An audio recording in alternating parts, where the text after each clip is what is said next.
Welcome to IRI AT's Product Training Center. Hello everybody, welcome to our training today. Today's training is going to be a Train the Trainer event for Dolphin SuperNova, Dolphin SuperNova Magnifier, and Dolphin SuperNova Magnifier in Speech.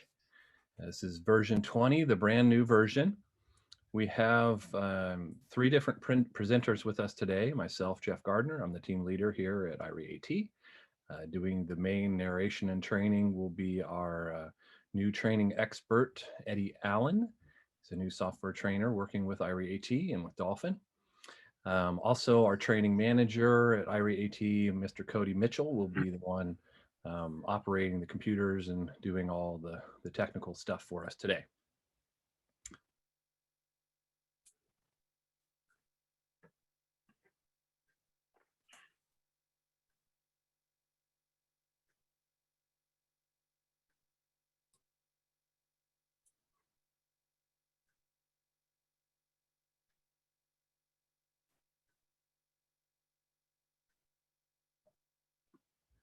Oh, sweet. So I've been talking to myself, apparently. That's nice to know. Just a fun bit of our technical difficulties this morning. Apparently I unmuted myself or muted myself instead of that. So again, welcome to the IRI AT Training Center. Today's training is on Dolphin SuperNova. It's a Train the Trainer course for Dolphin SuperNova Magnifier and Magnifier in Speech, version 20. We are joined by three different trainers today. Myself, Jeff Gardner, I'm the team leader here at IRI AT. We have Eddie Allen, who's a new trainer for us, an expert, very experienced trainer, working with IRI AT and with Dolphin now. We also have our training manager, Mr. Cody Mitchell, here from IRI AT. He'll be running the computers and doing all the technical stuff. So we'll hopefully avoid too many other technical difficulties. I already had some fun ones. I apologize, there was nothing telling you that it was starting or anything like that. When you came in the room, we normally try to have those things to let you know we're here. Anyway, let me move on to a little bit of housekeeping. So again, welcome. We are doing this training based off of what is a 7 or 8, maybe 9-hour training in person. We've found things act much differently virtually, and there's things we can't do. We'll have to kind of assign you to do later, but prior to the exam. So we anticipate that we will be quite a bit shorter, hopefully, than the time that we've allotted. So hopefully people will still have some more of their day than they expected. We certainly don't want to waste your time, but we are going to go through the entire training manual and cover all those things so that you're prepared. This session is being recorded and it will be posted on YouTube in the next day or two. So we're expecting people to probably want to refer back to certain sections or whatever, and certainly other people are going to watch this. So keep in mind that we're keeping, we're trying to keep that in mind ourselves when we're doing this. So we'll have slides that will provide reference sites for visual people when they're scrolling through videos to find their place better, and do whatever we can to make this as easy to watch later when you just want to go back and see certain sections of it. We do have the live transcription on. I don't know if that's going to be available for the YouTube video, but I guess they have their own. So hopefully it'll still be accessible to everybody, but we're going to keep that if anybody needs that. And just to be aware, I guess, that whatever you say will be recorded, both verbally and in text. So we're going to have times for questions, again, just in times of just to try to keep this efficient and to make it easier for people that are referring to it later. We're going to have questions at the end of each section. So feel free to write in on the chat or the Q&A. I'll be monitoring that and collecting those questions, and then we'll answer them together once we we get to the end of each section. So there'll be quite a few opportunities for that. Also, I just want to mention, even though we've had many years experience doing this, especially for Cody and me in the visually impaired community, we are still sighted idiots who are terrible at describing visual things verbally. So we're going to do our best to say the blue button that is square and the left side and all those things to try to help people with visual references that we're describing verbally. But just to apologize in advance, if you need clarification, don't be shy. Please just chat and say, hey, sighted idiots, please speak clearly. Leslie, we are IRI AT, just so you know what's going on. We're the national distributor for Dolphin in the United States. And so we're authorized by them to give this training. So that's who we are. I guess we had some questions of like, why isn't Dolphin giving this training when it's an official training? Well, we are the official emissaries, I guess, for Dolphin in the United States.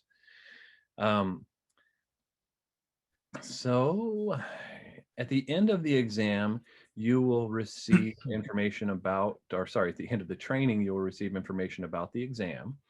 That'll differ based on whether you're a live attendee or you're watching it recorded. Both audiences will have access to the exam. There'll just be different ways to get it.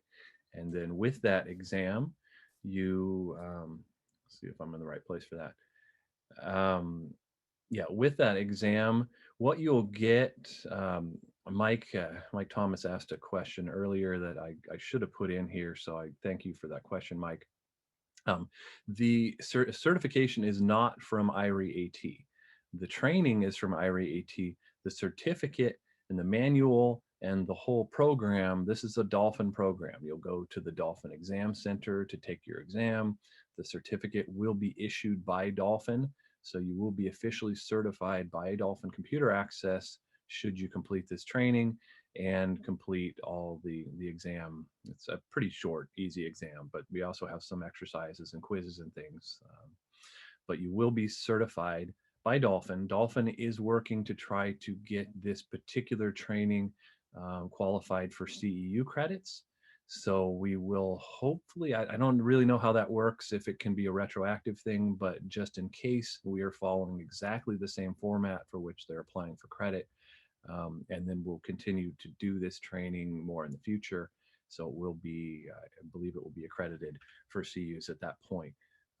But at this point, the accreditation that you're getting will be a Dolphin accreditation as a Dolphin accredited trainer. So just briefly to go through, we're going to go through every single section of the manual. We're going to follow exactly the manual, do everything that's in it, follow the chronology of it. Each section will start and end slides. So that way, if you're buzzing through it in your visual, you'll be able to see those and help you find each section. If there's a way we can do that for non-visual people, please let me know. Maybe we could put markers in the annotation on YouTube or something, but I'm going to try to make it as easy to refer back to, because as we understand, people typically use this with the manual so they can have a video and a manual together, and this can hopefully be an ongoing resource for you. Hey, Jeff, we have a quick question about the certification. I think we have someone who's in Canada and they're asking if the certification will still apply to them. Yeah, I mean, basically what we did was we said this is just for the US because we are supposed to just do stuff in the US. But the training course is the Dolphin training course that we're putting you through. The exam is the Dolphin exam. So we weren't really supposed to advertise it that way. But anyone anywhere in the world who takes this training, you can get certification just like anybody else. And certainly Canada, you know, even the keyboard layouts and things should be pretty similar, if not well, it should be exact, I think, in English-speaking areas. So yes, you're good with certification. You'll get that from Dolphin. So you pass their exam, you're good. So anyway, we'll go through all these things in the course. And then I wanted to just introduce you briefly to the training manual itself. It's the first section in the manual, section 1. There are exercises and quizzes at the end of every section. And those are things that typically are in person. Okay, everybody try this, and we go around the room and we check on you and we try to help. Pretty useful time for an in-person training is probably just going to be dead time for virtual training. So If there's a lot of pushback about that and people say, no, just give me 5 minutes to try to work through the exercise, we'll try to be flexible with you. But in interest of time and all that, we feel like it's going to be most efficient to go through it and then have you do the exercises just afterwards. And then you'll still end earlier, I think, than we would otherwise. But we will refer to those quizzes and exercises as we go through, but we'll be just training you through the part of the regular training manual. Again, the manual is based on the US keyboard layout. So when we tell you things, it's going to work on a US keyboard layout. Also, just to make you aware as you're reading the manual, if you see two keys that are connected by a plus sign, that means you press them together. If you see a reference to keys pressed with a comma in between them, then you would press those keys in succession. And then also, just in general, you need to be familiar with Windows shortcut keys to be effective at SuperNova. So you'll find a link within the manual. It's in section 1, where you'll be able to go and look at those if you're unfamiliar with Windows shortcut keys. Those will be helpful in using SuperNova. So, any questions at this point? I know I haven't really covered much, but housekeeping. But Cody, I think you're watching the questions. Are we good at this point? Good to go so far. Okay. All right. So let's get into the good stuff. So, well, I skipped something in my notes. The SuperNova product range. The objective of this section is to make sure that you're familiar with all the different SuperNova products that are available and what they do. So first of all, let me go through the different product editions.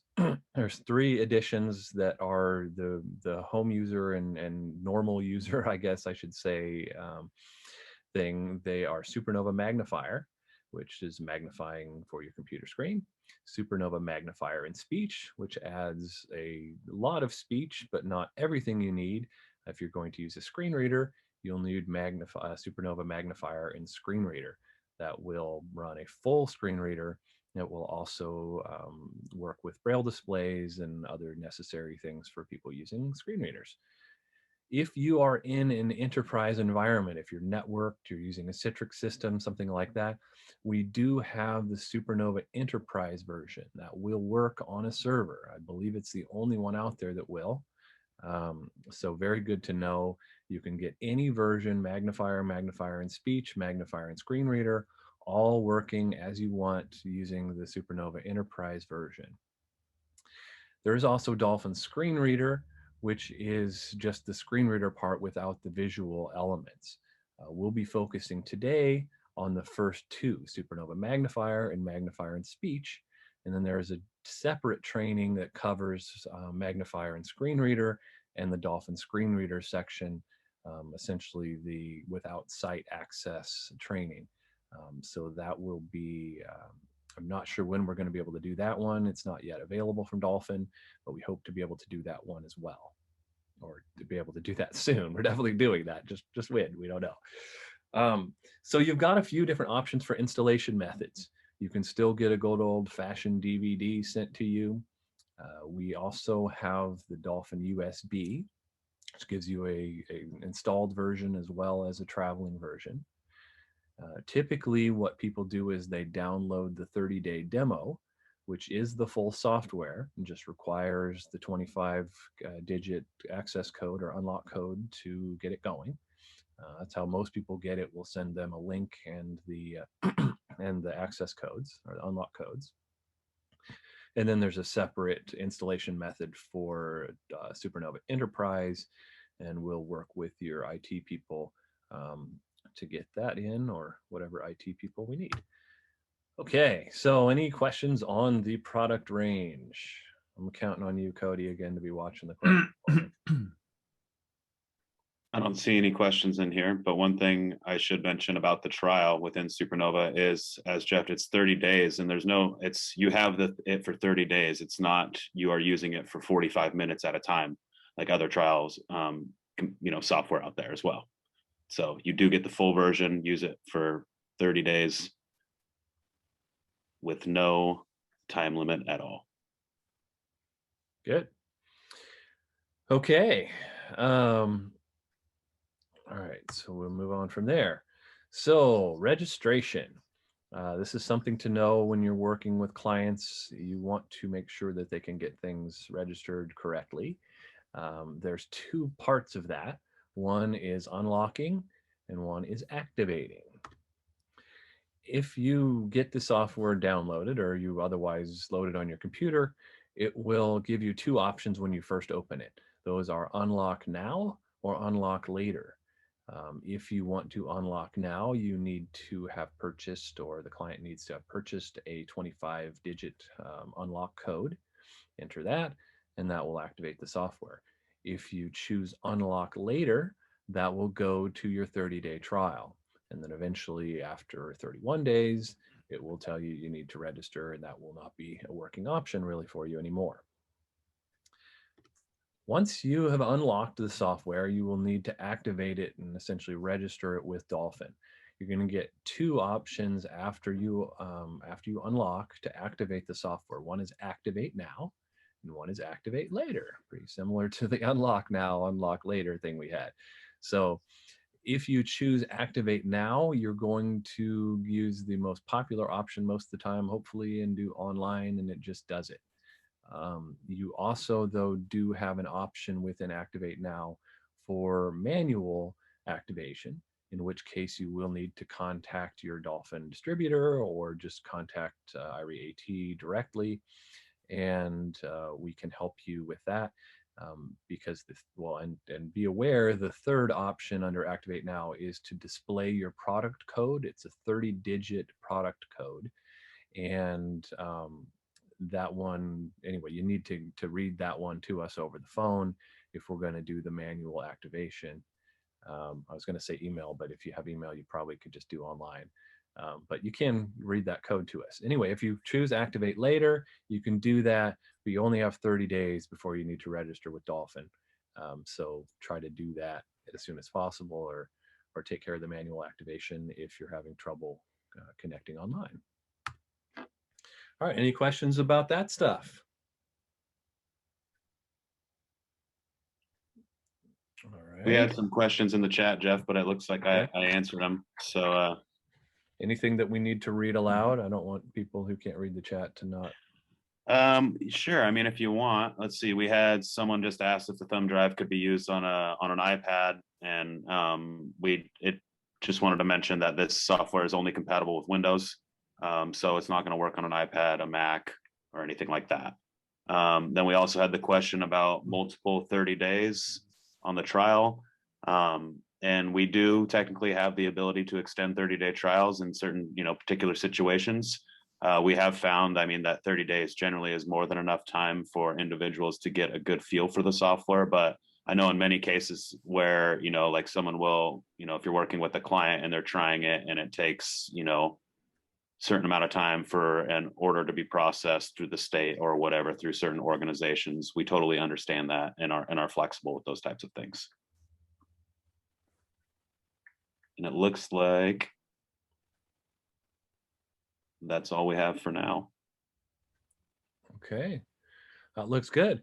Well, with that, I believe many of you have already been working with Eddie Allen. He's been doing training for us and also for Dolphin, for the Dolphin Guide Connect software, and then recently began working with us on SuperNova. He's been doing, I mean, he owned his own training agency for I don't know how long, had dozens of employees there. He's been a trainer for, I guess, as long as I've understood his professional history to be.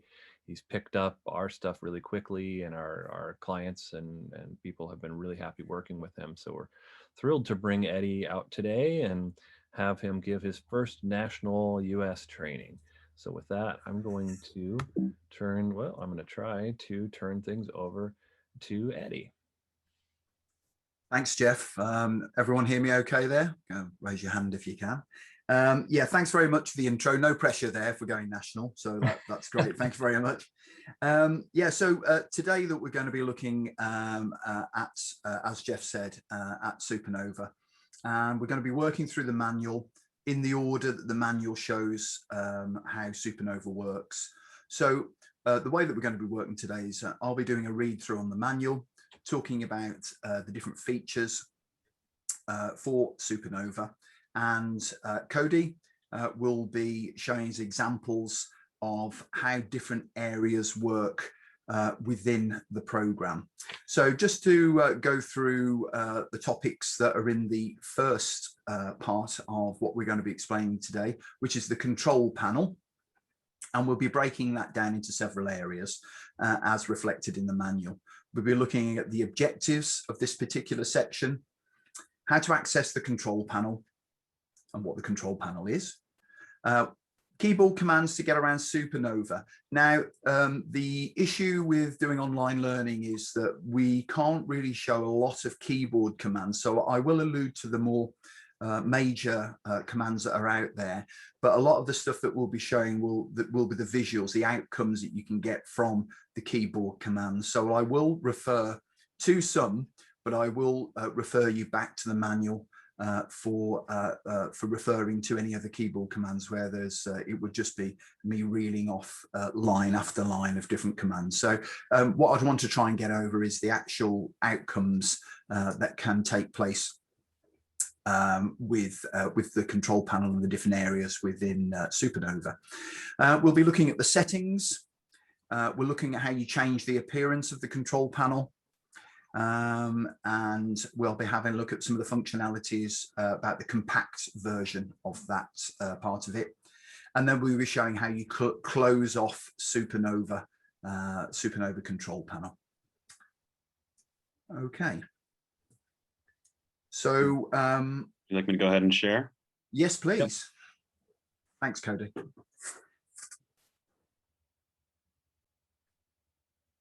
Great. Can see it now. Numlock off. So as I explained earlier, we'll be working through the manual as the manual is laid out. I will try and make it slightly more lively than the flat text on the page, but I will be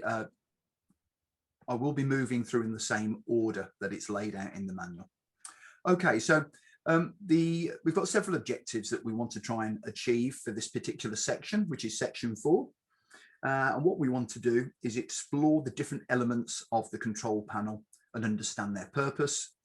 I'll describe the different keyboard commands where we can that open the SuperNova control panel and allow you to navigate the user interface. And we'll explore the different ways you can change the control panel appearance and recognize when this benefits the user. So on the screen now, we have the SuperNova control panel, which is made up of 4 horizontal areas. From the top down, the title bar, which has the Windows buttons, the regular Windows buttons in any window. Below that, we have the horizontal menu bar, and I'll go through the different commands on the menu bar as we're working through. Below that, we have what is called the button bar, which is a horizontal bar positioned, as I say, below the menu, and contains large, easy to use access buttons and provides access to the most commonly used features and settings, as Cody is showing us there. The final part of the control panel is the status bar, and that is a horizontal bar at the bottom of the panel, and that provides us information that includes application settings and any profiles that we've got in use, and we'll cover application settings and profiles towards the end of today, but we will talk about the benefits of using profiles and application settings. So you can open the SuperNova control panel in several ways, and I will refer to some keyboard commands here because I think they're quite important. So we can use the left control and space bar at the same time, or left click in the SuperNova control panel, visual. Or we can left click the SuperNova icon in the Windows notification area. And this will show SuperNova's full user interface. We can press caps lock and spacebar or right click the SuperNova icon in the Windows notification area. And this shows the SuperNova control panel as a pop-up menu. Okay. Right mouse button. Jump list for SuperNova 20.01 Mag screen reader. SuperNova. Okay, that's great. So I will allude to some of the more major keyboard commands that we've got here. So keyboard commands can be used to get around the SuperNova control panel. I'm going to talk about some of those commands, but there is quite a lengthy table that's in the manual. So I would leave yourselves to review that after the program has finished, the training program today. What we will try and do is use the Windows-based approach, the mouse-based approach, so that you can actually see the functionality of the control panel. So following table provides a list of keyboard commands, and they are also standard window commands that you can use throughout Windows. So if you're used to using keyboard commands, you will see that there is a lot of cross functionality here. So I'll just touch on the first 4 or 5. If you want to move focus to the menu bar, we can use the Alt key to do that, or of course use the mouse. SuperNova control. We can move focus across to the move the focus across the menu bar using a left arrow or a right arrow as well. File, visual, speech, braille. Yeah. We can open the menu bar for the item that has focus by using the enter or down arrow. Braille output off. We can use we can move to a menu bar item if we use the Alt key plus the underlined letter that is in the description of that menu item. Visual, magnifier off. Yeah, so Cody would have got that by pressing the Alt button and pressing V at the same time to go to that particular menu item. And to move through an open menu, and there's one there at the moment, we would use the down and up arrow to scroll through those items. Size, magnifier view, color scheme off. So I'm going to leave you guys there to explore the other keyboard commands, and we'll move on and have a look at how we can scroll through the different settings within SuperNova. And we'll be using our mouse to do that, to show all the people that are in attendance today how that works. So all the SuperNova options can be accessed through the menus in the control panel that we've spoken about. And so I'm going to go through a list that summarizes the purpose of those menus. So we're going to work through them from left to right. Visual file no selection. So we're going to start with the file menu. Now the file menu contains options for managing several SuperNova settings files. And these include creating, editing, importing, and exporting settings files. So we can use the file menu to do that. It also contains the command to quit SuperNova. So we can quit out of SuperNova using that file menu. Moving one to the right, the visual menu contains the options to control New visual no selection. Thank you. The visual menu contains the options to control magnification, screen colors, highlighting, and other visual effects. So anything that's related to a visual effect of any functionality within SuperNova will be accessible from that particular menu. Moving across to the right for the next menu item. Speech no selection. We are actually accessing the speech menu, and this contains the options to control what SuperNova announces. As you can hear, it's announcing at the moment. This includes voice settings like the speed and volume of a voice,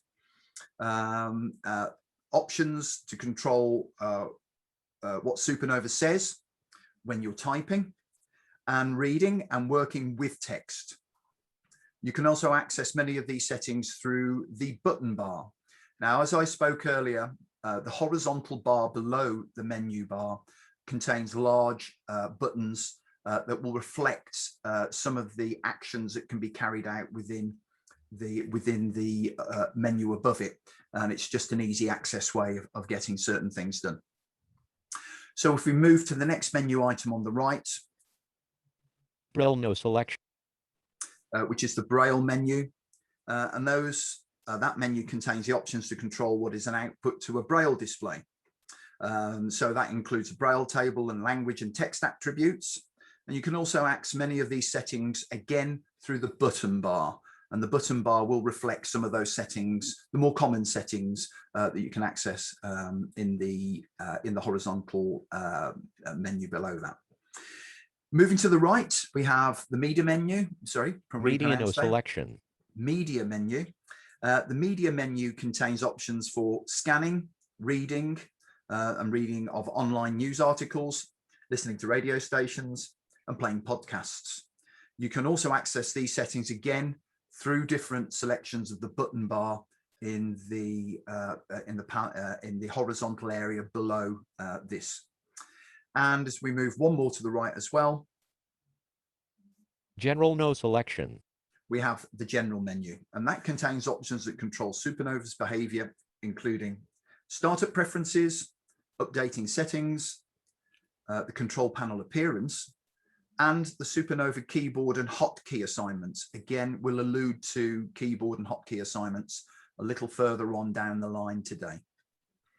And finally, the final menu item, which is at the furthest point right with all the other menu items, is moved one to the right there, and that would be the help menu.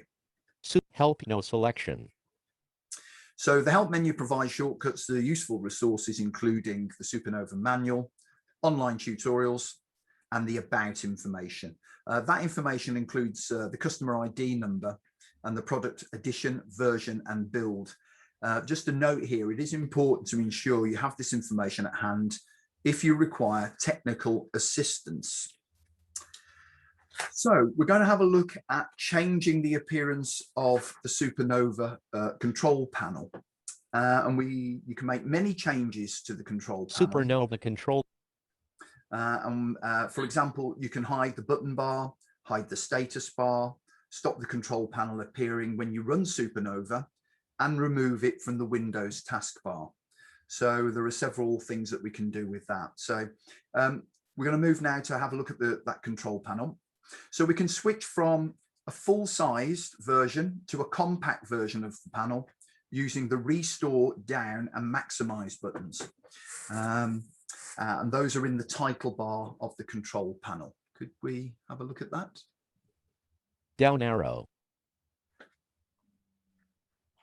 So using the keyboard strokes to achieve that, we would use the Windows key and also pressing the down arrow for a compact view.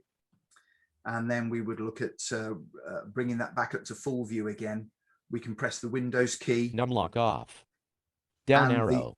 And the up arrow for a full view. Yeah, Eddie, I should probably mention here, in order to show the magnification and contrast changes and things within SuperNova, we have to run it through a virtual computer, of course, and then run it through. So it's actually running on a Mac through Parallels, through everything. Numlock off. So I think we are going to find a few glitches to where the keyboard doesn't quite match up with Mac or whatever. It looks like that might be one of them. Okay, thanks for that, Jeff. Well, I'll just iterate that we can control that left functionality using Windows key and either up or down at the same time SuperNova control panel to toggle between the compact and the full view of the control panel. Like I say, we do have a couple of wee glitches here. So search box, type here to search.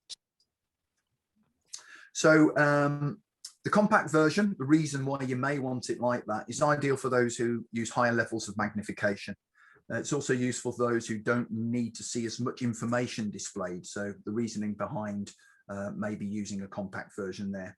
And as I say, you can also toggle between the compact and full view using those hotkeys I mentioned earlier, which is the Windows key plus either the down or up arrow at the same time to toggle between the compact and the full version of the control panel. Okay, now Alt down arrow. We can also close the control panel down in several different ways.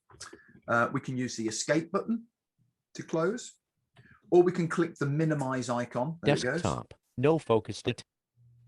or we can use the minimize icon in the control panel title bar, as we would in any type of window within the Windows environment. If we could have that back up, please.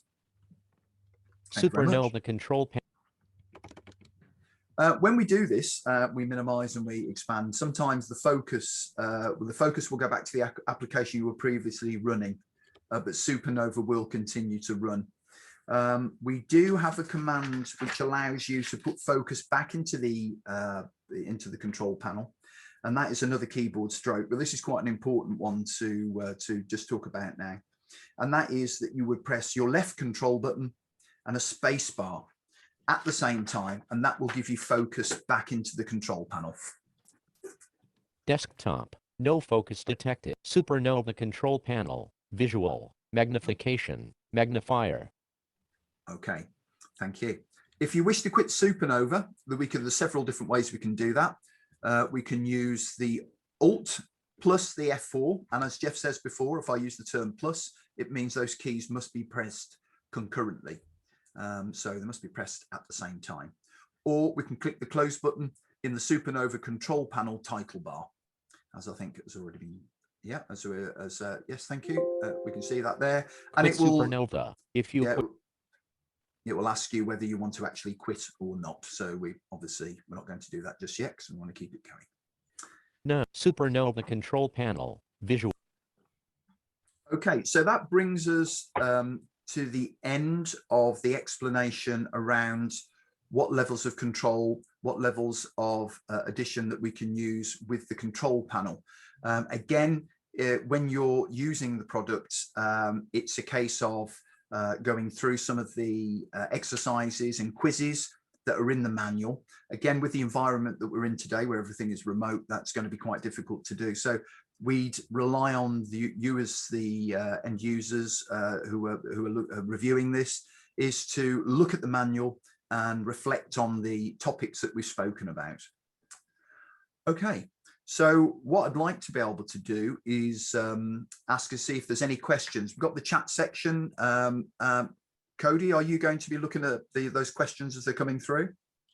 I'm doing the chats and stuff. Oh, sorry, Jeff. Yeah, we had a few. Some people needed the manual. I guess didn't see that was in the Zoom slides. I apologize. The only place they let me put that is at the very bottom, and I can't bold it or do anything. So I guess that got buried for some folks. So I sent out the manual so everybody who didn't have that before can follow that along. But I don't see any questions related to that section in the Q&A or the chat at this point.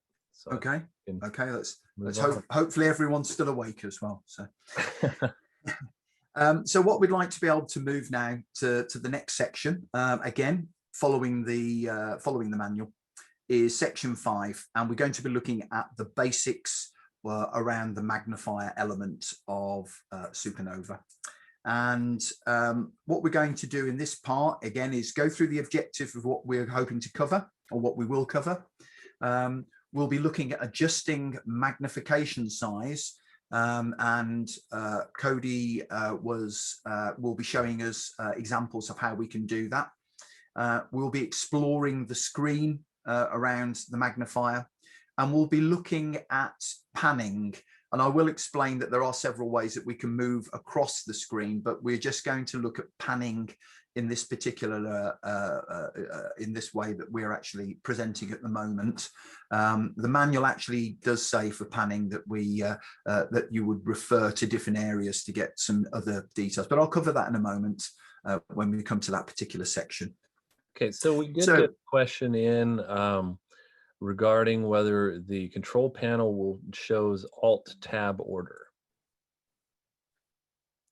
So I'm not sure. As far as I understand, I guess the visual had align with the Alt Tab order.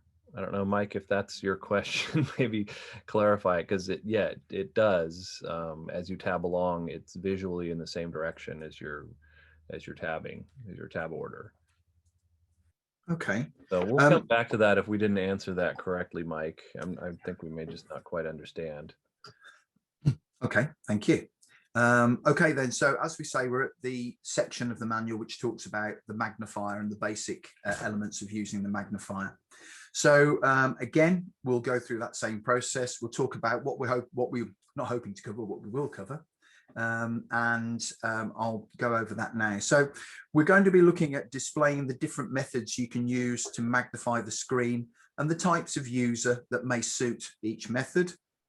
We're looking at understanding the different magnification sizes available, the purpose of what's known as fractional magnification, and we'll allude to that a wee bit later on, and how and why you want to disable this feature, where it may not be useful to do that, and the reasonings behind and how you would disable the magnifier basics.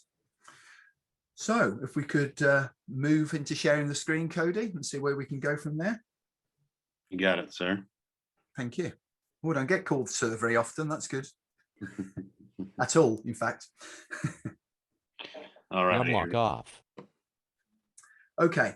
So we can adjust the magnification size within SuperNova, and we can adjust. I will allude to some of the desktop keys here because they are quite important for magnification, and I'll explain a little bit more why I've said that moving through. So you can adjust the magnification using the controls available in the SuperNova control panel, and you can also use the keyboard commands. If you have a touch screen, excuse me, if you have a touch screen, there are gestures that you can use there to alter the magnification.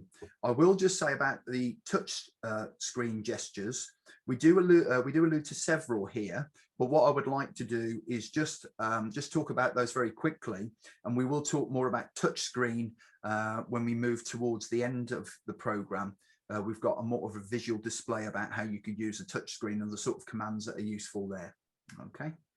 So we're adjusting the magnification size, and as I say, there are several ways that we can do that. So there is a way that we can toggle magnification, and as long as the keyboard strokes here work well for us, we'll see if this works. So toggle magnification, we use the left control key and the enter key, which is on the number Magnifier pad. on. There we go. And we can toggle through that. So we can also increase the magnification by using the left control and the 2.5 and the number pad plus 1.2. Yeah, so we can see that we can alter the magnification size up and down, and we can do that both with the mouse by clicking on the plus and minus keys on the button bar, and we can also do that with the function keys on the keyboard. We can decrease magnification by using the left control and the minus key on the number pad. 1.2. Dolphin cursor off magnifier. 1.33. Yeah, 1.2. So we can see by using that plus and minus and the left control button at the same time that we can move that up and down. We can use caps lock and a mouse wheel as well. So if you hold the caps lock down and move your mouse wheel, rotate that, you can see that will move the magnification up and down. 1.5, 1.66. That's great, thanks. And we can see that, you know, like a lot of Windows applications, that there are many ways that you can do and carry out the same task. So those touch screen gestures that I spoke about, I can't show you those at the moment. We will look at those later, but I will say that we can turn magnification on or off by doing a 3-finger double tap. We can increase the magnification by doing a 2-finger stretch, and we can decrease magnification by doing a 2-finger pinch. We will be able to show those a little bit more as we're moving through, and Jeff will be picking up on those particular areas. We can do something with a close camera on a touch screen. So moving on regarding magnification sizes, begin at 1.2. We've got it at 1.66 at the moment. and go up to the size of 64 times. So they're 1.2 times is the smallest, and the size of 64 times is the largest magnification that can be taken up to. Values that include decimal points such as 1.6 and we have here 1.66 and 1.2 are known as fractional magnification, i.e. because there is an element, a decimal point in there, and there is a fraction to the whole number. Fractional magnification sizes stop at 3.5 and provide support for users requiring low level magnification. So the increments there can be fractional, as we say. So we can move in small steps, but only up to 3.5 times the magnification. Now, users working at a higher level of magnification may prefer to remove magnification sizes to reduce the number of steps that need to be followed to reduce the magnification down to a base level of 2. And we can make this change by doing the following. So Cody is going to show us on the screen how we do that. So we open the SuperNova control panel, which we have, and then we open the visual menu. Okay, and that is opening Visual now. no select. And from that visual menu, we select the advanced options. Advanced options ... Right. Visual advanced option. In there, we have a tabbed screen, which shows general preferences, magnifier, tracking, line view, hooked areas, and enhancement, all of which we will look at a little bit later in some way, shape, or form. But currently, we're looking at the general preferences tab. And we want to deselect allow fractional magnification. Until hotkey released. Fractional magnification. Allowed fractional magnification. And if we take that tick out of that checkbox and choose OK to confirm the change, it will actually take off the fractional magnification. I hope I've said it correctly. So we can apply that and then press OK. Highlight hot action. Show SuperNova control panel. Now, it's as we can see here, it was still there when we reopened, but there is a note. If you turn the fractional magnification, I'm going to be able to say this word one day. If we turn the fractional magnification off, nothing will immediately change. Only after the next magnification, either reduction or increase, will the fractional element of it disappear. So 3, 4, 5, 4, 3, 2. So where users are working at a high level of magnification, it becomes a lot easier to scroll up and down to the different levels. Okay, so what we'll do is we'll just reinstate that if we can. So if you could go back to visual no advanced options, advanced options ... Visual advanced options, general fractional magnification, left mouse button. And we're putting the tick box back in there. Left mouse button. And then apply and OK. Highlight hot action. OK. SuperNova control panel. Visual magnification. And again, as you can see, until we actually move those buttons again, it doesn't show the fractional element of it. 2.25. There we go. 2.5. So once we've put the focus back on that particular button, then it will revert back to the fractional fractional magnification. So we're going to have a look now at exploring the screen as regards magnification size increases.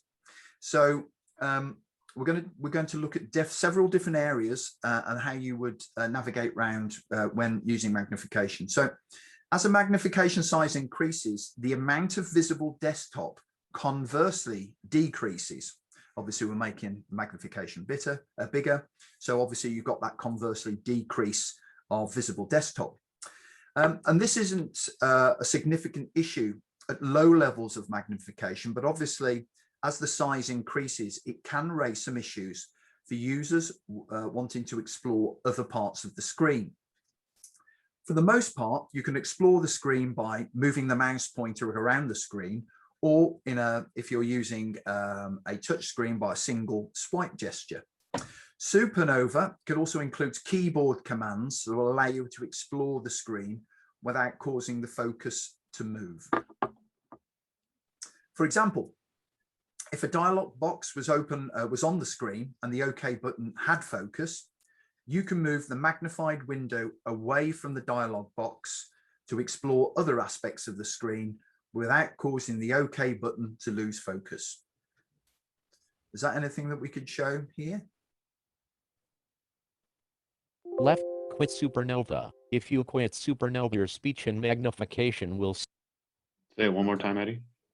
The dialog box popped up. Yeah, so what we've got here is, right, I'm just getting to my point here. If the dialog box was on the screen and the OK button had focus, we've got a yes or no button. If the OK button had focus, you can move the magnified window away from the dialog box to explore the other aspects of the screen without causing the OK. So with the yes there, if we go back to the yes, the focus is still in the yes. So we've moved away from it, but the focus is still on yes. So yeah, that's the way that would work. So even though we can move around the screen, the focus will still stay on that selected area. Okay. No, SuperNova control panel. Okay, so there are several different methods available to move the magnified window around the screen using keyboard commands. And these are described as panning, moving, move to, and jumping. And as I alluded to earlier, for this course, we're just going to take a look at panning, and I'll explain a little bit more why that will be the case after we've looked at panning.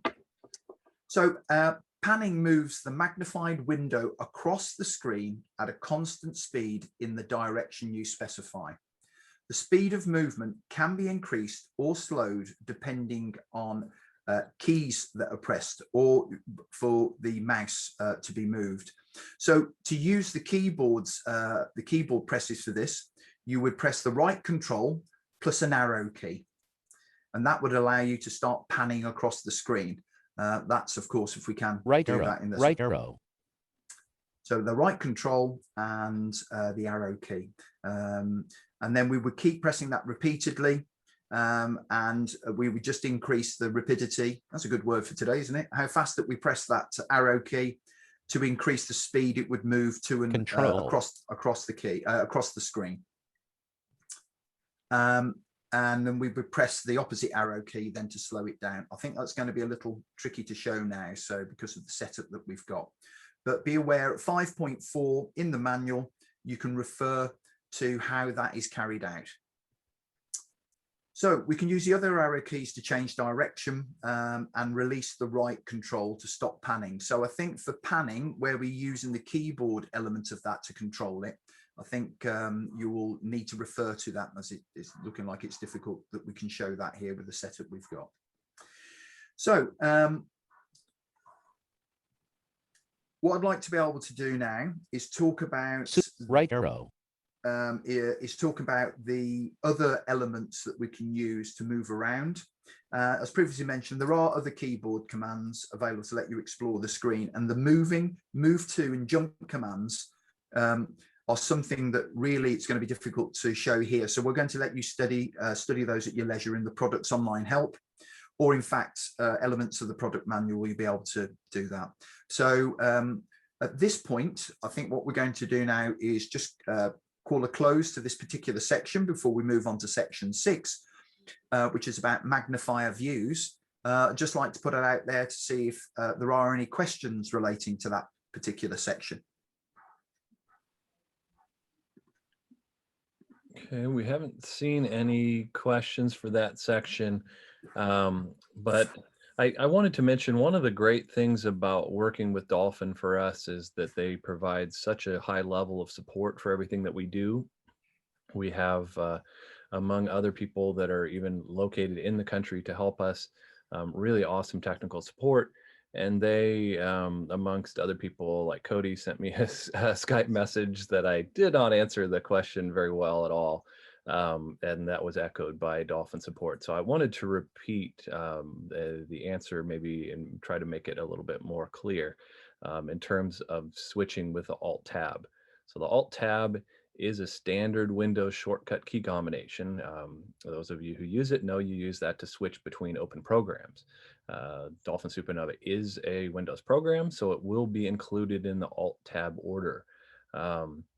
but you can turn that off if you want. You can go to General on the control panel, to General Control Panel, and enable the Hide when minimized checkbox. This will have SuperNova not be included in the Alt-Tab order. Otherwise, the default is for it to be included in the Alt-Tab order. Apologize, Mike, for my sloppy answer. So I don't see any other Q&As and chats beyond that at this point. Okay. That's that either means that I'm doing well or everyone's gone to sleep. So we'll move on and hope it's not the latter. So we're at section 6 now. If you've got the manual available, section 6 refers to the magnifier views, of which there are several. So we'll again be going down the same route there. We'll be talking about what we're hoping to what the objectives are for this this particular section. And then we will go through the view types that are available in this particular area for magnifier views. And Cody will take us through, as I read through the different types, and Cody will take us through those particular different views as I'm explaining what they are. So what we're hoping to do for objectives wise for here is we're going to explore the different types of views available, and importantly understanding what scenarios they may be useful. We're going to describe how to adjust the size of the views through the use of the magnification modification mode, and we'll refer to that as we're moving through. So without more ado, if I could ask Cody to give us a view of SuperNova again, please. That's great, thank you. Numlock off.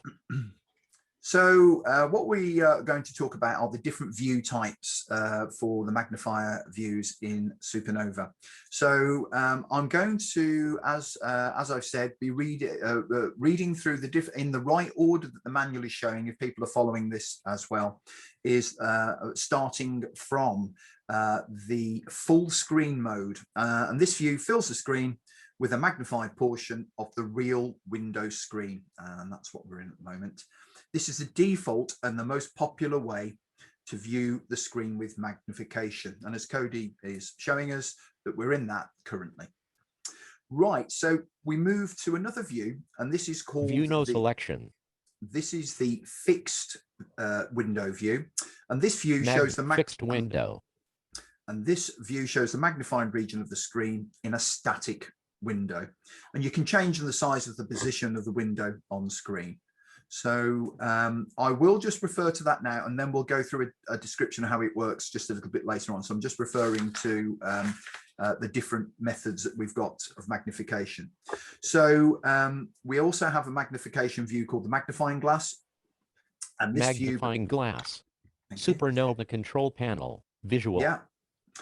This view behaves like holding a magnifying glass to the screen, and you can view the magnified region of the screen in a small window, principally through moving the mouse pointer, as you can see there. Several different popular uses for that.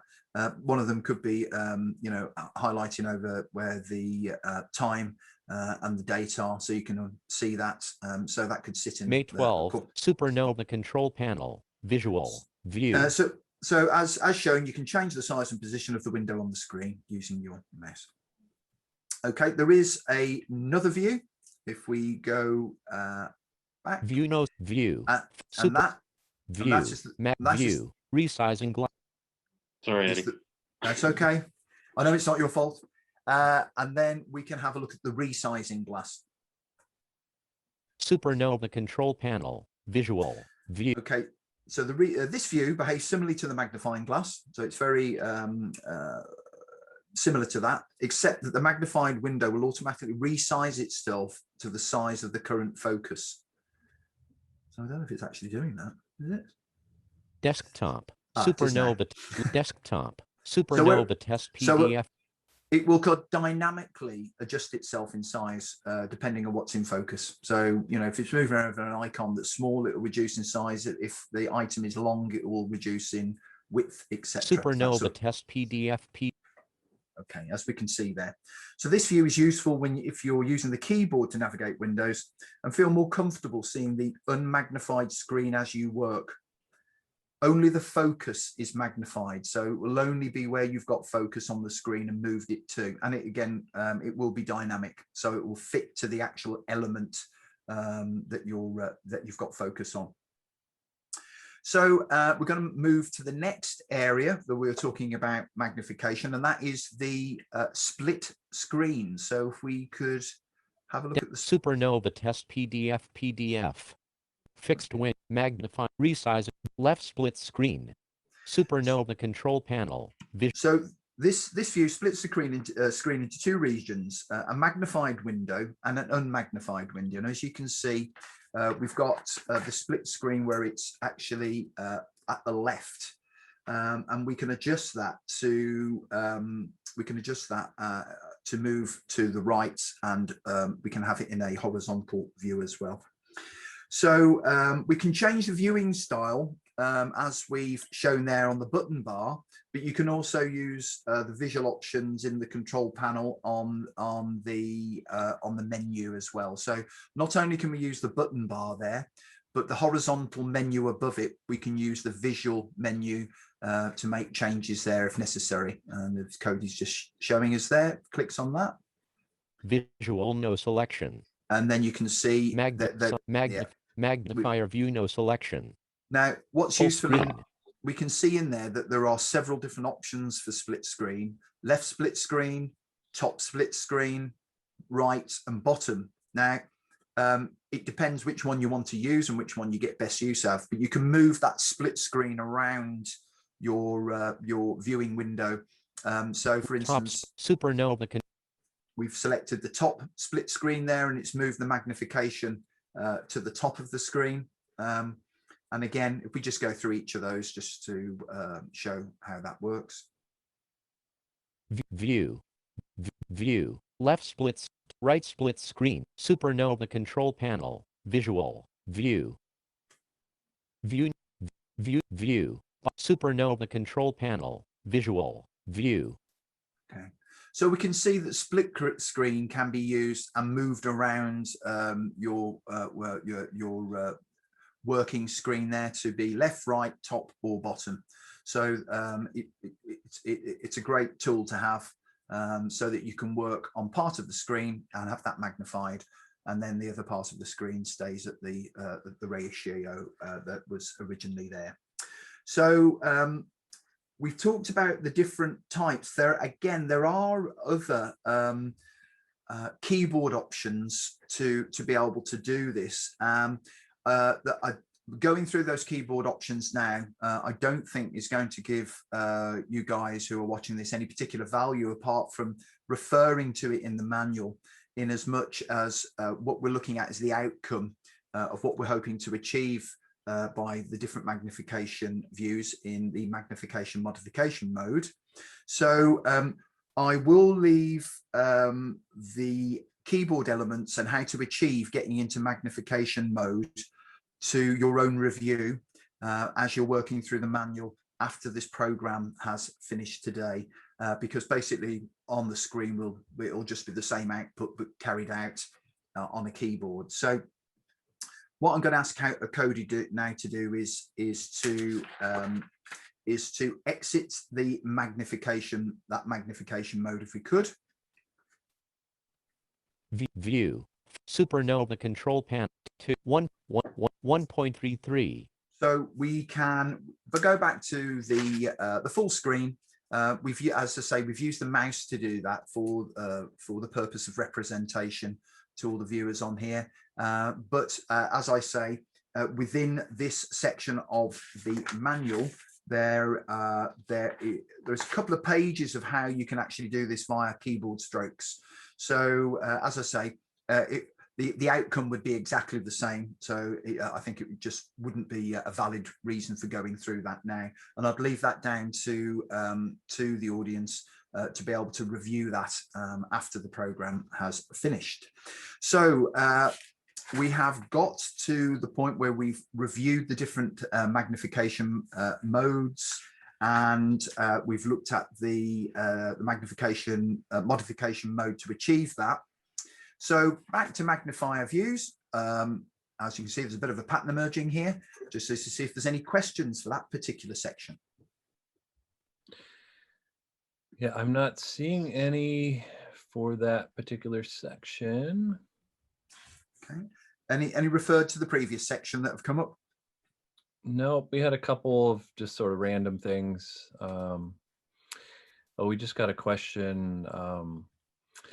Yeah, the question was whether we would be talking about multiple monitors at all, and that's not included in the training manual anymore. I'm not quite sure. If we have time at the end, we could go through some of those things. It's really not much different than using it with Windows. It's just that it works with SuperNova. So I think we've used up to 4 different monitors with a customer before.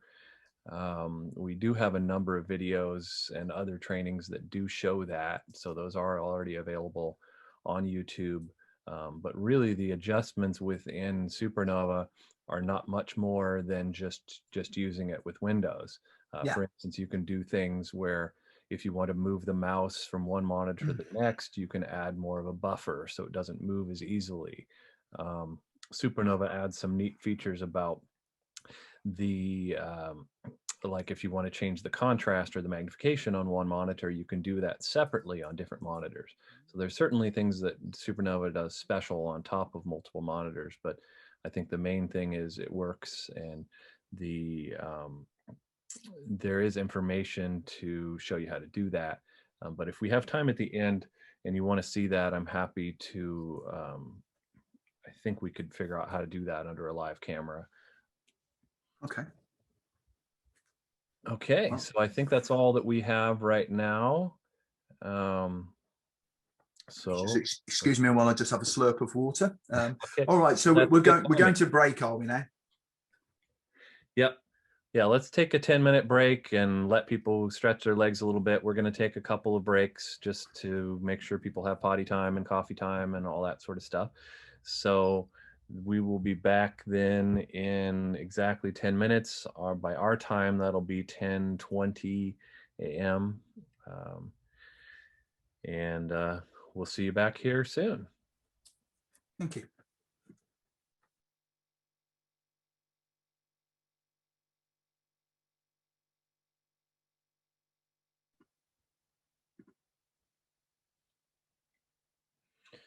All right, are we back, everybody? I'm here, Jeff. I'm here. All right. Well, let's get going again.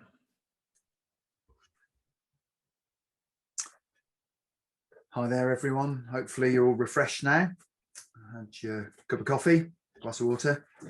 So we're going to be moving on now quite swiftly on to section 7 in the manual, where we're looking at the topic, which is visual hooked areas. And we'll talk a little bit more about what that actually means in a second. But I'm just going to, as before, talk about what we're hoping to achieve out of this particular section, what are hooked areas, and how we can go about creating those hooked areas, and look at what's the reasoning behind where is it really useful that where they may take place and where we can get the best use out of them. So the idea of a visual hooked area is that we're going to have a look at the purpose for that and the steps you follow to create, edit, and delete them. And we're going to understand how those areas can be used across multiple applications and recognize where they do have limitations and how we think it would be best to use them and where maybe not to use them. So, you know, any questions on that, we will obviously entertain. So so hooked areas. You can create static magnified windows to keep a particular area of screen permanently displayed. And this lets you see important information that may change as you use your application. And SuperNova calls these windows hooked areas. And these hooked areas can have their own magnification size, and will be visible even if you turn off SuperNova screen magnification. So the examples of where these would be very useful to use is if you were working in an application such as a spreadsheet or in a Word document where you wanted to keep focus on a particular area in that so you can hook maybe on the word processor status bar that shows the current page number, making it easy to see what page you're currently working on. If you're in Excel or you're in a different spreadsheet application, you can hook the formula bar in a spreadsheet to make it easy to see if the current cell contains formula or text that you're hoping to view.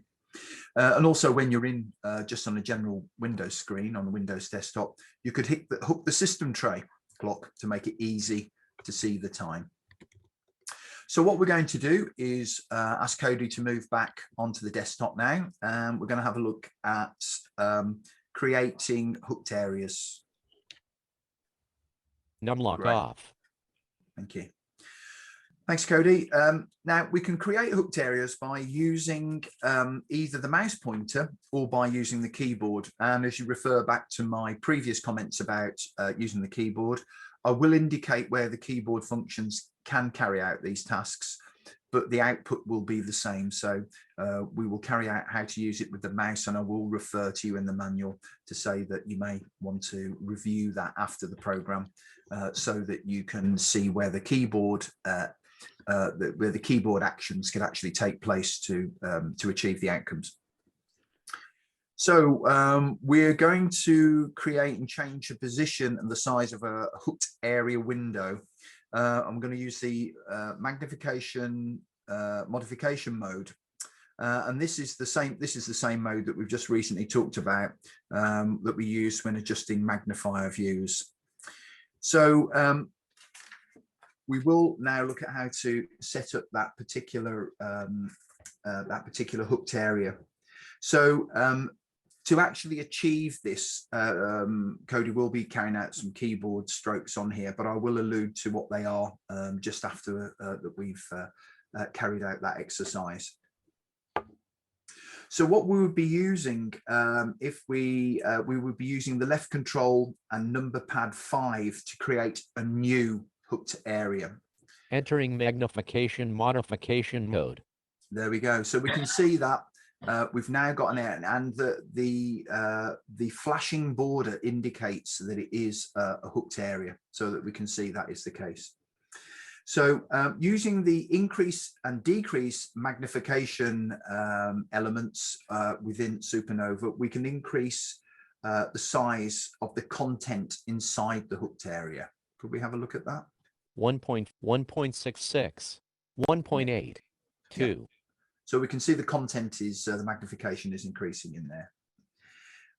And using arrow keys, we can use arrow keys to do that. We can position the window on screen.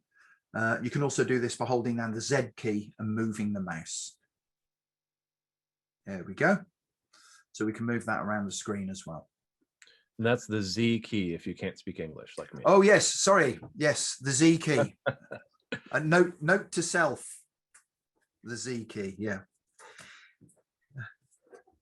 Right. So keep in mind, Eddie, we don't speak English in this country. Okay. So we press the if you want to alter the content inside the hooked area, you can also do this by holding down the C key and moving the mouse as well, or holding the left shift and arrow keys down, as we can see. So the content inside the hooked area is actually, we can move within that. So that's a really useful tool to have. And we can also 2.7. Yeah, and so we can also see that we can use the left control and the arrow keys to adjust the size of the window. We can also use the mouse key and holding the X key down at the same time to do that. Could we have a look at that? There we go. So the hooked area is being adjusted. SuperNova control panel. Using the X and the mouse to do that. So if we want to escape that magnification modification mode, we can use the escape key. Leaving modification mode. Okay, so if we wanted to do that there as well, And if you find out so during the creation process, you'll probably find that it's only through repeated adjustment of the size and position of contact with content within the hooked area to get the desired result. So it's going to take a little bit of practice, we feel, to get the best out of the hooked area, and a little bit of practice in how you can manipulate where the area is placed, the content, etc. So we're going to have a look at how we can show or hide hooked areas, and we can do that through toggling using a hotkey. And again, I will refer to this on the keyboard because this is a useful tool. So what we're going to do then is we're going to use that toggle key, that hotkey, to show and hide the hooked area. So that toggle key is the left control and the 3 on the number pad held down Magnification together. hooks off. Right, and we should be able to get that to come back if we do the same again. Magnification hook.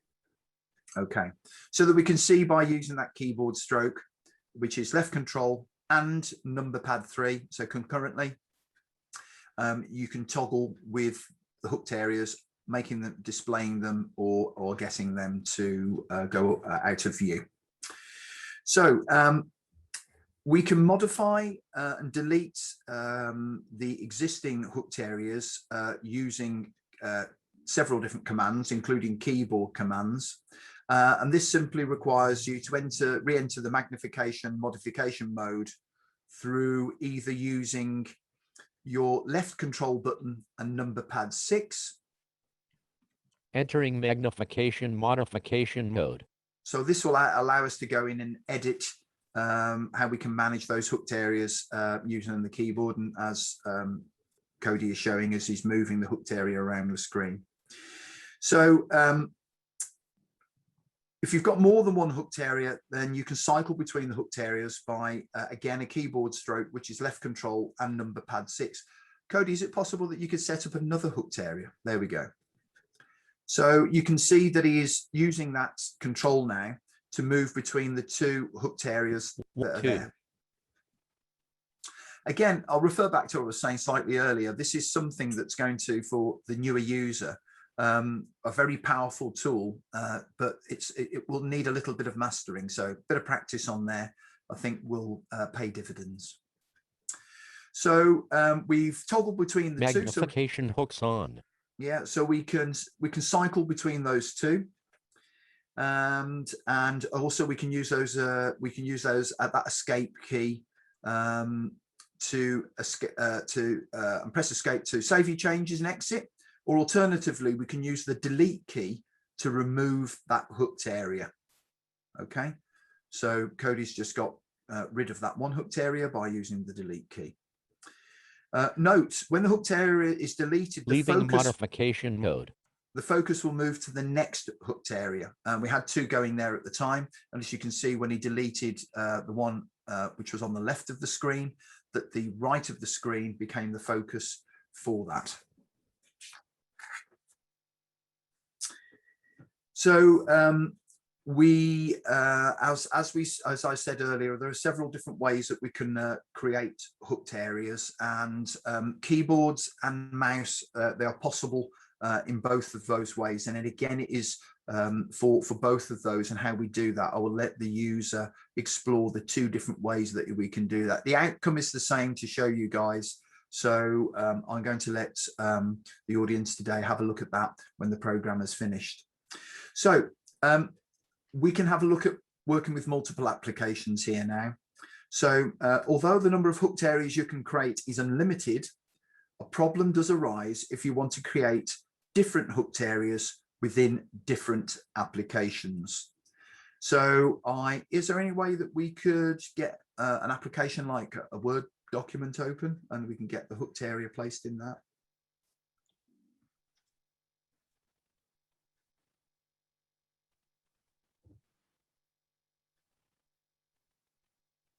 Super.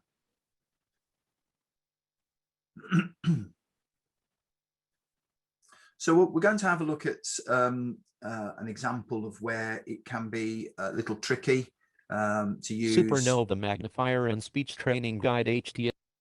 Yeah, to use the hooked areas within that. So people are aware of the restrictions and how some strategies of how they use the hooked areas. So for this example here, we may want the page number that appears in the word status bar to be displayed in the hooked area. Yeah. So, or if you're using Excel, you may want the formula bar to be displayed in the hooked area.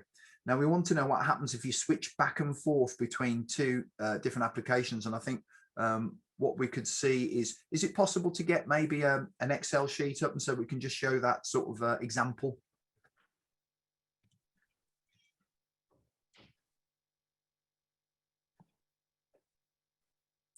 So what we're trying to show here is that by moving between the applications, the hooked area will actually, unless it's Excel. Good morning. Unless it's been unless it's been set to left a particular mouse button. Sorry about that. Unless it's been set using application settings to a particular application, that when you move between the applications, that the actual hooked window will only show what's in that position. So if you close down, if you have a hooked area within Excel and it's showing up a particular section, that if you then were to close down Excel, it would still entering magnification modification. Yeah. Leaving modification mode. So if you were now to leave, yeah, you'll see that the hooked area is still there. Magnifier, but it's now related to what its area on the screen and what is beneath it, which is a Word document at the moment. So be aware that even though you may have set up a hooked area for a particular application, unless you're using what are known as application setting files, and we will look at those later on towards the end of the program, you will still just get the view of whatever is on the screen at the time. So even though you've intended it for it to be and show something in Excel, if you toggle to another screen, the hooked area will just stay in the same place and then show whatever is on the screen and reflect that. So be aware that hooked areas do have a restriction, and we do need to put that added level of functionality in there if we want them to be related to the application specifically that we have set up. So for instance, if you want to set up a Word document or an Excel document that has a hooked area specifically for that, then we can do that, but we would need to put that in alongside what we call an application settings file. And we will look at that a little bit later on towards the end of the program today and talk about how we can do that. So hooked areas work best when the environment the user is working in is fixed and static. So if you're flicking to and from, we do need to think about those application settings and putting those in place. So if we could just go back to the PowerPoint, please. Leaving modification mode. PowerPoint? Yeah, if we could just go back to the slide. Go ahead, Jeff.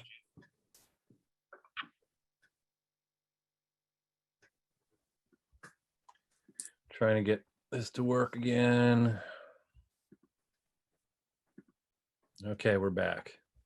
Okay, that's great. So following the same pattern as before, if we've got any questions around hooked areas.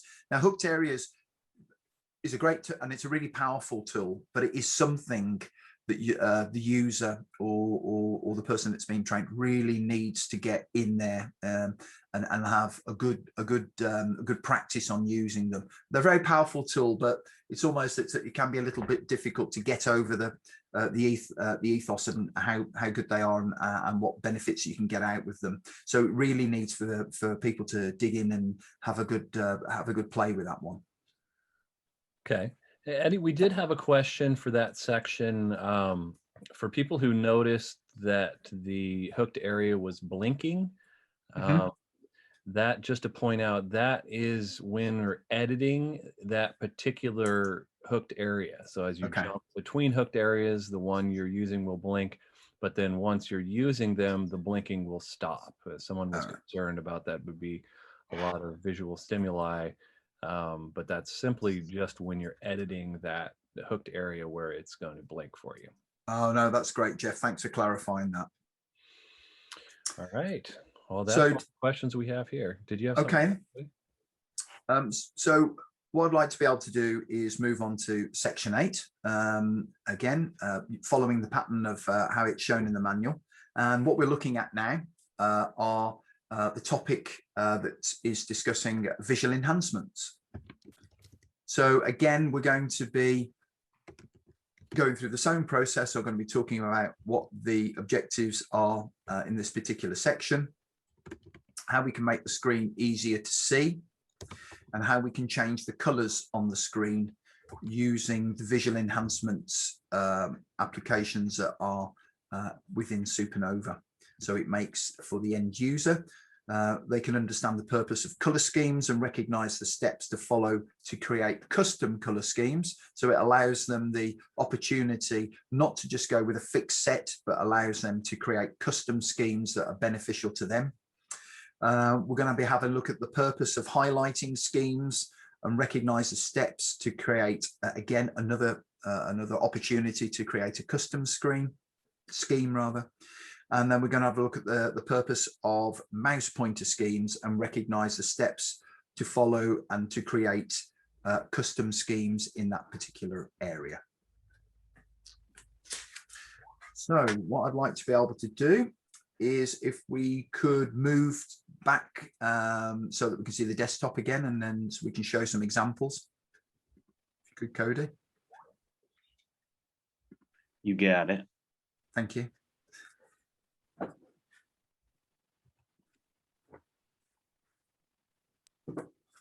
Numlock off.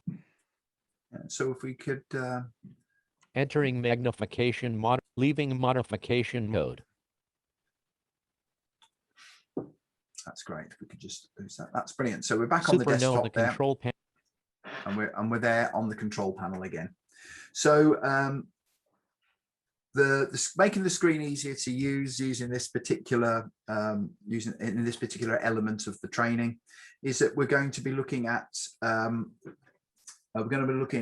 this. So people with a visual impairment present a wide and varied spectrum of requirements. For some, black text on a white background is very difficult to view, while others might find that text presented in certain color combinations, there's a difficulty in reading. So also for some, the blinking cursor in a page of text can be hard to find, and others may struggle to spot a small white mouse pointer moving across their computer screen.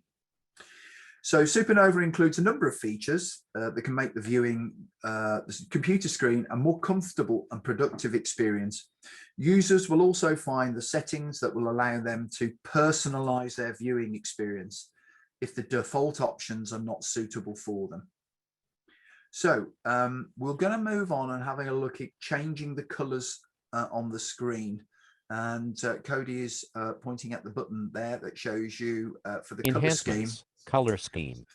Yeah, you can change the colors on the screen by choosing a SuperNova color scheme, and the button, which is on the button menu, will allow you to do that. So you can select that to choose a particular scheme that you want to be able to access. Could you just enlighten me, Cody, if it's just that one scheme, or there are other schemes on there that you can do with the button press? There are multiple schemes. Yeah, as far as color schemes. Enhancements, no selection. Yeah. Color scheme, no color schemes, no selection. So we have a few different options in here, just kind of by default. You have invert brightness, we have negative, we have grayscale, high contrast white on black, high contrast black on white. And recently they've introduced 3 different color schemes for, my understanding is 3 different types of color blindness. Yes. We also have other schemes built into it that are, I would say, honestly, probably not as popular, but they are available. And we have color schemes, of those. Other schemes, no selection. And then what's even cooler about this is you can actually create your own custom scheme or create your own kind of custom scheme as well. Mm-hmm. Yeah. Color schemes, no selection. Right. So Desktop. SuperNova test. Sorry, there you go. yeah, so yeah, and thanks for that, Cody. That's really useful. So the idea is that you can change the colors on the screen by using the color scheme, and this will often help reduce eye strain if you're using a screen with a difficult color combination. So as Cody said, there are high contrast color schemes plus schemes for specific color vision deficiencies, including people that experience problems with red, green, and blue colors, so that we have got some preset schemes relating to people that have got issues with those particular colors. So you can switch between the selected color schemes and the normal screen colors by deselecting the color scheme item in the SuperNova control panel, or using a keyboard function, and we can toggle by using the left control button, and number pad we can use the 0 button there. Color scheme off. And we can see that we can toggle between different color schemes there. So again, 2 different options to do the same thing. We can use, as Cody did originally, by clicking on the button to look at color schemes Color there. scheme on. Or we can use the keyboard commands to toggle between the 2. Okay. So if a user has looked through the color schemes and they're thinking, none of those are for me, what do? Well, they can create their own custom scheme. And to create a custom scheme through the options available in the color schemes dialog box. And you can open this dialog box by first choosing custom as your preferred scheme. So could we have a look at that, please? Enhancement in custom scheme and SuperNova control panel visual enhancement.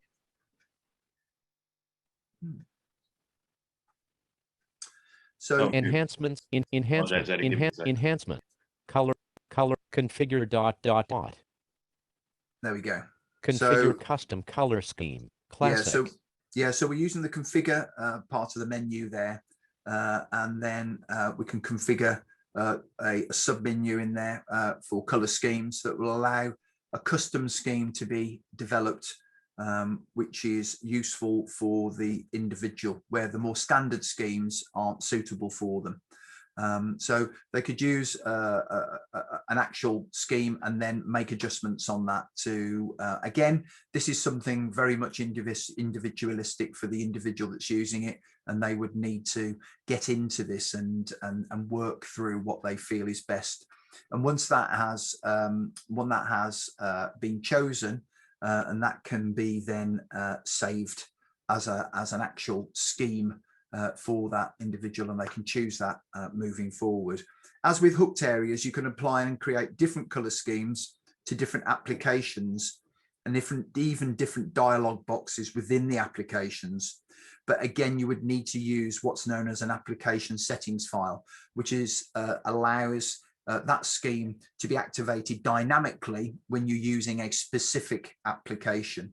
So as regards as applying it to, say, a Word or Excel or different documents, we would need to use that application settings file function. And again, we will refer to that a little bit later on down the line towards the end of the day. So what we're going to do now is moving on to some more visual enhancements you'll find available with SuperNova. And we're going to have a look at highlighting the focus.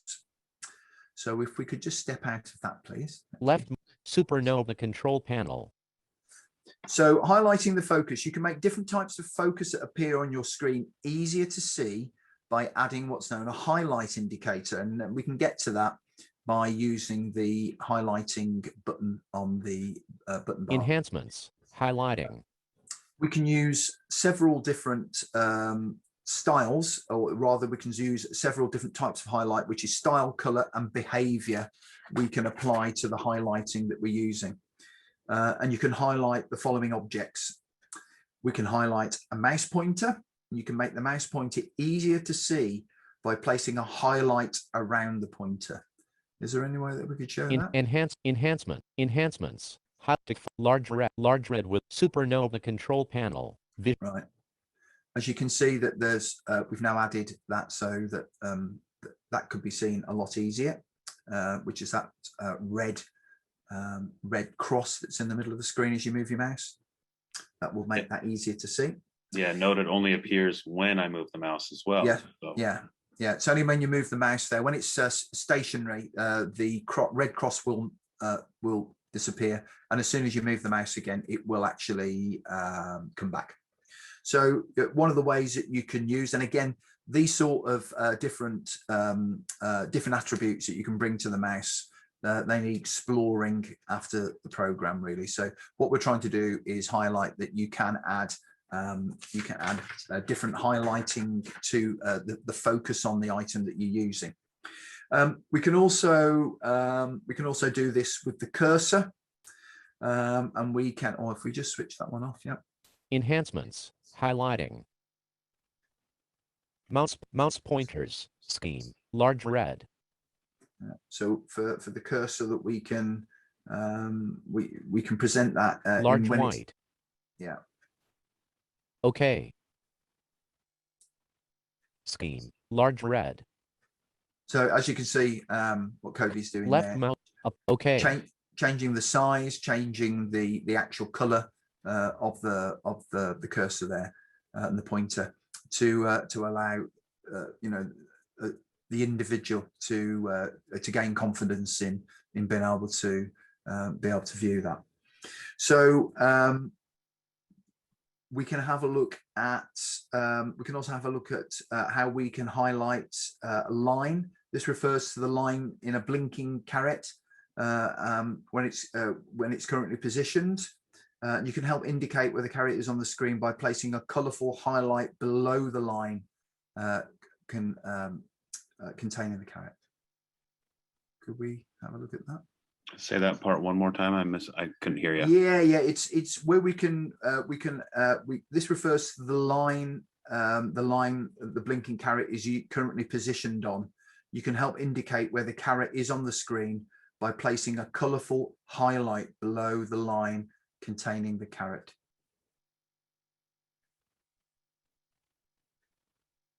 And when we can come back to that a wee bit later if we're not too sure around that. So left mouse button. Okay. Yeah, I'm not too sure on that one off the top of my head.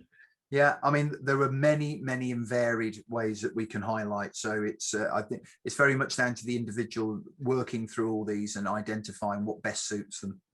So we can have a look at the term focus here refers to the focal point when you navigate through dialog boxes and menus, and you can enhance the appearance of the focus element by example adding a colorful box around the focus item. SuperNova control panel, visual, highlighting. Enhancements, highlighting, no selection. Default, SuperNova control panel, visual, enhancements. Okay. So yeah, again, investigation by the user, I think, to identify all, because the examples that can be carried out are many and varied here. So we'll have a look at that and maybe come back to line view. Okay. So we have also got an option that we'll talk about a little bit later on, and it's called Read From Here. And this is a SuperNova reading feature we'll discuss later on in the course. And as it's a screen reading feature, this option is not present in the SuperNova Magnifier edition. So just to make people aware of that being the case. And of course, we do speak later about something called the Dolphin cursor. This is a SuperNova feature and will be discussed later in this course. As this is a screen reading feature, this option is not again present in the SuperNova Magnifier edition. But we will be talking about the Dolphin cursor a little bit later on as we're moving through the course and where it may benefit people who have issues using web pages or anything that's got HTML in it. So the Dolphin cursor can assist in that area. You can choose to display highlights in a number of different ways, including on a hotkey while it's stationary, while it is moving, or you can choose to have the highlight always present. So the amount of permutations that you can have around highlighting whatever is in focus is many and varied, and it's documented in the manual, and it's something that needs to be investigated after the program has finished today. Okay.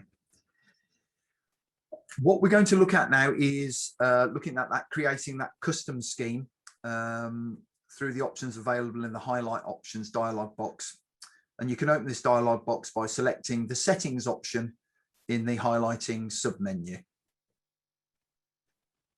Enhancement, settings, Okay. Highlighting options, mouse, highlight the mouse pointer. Right, so where we were referring to earlier, we can get to those particular where we can deal with the cursor and the line. Highlight the cursor. It can all be accessed from this point here. Amongst the different ways to show highlights, you will find two options that require a little bit more of an explanation. So what we've got is showing dynamic tracking. And if you set a focus highlight like the mouse to dynamic tracking, then the highlight will stay visible whilst you use the mouse highlight pointer. The focus. And we've already referred to that. Once you switch away from the mouse pointer and begin using another input device like a keyboard, then the highlight will fade away. Okay. Another item that we can use is show on hotkey. If you set a focus highlight to on hotkey, then you can toggle the appearance of the highlight using a keyboard command. You can further configure this setting through the Visual Advanced options. The dialog box switch is there, and you can choose to display the highlight only while the hotkeys are pressed down, or until the hotkeys are pressed again. Okay. Again, this is something else that I think that each of the individuals need to explore, because it is so many and varied that we've got. So that keyboard command that we can use for highlighting the focus is left control and left shift and backslash, if we are to use that.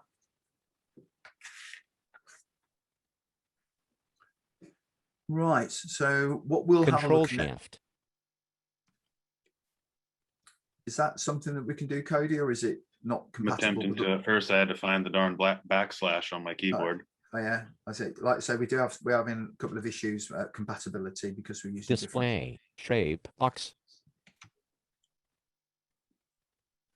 Yeah, it doesn't seem to be working properly. Okay, again, as you know, where we've not been able to represent that, it's something that will need to be looked at in the manual for the users.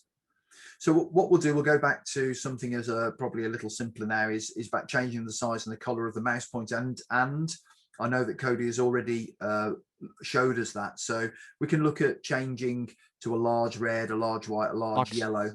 So you know the options are there to change the different mouse pointers to different colors and different sizes, so the availability is there. Also available is the Windows standard scheme, and the selection of this scheme will change the pointer scheme back to the Windows default if that is selected when we do that.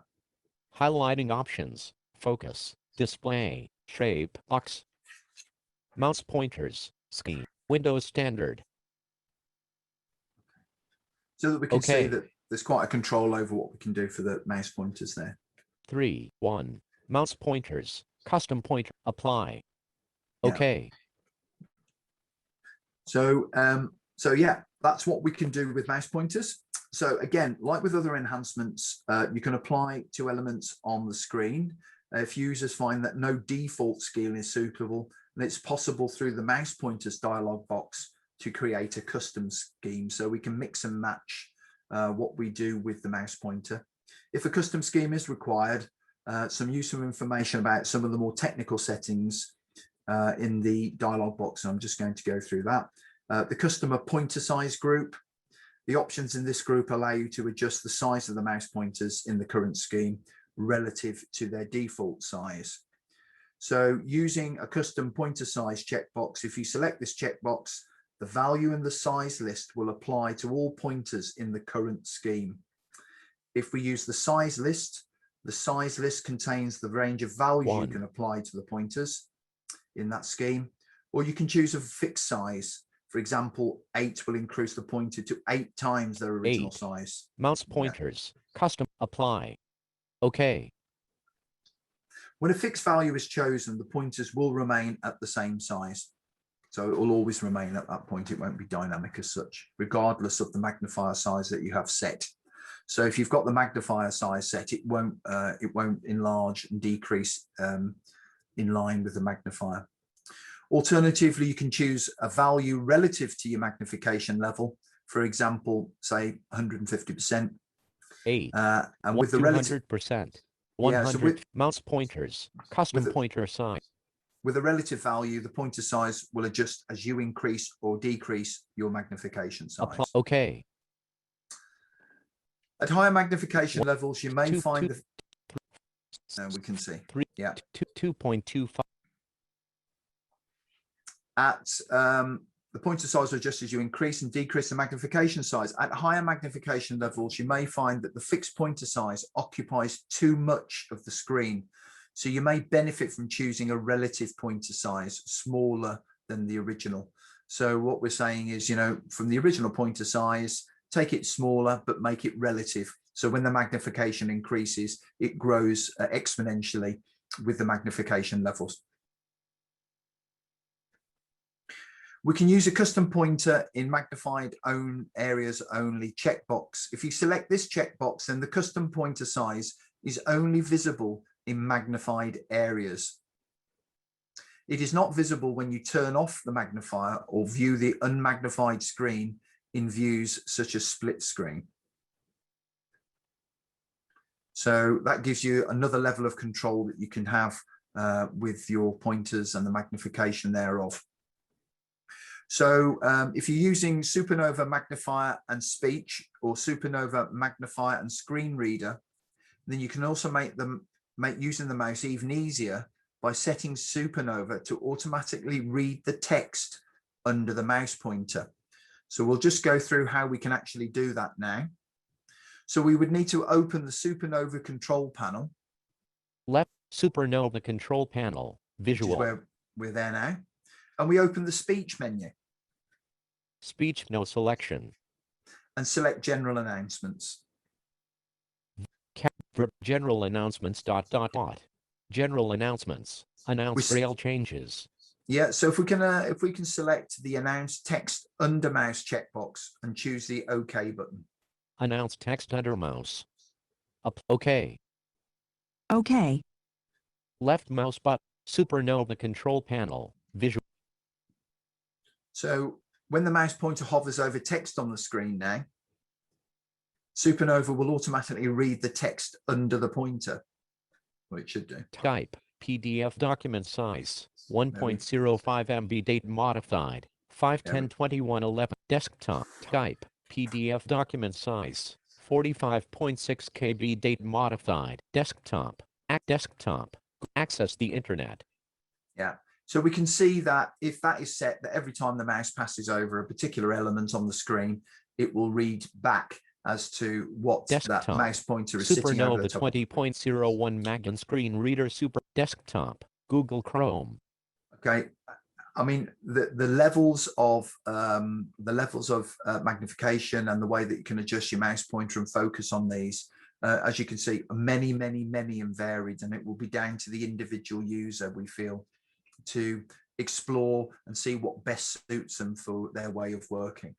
So as regards the areas that we've just spoken about, which is talking about visual enhancements, as you can see, there's a lot going on there.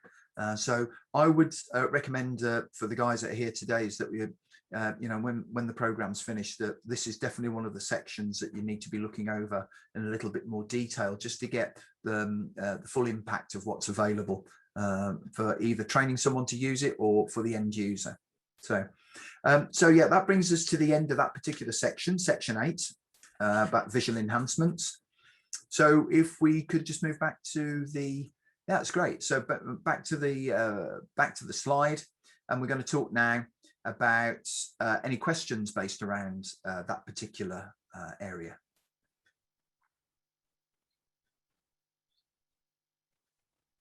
Okay, sorry, I had to unmute myself. I was talking to myself again. I'm good at that. So we had a follow-up from the previous section in terms of how many hooked areas you can have open at one time. And I did answer that, but I wanted to make sure to answer it verbally for anybody who needed that. The limit to the number of simultaneous hooked areas you can have at one time is 256. So quite a few hooked areas you can have. I guess for me, that would be kind of no limit. I can't imagine having 256 of them. Another question regarding the section we just covered, asking if using a USB, if it would save their customized color scheme on the USB to be applied when activated on various computers. And yes, your settings are saved, your customized settings are saved your USB, and you don't have to reset them when you move your SuperNova USB to another computer. Okay, thank you for that. Whoop, just got another question here. The speech did not differentiate between the various PDFs. How would you know which one was which?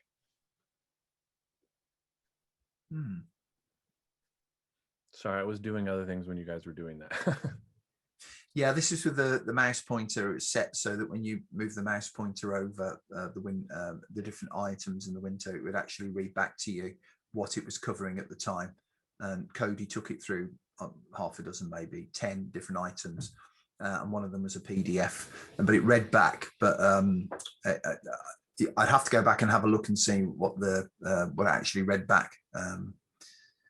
So yeah, I'm unsure in that question.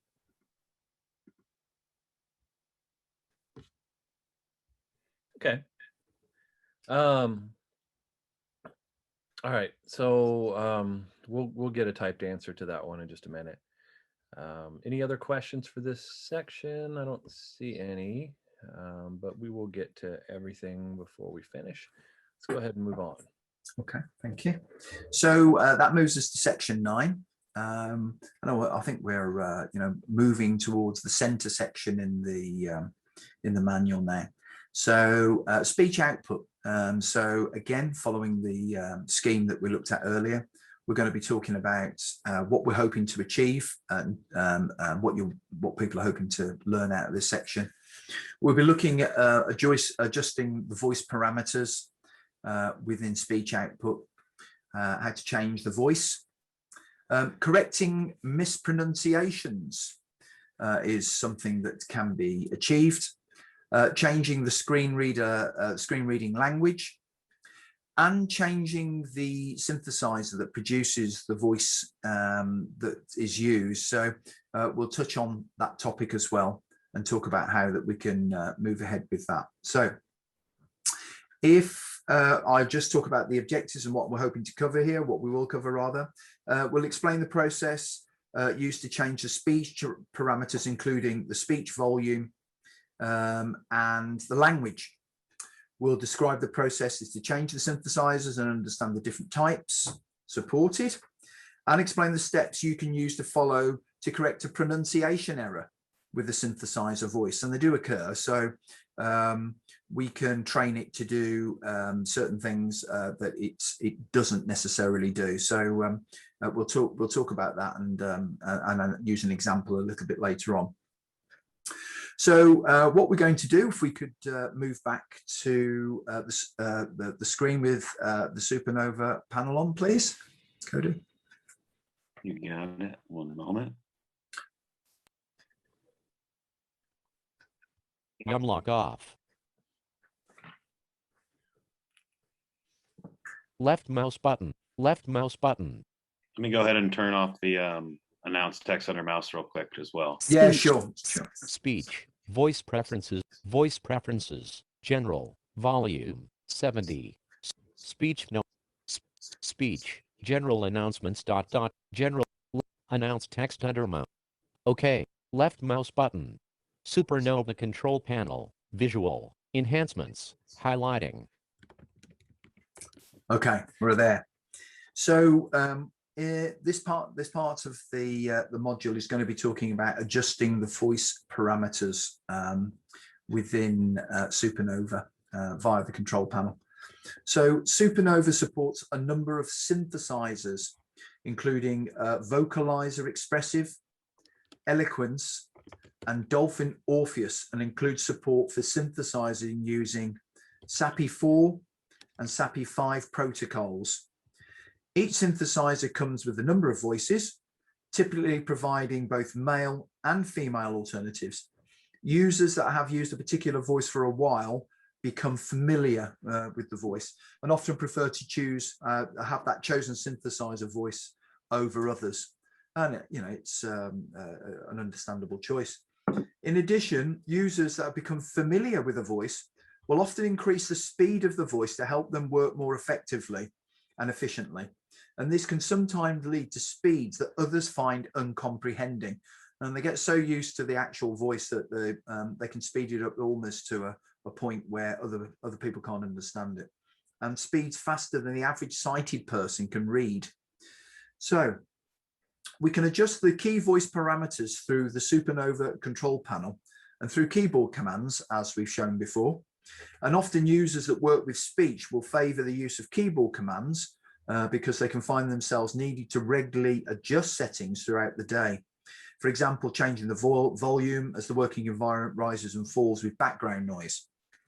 So I will refer to some of the keyboard commands here and the outcomes that can be achieved. And we may use those or not use those to achieve those outcomes as we're moving through. So the functions that we're going to be looking at is to toggle voice on and off. Now, that can be done with a left control plus the 0 button. Color scheme off.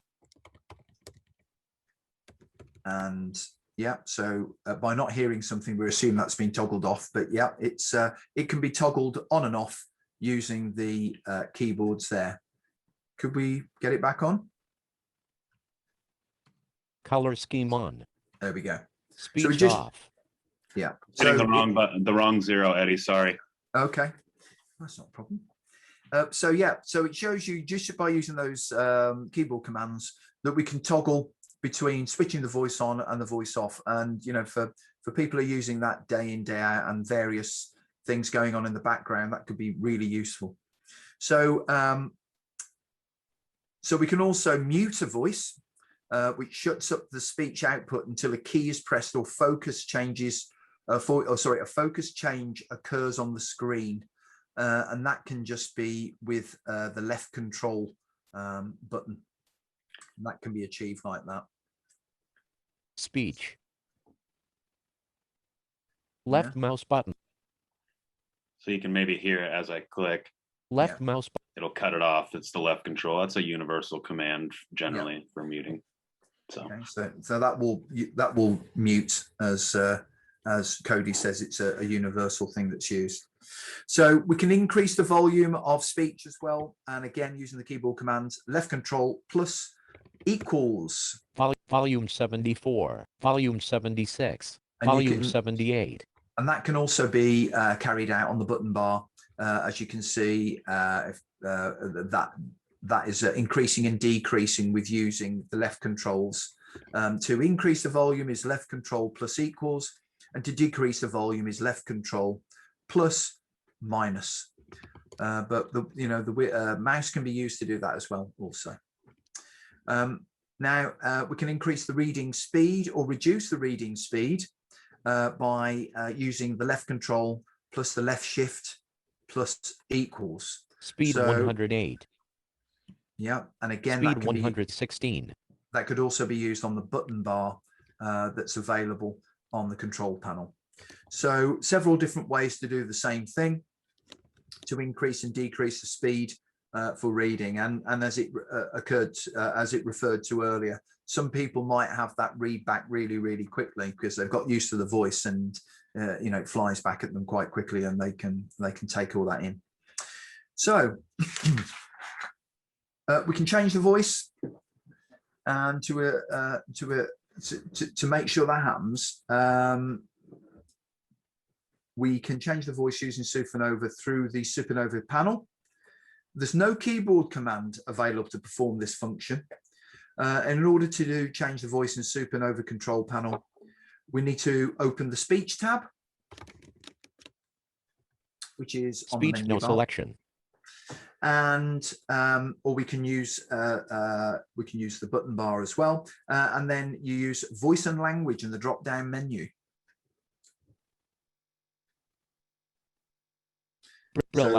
Speech, no select. SuperNova control here, I panel. gotcha. Voice and languages, no selection. Yeah, so we can so we can open the speech tab in the button bar and choose the voice and language drop down menu, or we use the speech menu and voice preferences, which is available up on the above on the bar above, but we'll, as we can see there as well. Okay, from the voice and language drop down menu, we can look at the configuration tab. Voice, no selection. Language, no selection. Voice and languages, no selection. So you can tab through the different voices that you would require from Voice, no, Allison. So we've Ava. got Alison, Ava, and Samantha. Samantha and Tom, I believe. Yeah, and Tom. Tom. So they can be changed. Could we select one of the others just to hear it sounds? Allison. SuperNova control panel, speech, voice languages. And again, Voice and languages, no selection. Voice, no selection. Allison. Ava. Samantha. and then- SuperNova control panel, speech, voice languages. Voice, Tom. SuperNova control panel. Speech. Voice. So we can move through the different voices that are available, and I think there's 4, maybe 5 there, and then you can select those and then continue with those, and then adjust the volume and adjust the speed for those particular voices. So experience tells us that users will tend to choose a voice that they like and stick with it. If users continue to struggle to find a voice they like, then they can either try to create a custom voice that better meets their requirements. And you can create a custom voice through using the user defined voices tab in the voice preferences dialog box. Speech. Voice preferences. ... Voice preferences. General. Volume. 78. User defined voices. Language. US English. Okay. So so we're using the user defined voices tab in the voice preferences dialog box. The settings will be limited to the parameters made available by that particular synthesizer, but there is some flexibility in there of altering that.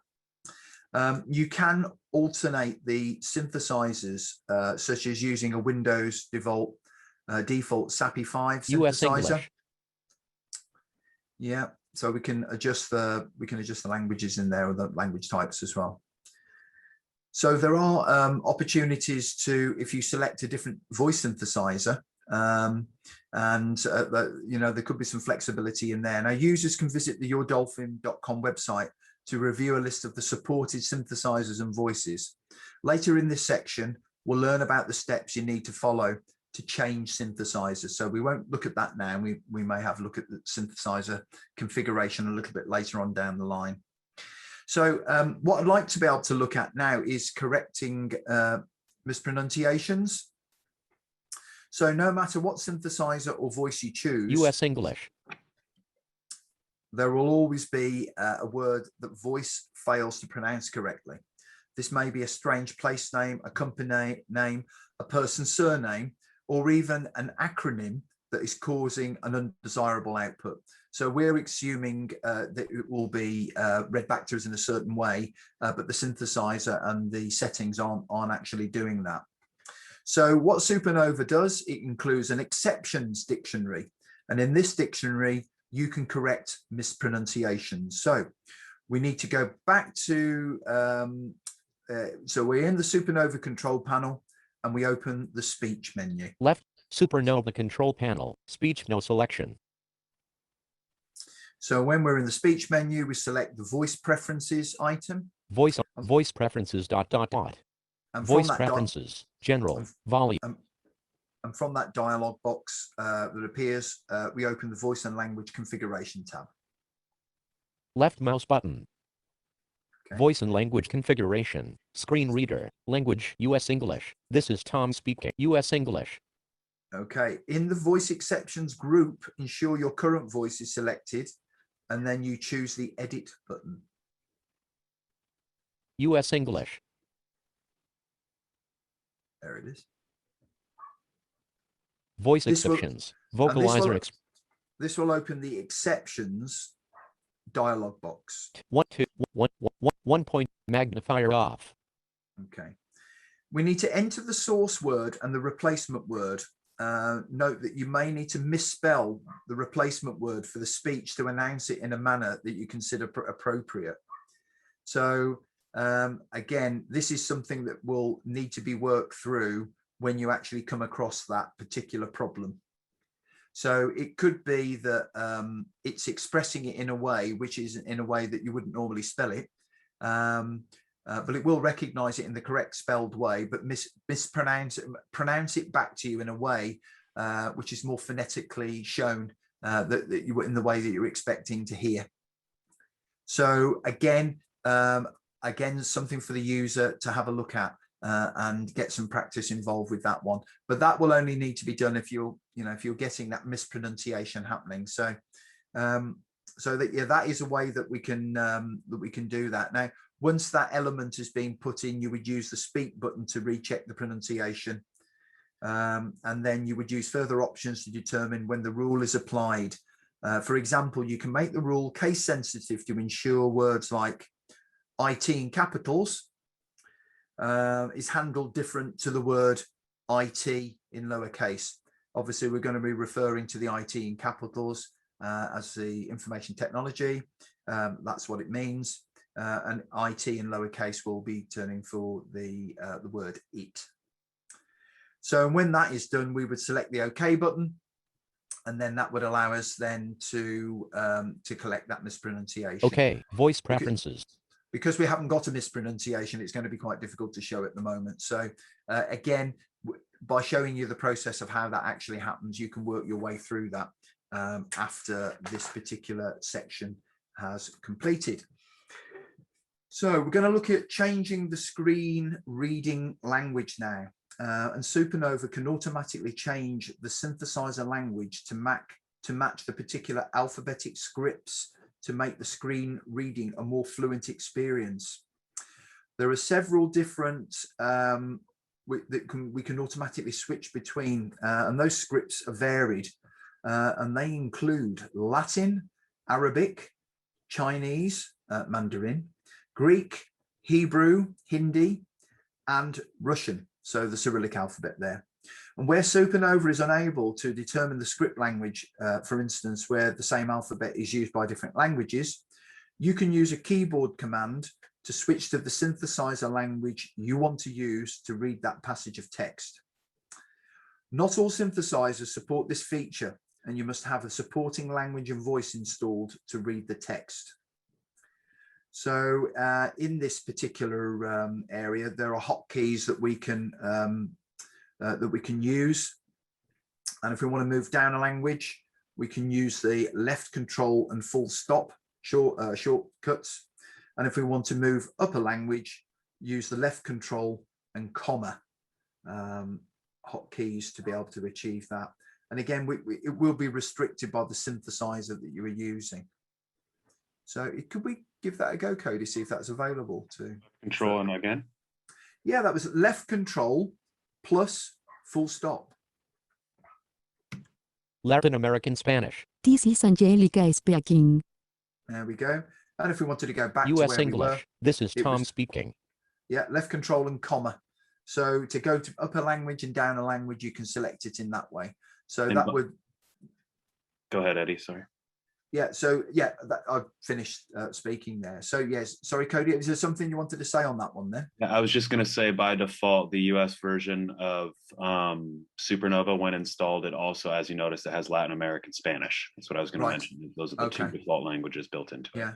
And obviously, you know, as SuperNova ships around different parts of the world, there will be some slight differences there. So this is relevant to the US at the moment. Mm-hmm. So what we can look at now is changing a synthesizer, and to change a synthesizer, we can go through this particular process. Now, SuperNova provides support for a range of different synthesizers, and I think, as we mentioned before, Vocalizer, Expressive, Eloquence, and Dolphin Orpheus, plus synthesizers developed in line with the Microsoft SAPI 4 and SAPI 5 standards. Supporting such a variety of speech synthesizers means users should be able to find a synthesizer and a voice that they found comfortable, clear, and responsive to use. To see what speech synthesizers are available, we would need to visit the Dolphin website or contact your local Dolphin dealer to do that. But be aware of that there are different synthesizers available to suit. So for most languages, SuperNova includes Vocalizer, Expressive, TTS, and Dolphin Orpheus. In the United States, the Eloquence TTS is also provided as part of the product. So just to go through how we would actually change a synthesizer, we go back to the SuperNova control panel. SuperNova control. And then we'd look at the speech menu and select voice preferences again. Speech, voice preferences, voice and we'd look at the synthesizer configuration tab. Synthesizer configuration, select synthesizer, vocalizer expressive. And then we could select the synthesizer button, and this will open a dialog box showing a list of the available synthesizers. Select synthesizer, vocalizer. So you can see that available there are there are three different synthesizers which are available to do that. SAPI 5.0 synthesizer, Dolphin Orpheus TTS 2.10, vocalizer expressive. Yeah, so those are the ones that are available to use. And again, not for this particular session, but that would be something that when you leave today and looking through the manual, it may be worth seeing what level of difference you can get out by using different synthesizers. So yeah, if we could just close that off, that'd be great. Thank you. Voice preferences. So SuperNova. Back at the control panel again, and occasionally a user may report that there is a synthesizer present on the computer, but it's not listed, or alternatively, a synthesizer is listed, but it is causing system performance issues. You can usually address these issues by reviewing the settings in Dolphin's Synthesizer Access Management Program, which is called, the acronym is SAM. And SAM is a program that runs in the background and manages both the synthesizer and Braille displays used by SuperNova. At this point in time, we'll just take a quick look at this program to make sure you're aware of its features. So you can open the program by selecting the SAM icon in the Windows system tray.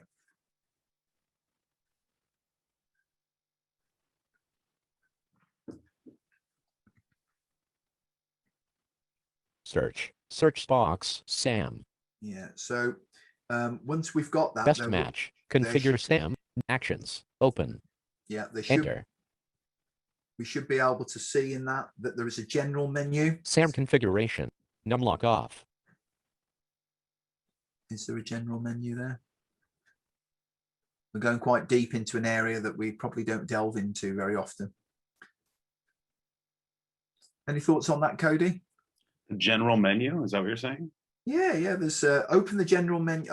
Sorry, that's my fault. Open the SuperNova control panel and open the general menu and choose the advanced options menu.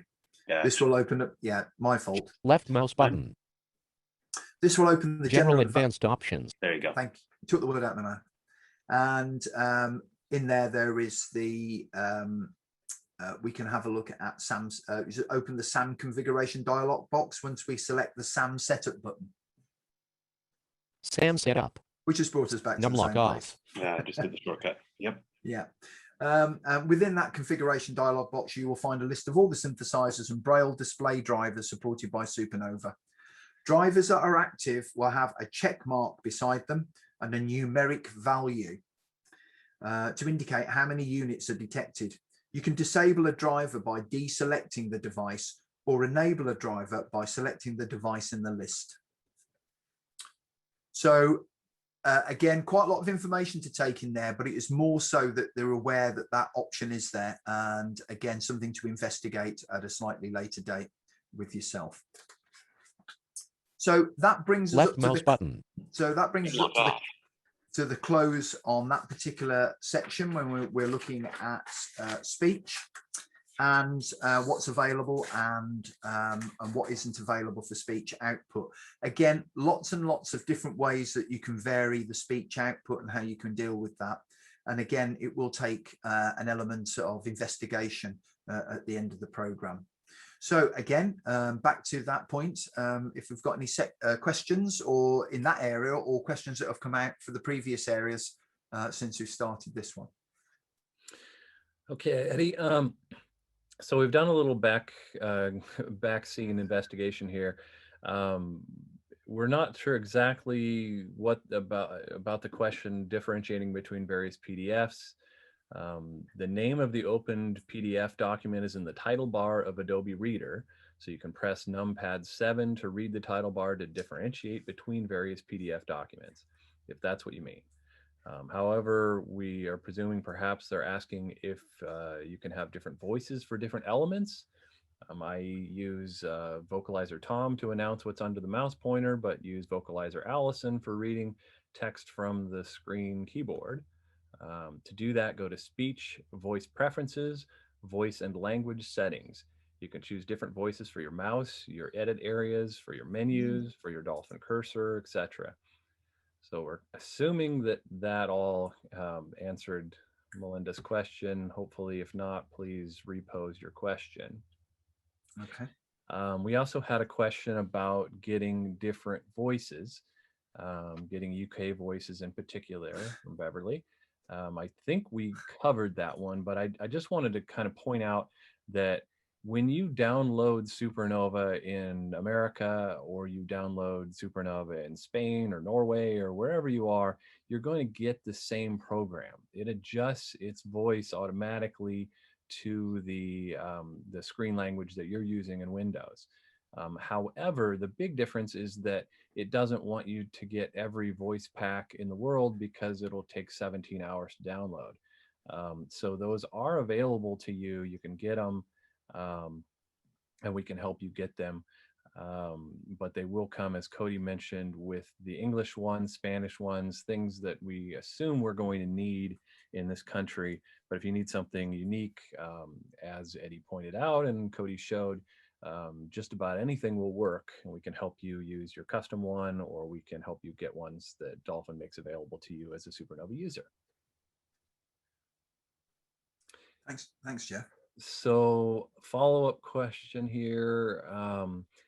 How can one install additional synthesizer profiles, or I should say synthesizer drivers?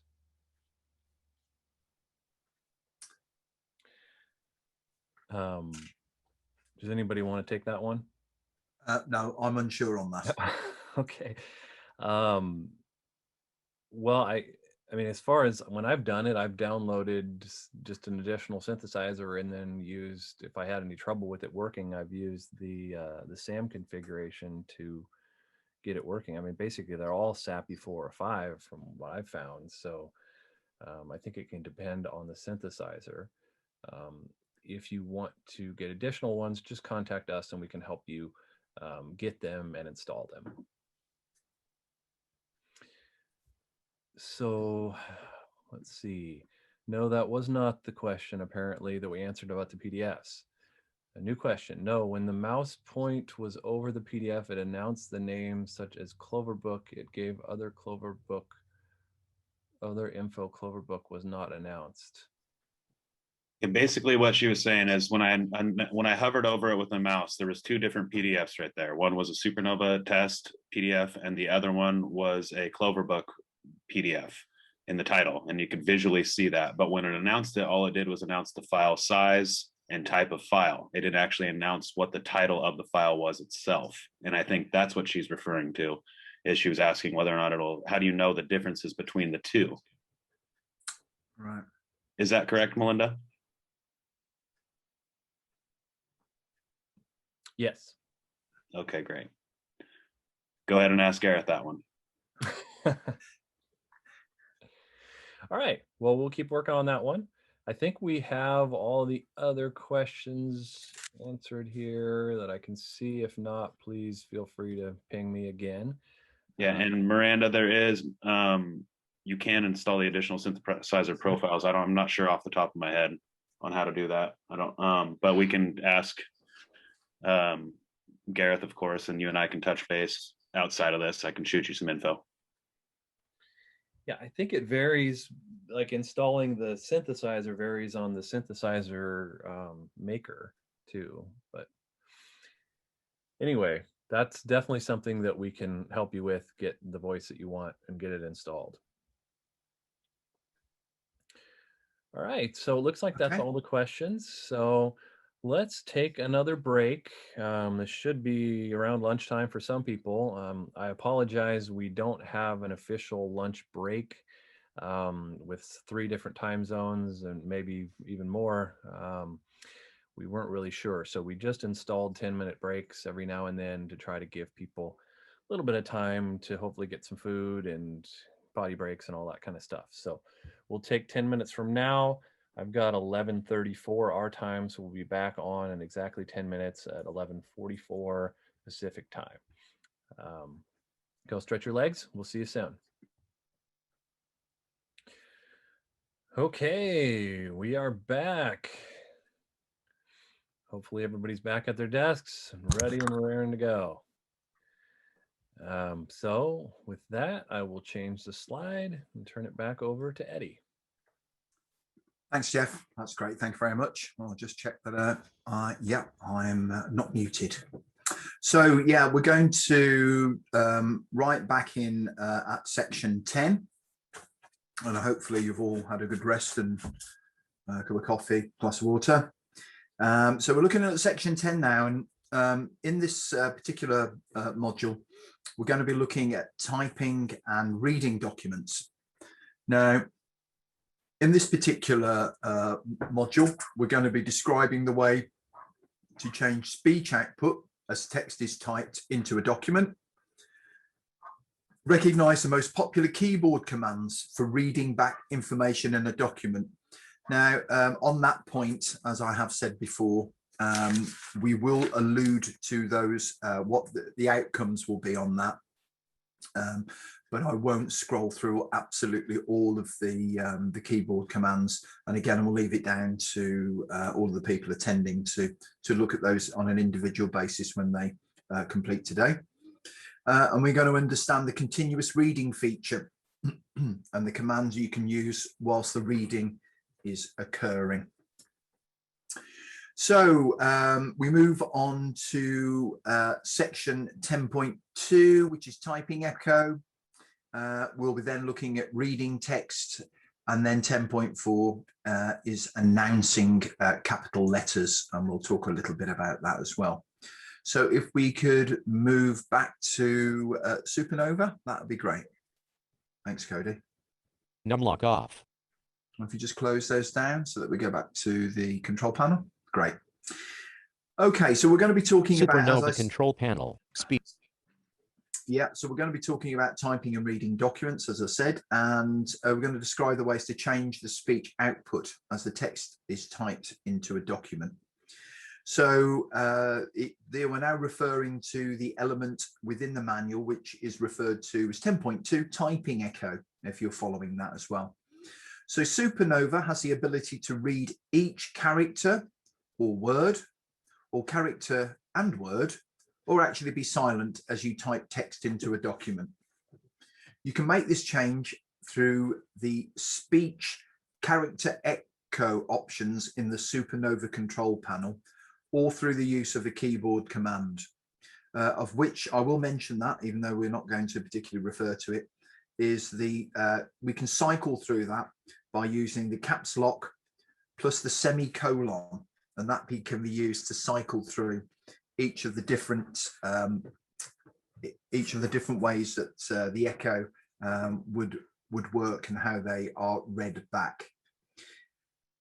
So SuperNova reads the focus as you arrow through a document. If you press the up and down arrow key, speech will read the line the focus moves onto. If you use the left or right arrow keys to move across a line, then the speech will read each letter as you move. This is referred to as automatic speech output, and where SuperNova sees a focus change on the screen and then acts accordingly. SuperNova includes a range of speech keys, or speak keys rather, that allow users to read different elements of the text. These keyboard commands are known as multi-key commands, and this means when the key is pressed multiple times, it will read the focus in different ways. For example, the pressing of the read word speak key produces the following output. You press it once and speech reads the current word, for example, word. Press twice and speech spells the current word, for example, W-O-R-D.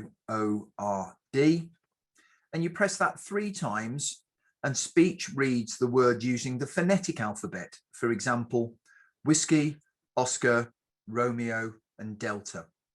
So there are many speak keys, and I'm going to go through the functions of each of the speak keys, and I will quickly refer to the default number pad set that you can use for this. So the different functions that you can use with speech are reading a character at the current focus position, and that can be done with number pad 4. You can read the word, not the character, but the word at the current focus position, and you would achieve that by pressing 5 on the number pad. You would read the line at the current focus position, and that can be achieved by clicking on 6 in the number pad. You can read up to the cursor position on the current line, and then you would use your left shift key and number pad 1, and again read from the cursor position on the current line, again using left shift and number pad 2. You can read a sentence at the current focus position, and you would use a key combination of caps lock and number pad 4. Read the paragraph at the current focus position, again pressing caps lock and then 5 on the number pad. Reading selected text, and you would use number pad 1 for that. And then additional focus information describing the paragraph style and the alignment, etc. And to be able to do that, you would use the left shift rather, and number pad 0. This list above provides a list of, I've discussed, the most popular speak keys. In reality, there are over 30 speak keys available, including commands to read information whilst you're in a table and while you're navigating menus and dialog boxes. So again, investigation of all of those many speak keys can be found within the manual. So they need a little bit more investigation as into those when the program is finished today. So what we're going to have a go now is looking at how you would announce capital letters. So although the announcement of capitalized letters seem a straightforward setting, there's a number of considerations. Are capitals to be announced when the user types in text? Are capitals to be announced when the user is reading a document? And are capitals to be indicated with spoken prompts or by sounds? So to provide a solution to these and other requirements, SuperNova has a number of settings focused on capitalization that exist in a number of different places in the SuperNova control panel. So we're going to have a look at the description of each of those settings in the control panel and the purpose that they fulfill. But the SuperNova settings, a note, the SuperNova settings will vary depending on the synthesizer you are using. So to turn on capital announcement, you can do this by selecting the capitals checkbox in the text style announcement dialog box. Verbosity, text style. So, and there are keyboard commands to do this, but we'll have a look at how you would do that. So you can, like I say, you can turn on the capital announce by selecting the capitals checkbox in the text style announcements dialog box. There are other keyboard commands that you can use to do that, and you can toggle between how the capitals are dealt with using the caps lock and the quote key. So the types of regions include that you can do this in edit areas, regions of the screen where you can input text such as text boxes or document windows, prompt areas, regions of the screen that contain prompts such as dialog boxes. And this also includes Excel workbooks, etc. Prompt areas. Okay. Menus, regions of the screen where information is presented in drop-down or context menus. So you can select those. Menus. Punctuation. Yeah, so you could select where the capitals are announced from that particular tab. So turning on capital announcements means SuperNova will indicate capitals when typing. More punctuation. And more punctuation. Sorry, Eddie, go ahead. Yeah, sorry. I was just waiting to make sure it finished. So turning on capital announcements means SuperNova will indicate capitals when typing and when you move across a line of text using the left and right arrows. So if you want capitals to be indicated when you use the up and down arrow keys to read through a document, for example, if you're proofreading a document, for instance, then you need to turn on the announce capitals when reading lines checkbox. We got that in there. More punctuation. More punctuation. Read from here. Punctuation. Yeah. Some punctuation. So, punctuation. So to be able to do this, we need to go to the SuperNova control panel and open the speech menu. Some punctuation. Left mouse button. And select general announcements. General announcements. Yeah, now you've got the dialog box there. General announcements. Announce braille changes. And then you can select announce capital letters when reading lines checkbox and choose the OK button. So we can see it's there. Again, a lot. Announce capitals when reading so lines. You can apply that, and then that will allow you, if you're using the up and left.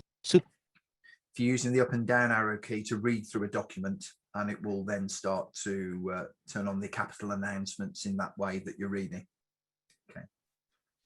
So we can also use sounds to indicate capitals, so we don't have to actually get the letter announced as a capital letter. And by default, SuperNova will describe capital letters by using words. Using words is a method all synthesizers support. However, it is also possible with some synthesizers, not all, to use a sound to indicate capitals. So to do this, we need to open the SuperNova control panel again and the speech menu. Speech, no select speech, general announcements, general announcements, and then we open the general announcements dialog box. General announce. We use the select use beeps for capital announcements. So what we've got there. Use beeps for capital announcement. When you encounter a capital letter now, then a beep will occur. It won't be available to tick if your current synthesizer does not support this option. So if it is able to be ticked in and the tick taken out, it will indicate that your synthesizer can be used for this particular way. So yeah, the idea is instead of taking the description out for a capital, it will actually put a beep and replace and indicate where the capital letter occurs. And then a beep will sound. You can also choose from the sound list. You can choose a sound from the use sound list and choose OK once you've selected the sound list there. Can we see that?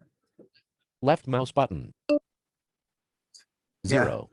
Yeah, not 18. Yeah, not So it's just numbers that are indicating, but it will, you know, I would imagine that there are many types of beeps in there that will indicate when you're encountering a capital letter. So yeah, if we could close out of that, please. General announcement.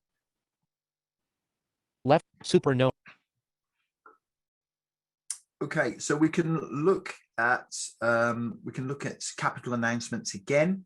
And there were several ways that by reading we can get an announcement of when we're encountering different capital letters. So there are, if we use the sounds that we've just encountered there, that when if it's set to read a single capital letter, it will announce the letter in the caps or one beep. If we're reading a word with an initial capital, it will read out the capital and the word.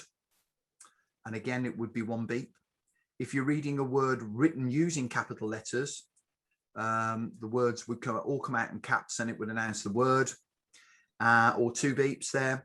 And if you're reading a word written with a mixture of lowercase and uppercase letters, it would announce mixed caps and then the word. And if you're using the sounds to indicate that, it would be two beeps for that. We can also use a pitch change to indicate capitals when spelling characters. And you can indicate a capital letter by raising the pitch of your synthesizer's voice. This option is available when spelling characters as well. So examples, when you're spelling characters, you may have a character echo set to echo each character you type.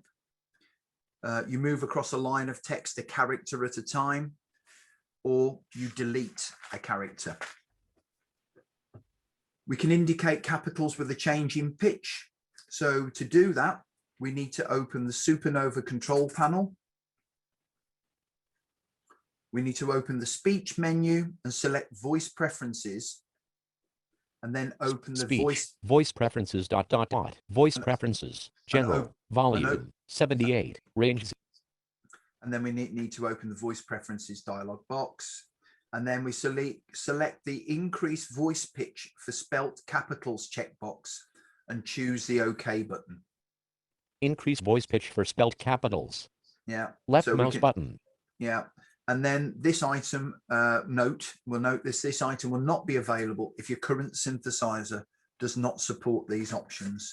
And I think that's quite a common thing across this particular section, so the synthesizer has to be able to support that particular option for it to work. So, as you can see, there are, if we could just close out of that, please, that's great. As you can see, there are many and varied ways that we can look at typing and reading documents and how they're announced.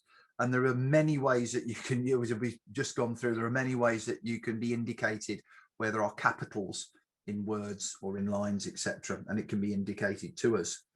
So at that, for this particular section, have we got any questions?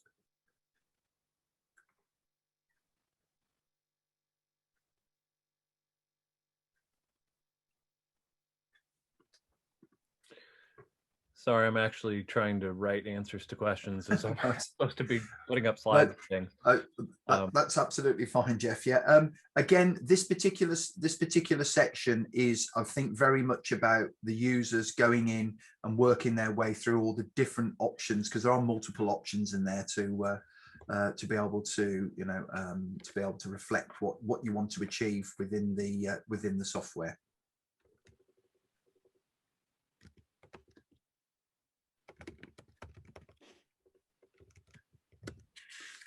Okay, so sorry, we did get one question about using magnifier and speech or magnifier and screen reader for finding punctuation errors, and you know, with the expanded features of magnifier and screen reader, that would be the recommended version for that.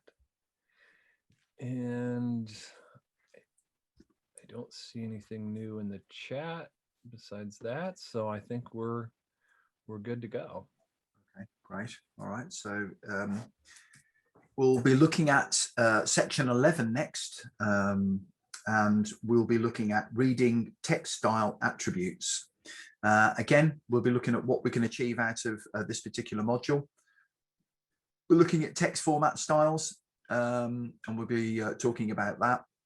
And we'll be looking at turning on and turning off style announcements.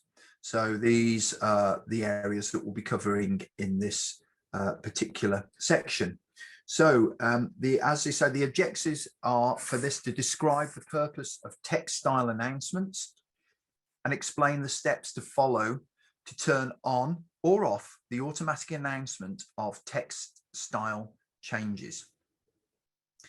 Now, text format styles were described in the previous section with the use of speak keys. And if you follow the, if you follow exercises moving on from this within the manual, you'll learn that the read character speak key provides some attribute information about the current character that you're in. And there are hotkeys that can read characters at particular current focus points. And this particular number key, number pad 4, will allow you to, on repeat of the key press, give you announce phonetic character description. If you press it twice, if you press it 3 times, announces the character attributes, including the font name, the size, and the style. And if you press it 4 times, will announce the Unicode value of that particular character. So could we move to the desktop and see if we can get open a Word document? Numlock off. And see if we can show how that works. Numlock off. In a Word document using that keyboard stroke that we've just spoken about. SuperNova Magnifier and Speech Training Guide HTML Word, blank line. So there, Cody, what we're trying to establish here is we can read a character at the current focus position, and by using Numlock off. I'm using the number 4 on the number pad and pressing Capital it. display. Number 4, sorry. Yeah, it's number pad number 4, and by D. pressing it, yeah, if you press it twice. Font calibre normal 12-point color black capital. So it will announce the different attributes. If we could try hitting it 3 times. D delta. So if we could just scroll that through that again, because what we should be seeing is when it's hit twice, it should announce the phonetic character description. So if we could just do that twice. Hit 4 twice, correct? Yeah, please. 0044. No, that doesn't appear to be doing delta. it. Yeah, so it's telling us phonetically it's delta, so it's D for delta. I wasn't hitting it fast enough, Eddie. Sorry. All right. If we're hitting that 3 times, it should announce. If we're hitting it 3 times, it should announce the character's attributes, including the font name, size, and style. And I think it did it earlier. So could you try it again? So that's 3 hits on that. 0044. No. D font calibre normal 12-point color black capital. Yeah, as you can see, it is, but it is going to need for the user a little bit of practice if they need to achieve that. And then if the number, if the keys hit 4 times, it will announce the Unicode value of the character. 0 D font calibre normal 12-point color black capital. Yeah. Font calibre normal 12-point color black capital. Yeah, I think it's going to be, once the program's finished, people practicing this, because I think it's going to need a little bit of practice on that for it to perform in the way that it should. So what we're looking at here now is we're going to look at the use of the read character speak key. And that which is a really useful command that you use as you work. For example, if you want to ensure you've applied the correct styles to a word, you simply need to move the focus onto the word and press the read character speak key 3 times to discover if the right style is applied. However, a difficulty arises when a user is presented with a document they're unfamiliar with, and they continue to need to know the style attributes applied to the text. For example, if a user needs to proofread a document, they could, of course, go through the document character by character using the read character speak key, checking the attributes of each character. But as you can imagine, this would be a very time consuming process. So, so to resolve this issue, users can set SuperNova to announce when specific text styles appear. Users can make this change in the text style announcement dialog box. So to turn on those style announcements, the application of text style announcements, they go beyond the basic options of font type, font size, bold, italic, and underline to include options such as color, headings, spelling errors, grammar errors, revisions, comments, etc. And here you'll concentrate on just the basic style changes. So the turning on of style announcements means SuperNova will automatically announce the presence of the style when it is encountered. And continue on from what we've previously looked at, we need to open the SuperNova control panel, open the speech menu, and select text style announcements.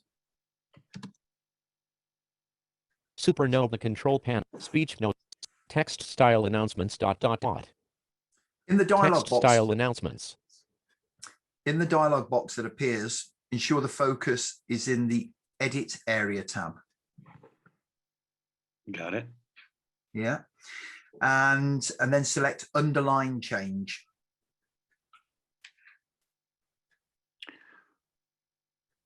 There Announce, underline change. Okay. You could also add in there weights change and italic change checkboxes. So what this will now do is that SuperNova informs Weight change, italics change. When these are selected, it should now show you that SuperNova informs you when it encounters text that is either bold, italic, and/or underlined as you move through that document. So if we could apply that and then go back to the Word document, Cody, and see whether we can replicate Punctuation level, most punctuation. SuperNova control panel, speech, verbosity, text, italic, capital, welcome to the mixed caps, SuperNova, capital, training, capital, guide exclamation, normal, bold, capital. This guide will walk you through installation and. Okay, so I think what we encountered there, that it was starting to talk about the capital. Did it actually mention the bold in that particular? It did, yeah, Eddie. So what I have here is I have, for those who are following along, we have a paragraph right here with the training guide, and the first sentence, if you will, is in italics. The second sentence is going to be in bold, and then the third sentence is underlined. And that's what you were hearing is the first sentence. It did announce that it was italic and announced that it was capitalized, and then read the, the sentence accordingly. And then it did say that the next sentence, it said bold, and then it continued to proceed with it. But it just kind of ran along the two, because they were both on this. I assume that they're both on the same line, so it continued to speak. Right. If I would have wrapped the bold to the second line, it probably would have paused for us.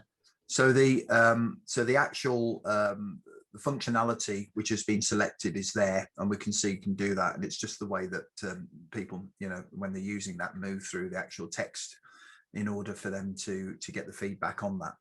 So sorry, Eddie, that's also a good example of what we were just talking about for screen reader, the screen reader version being a more powerful editor at finding punctuation mistakes and things like that for proofreading, because it does give you more options of things that it will announce. Okay, thanks. So using that example there, we've seen that the automatic announcement of text styles can be a very useful feature if you need to check a document. However, as you can imagine, once the document is reviewed, it's probably not something that you want to be using all the time. So the announcement of style changes can become a significant distraction from the general reading of documents. So users need to be aware that for certain circumstances, it can be very, very useful. But obviously, it may not be useful all the time if it's a general read through on a particular document. So that brings us to the end of section 11. Any questions in there? So that's reading text style attributes. Okay. Yeah, I don't think we have any new questions. I did want to go back to the PDF question. We're still kind of Oh, right. trying to figure out exactly. So basically, I'm guessing, I apologize, those of us working in the background are often working in the background and not paying as close of attention as we'd like to. So we didn't actually see what was going on, but it sounds like Cody was hovering over an icon, and the hover feature, the hover feature will read whatever line of text he's over. So if he just hovered over the one line, it wouldn't have read the other lines.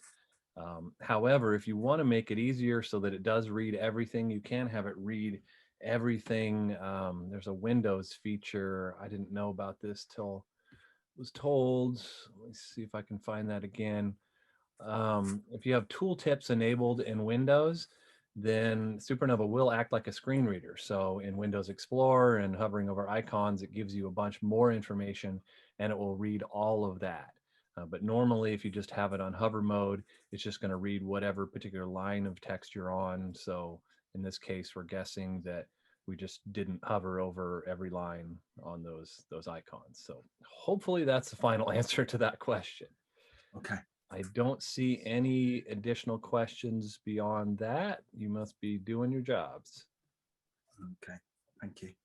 So which brings us on to section 12, and there we have the slide for that.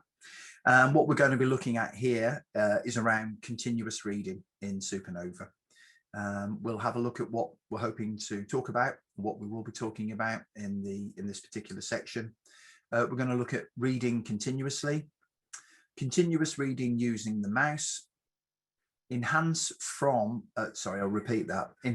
read from here, and then alternative reading modes. And we will just reflect on that as well. And there are a couple of alternative reading modes that we would look at there. And I know I previously spoke to Cody, and he's going to bring up something outside of what we're normally looking at to put that in place. So continuous reading, and what we're going to be talking about here, we'll be able to have a look at the read from here feature and how you can start and stop reading using this particular feature.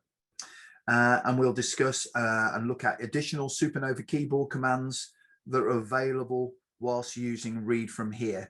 And again, as we've moved through this before, we'll talk about the functions which are available and what the outcomes are available. But I will try and not go through absolutely every desktop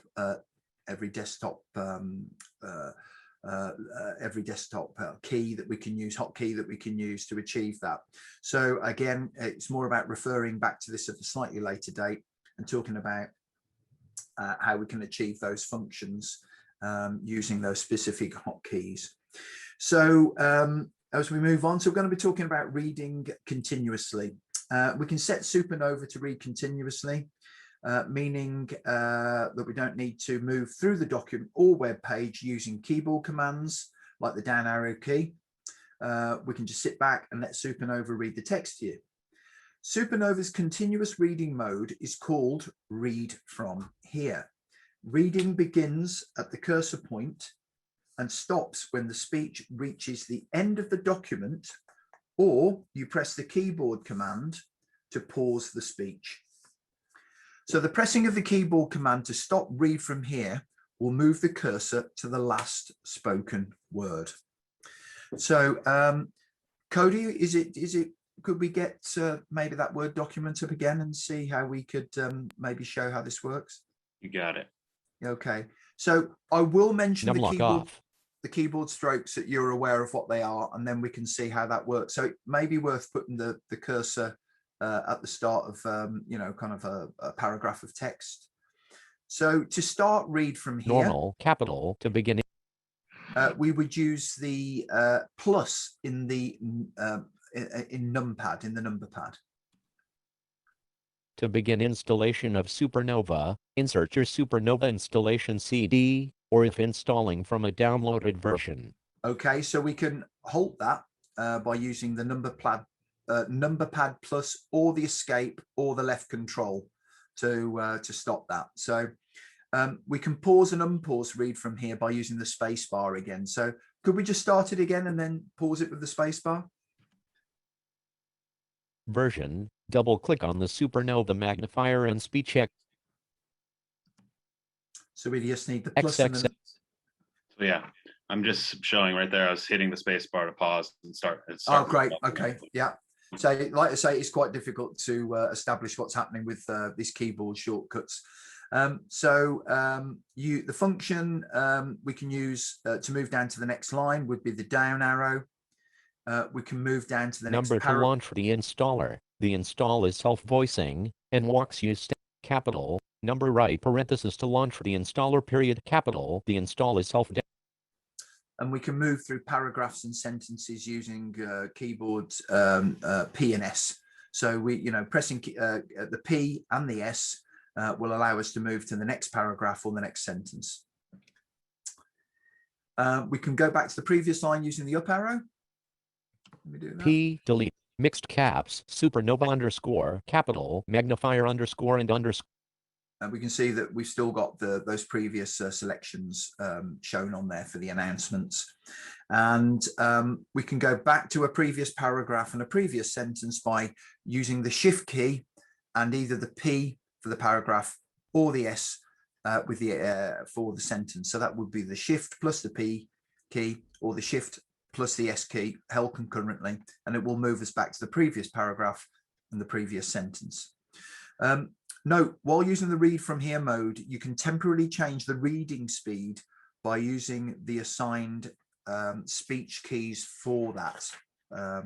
So to increase the reading speed, you can use the left control and left shift plus equals. So while it's reading to you, if you were to use those particular combinations, it will increase the reading speed.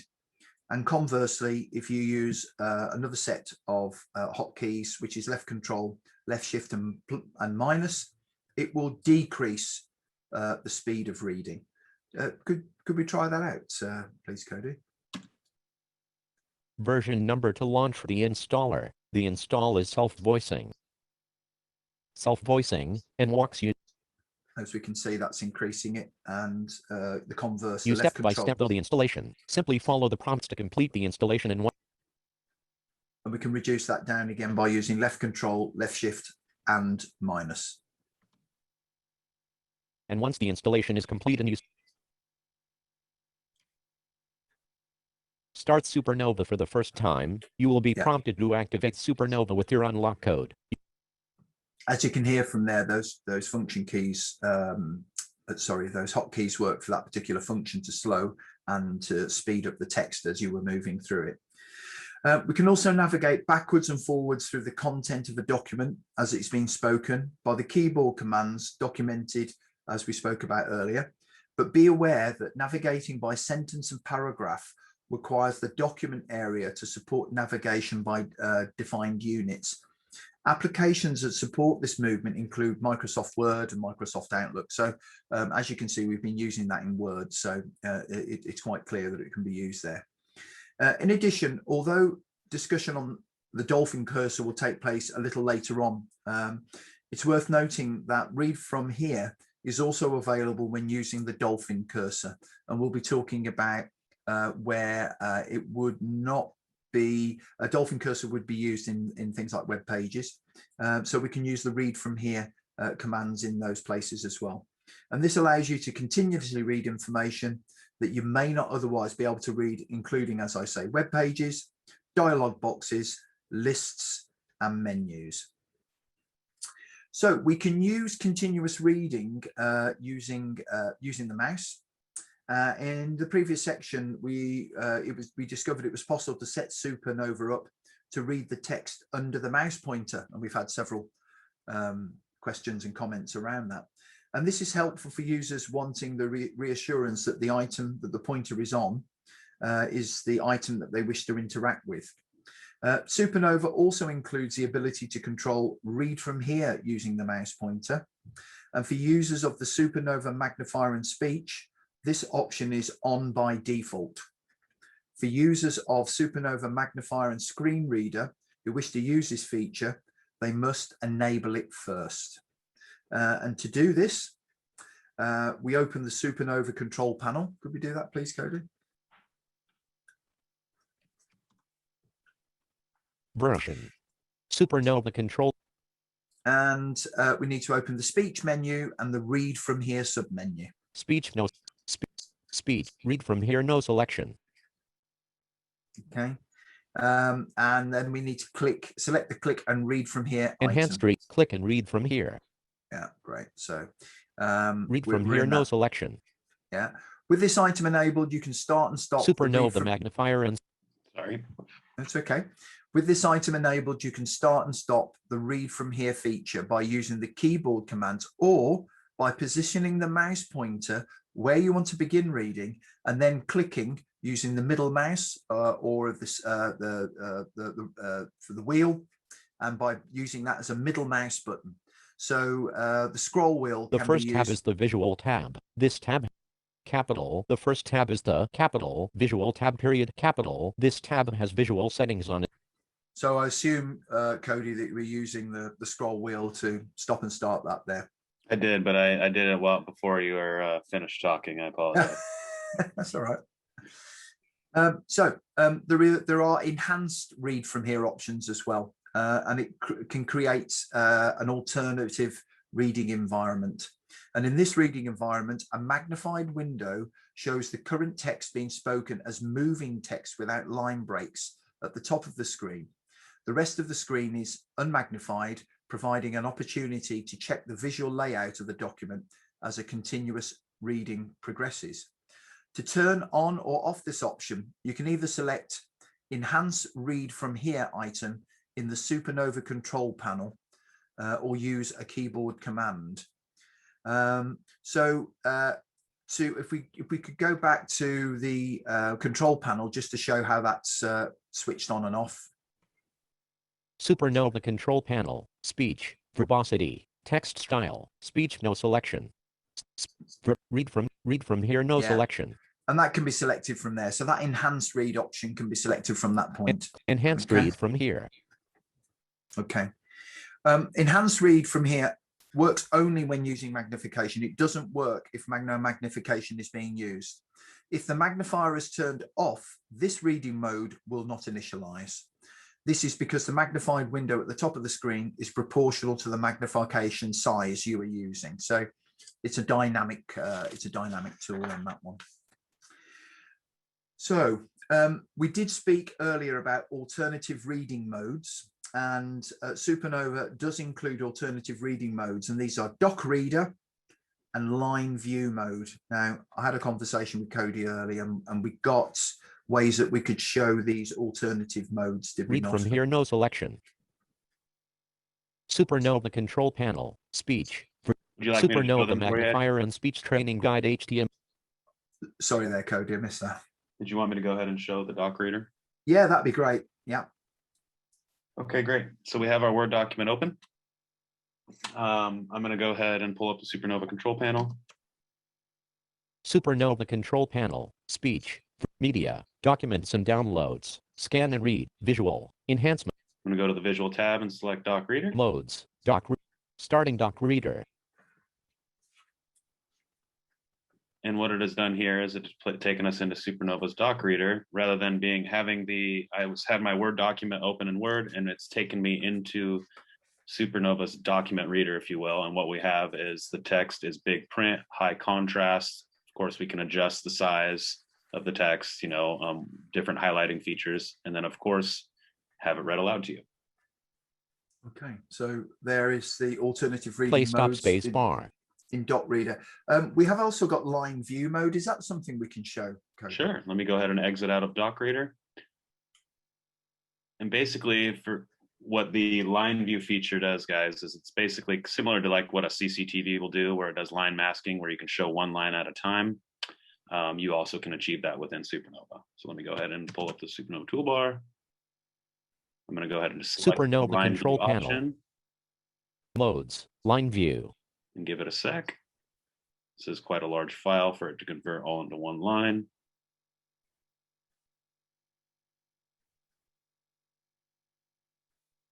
Line view on. There we go. So now, as you can see, we have the beginning of the training guide that I was just, or document, the SuperNova Magnifier and Speech training guide. And of course, I can also scroll using my arrow keys.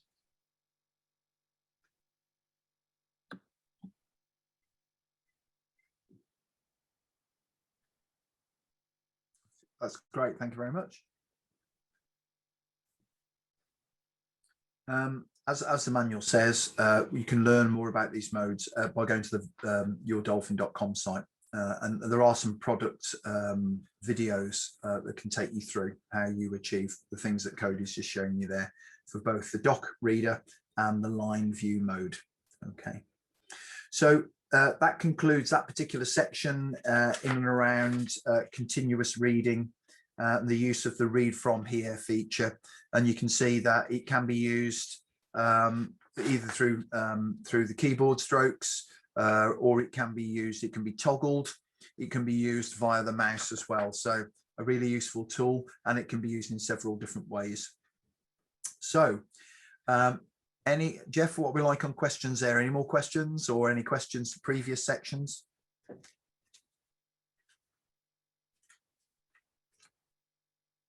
You're muted, Jeff. Thank you. Okay, so yeah, we've got a few questions. I'll just read them out to you. Is there any difference with reading Word doc and PDFs? ZoomText uses the app reader.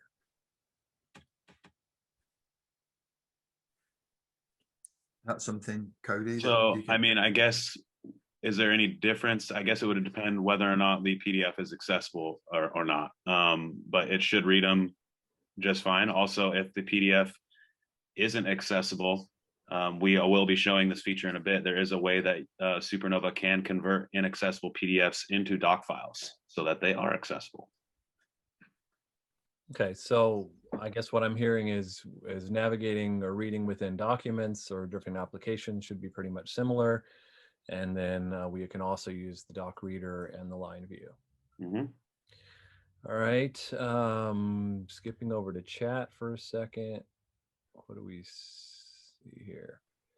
Keyboard command for the doc reader. Is there such a thing, or is that just a visual feature? Oh yeah, it's caps lock's number pad plus.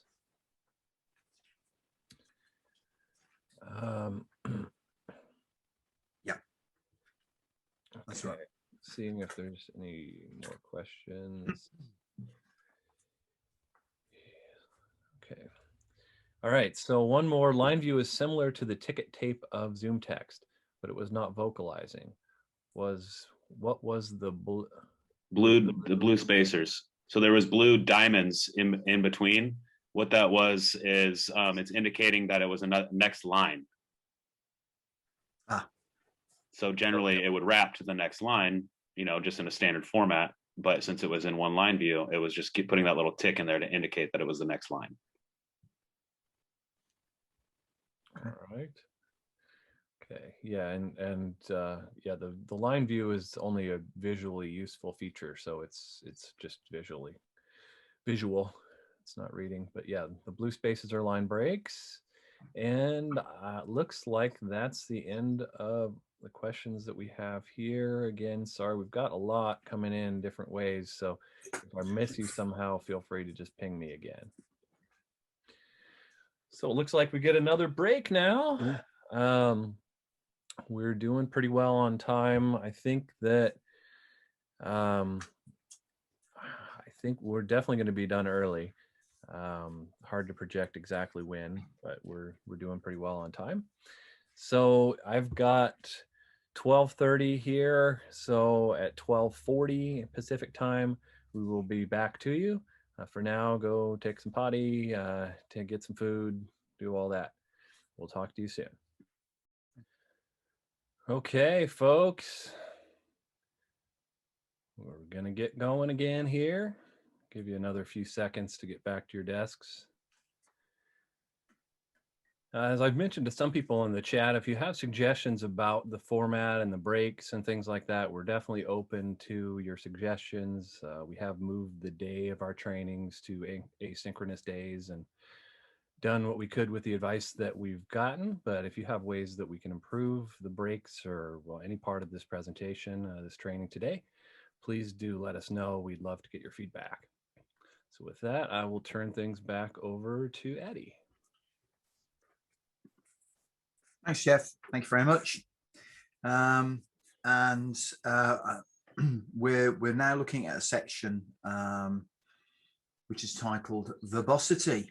And so we firstly need to find out what verbosity is, and we'll look at what we're hoping to achieve from this section, and look at how verbosity impacts on the user. We're also going to look at what we can change, what SuperNova tells you about each type of control. We're looking at, we'll be just dipping into customizing the verbosity scheme.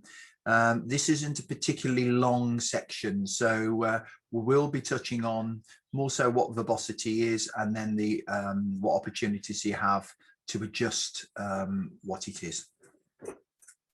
So what we're going to be looking at is what's meant by that term verbosity that I've just been saying, and recognize the difference between the different verbosity levels and the type of user to whom each level may benefit. We're going to recognize that verbosity schemes can be modified and understand the steps to follow to make these adjustments. That last part is out of the scope of this particular course, but we will look and address that it can be done, but we won't be going through how verbosity schemes are customized today. So what is verbosity? Well, verbosity is what SuperNova tells you about each of the controls that we have. As you navigate through menus and dialog boxes, SuperNova tells you about the type of control you're on and any additional information that may benefit you. Knowing, for example, the shortcut key for a menu item, that's really useful. This additional information provided by the screen reader is known as verbosity.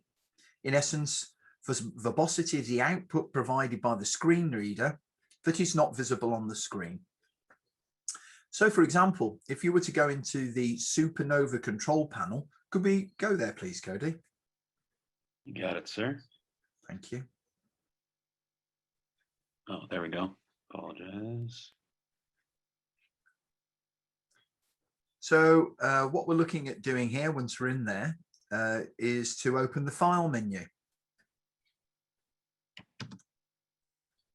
I'm having some issues over here. Okay. Yeah, it's starting to freeze up on me from running it for so long, it looks like, with the virtual machine and with Zoom. Hey, so Cody, at one point there was a question about multiple monitors, and that's not actually covered in the training. So I wanted to at least show people kind of how that worked. So why don't you shut down for a second and I'll just show that, and we'll talk about multiple monitors for a second. I think it's actually a good thing to point out in terms of what we're going to cover at the end, some differences between SuperNova and Zoom Text. But we're actually running Cody's whole presentation as it's an i5 8 gig 2013 computer, I think. Bought it refurbished, I think. Anyway, it's a super old Mac. We're running obviously the Mac system, the parallel system on top of it. We're running Zoom with it. We're running SuperNova to show that. So it's running a lot. So it definitely shows how SuperNova is ultra powerful at running a whole lot of stuff with it and not taking all of your resources along with it. Definitely one of the features we like to tout about SuperNova. So unfortunately, maybe it's a little bit too much for the 2013 and needs to shut down and take a break for a second. If so, I can hopefully get that started on this computer. We'll just take another like 5-minute break. Line view off. Windows sign in. But we'll see. Hey, Cody, mute yourself so we don't hear you trying to fix stuff. Windows sign in. SuperNova Magnifier. So, okay. Left mouse button. We're still hearing you, Cody. I'm trying. Oh, the joys of fun technical things. All right, so this is a video. I'm sorry it's not the best quality that we could create for you. It's an old one, but I don't. We just did a Blind Life video, or the Blind Life video, with Sam Seavey, and he borrowed both of my touchscreen monitors that I normally would have to show you in our little quote unquote studio here. So I was trying to set something up earlier, but I really don't have anything very good. So I'll show you this video. I think this is the one that shows I mean, it definitely will show you the two touchscreen monitors, and then we'll talk about what's happening on there. I'm sorry, this isn't a training video. It's just a little thing I shot just quickly for a conference. But let me show that, and then we'll talk about the multiple monitors and multiple touchscreen monitors with Dolphin SuperNova Mag and Speech. So another thing we're showing today is Dolphin SuperNova. You can see, if you can see the left screen here, you'll notice that I have the Dolphin control panel out there. Now I have both touchscreens. It's really convenient with SuperNova. You can control two different monitors, and you can control the contrast and other things on them independently. So as I increase the magnification on the external monitor, nothing's happening on the other. As I change control contrast and things, or color contrast, it's staying the same on the other monitor. So you're always able to change these things separately. Really helpful to be able to have the independent access, touchscreen access, and multiple monitor access with SuperNova. Screen magnification and speech software. Can show you other neat things about SuperNova. Just come see our YouTube page and other places. We've got more information about all the cool things about Dolphin SuperNova.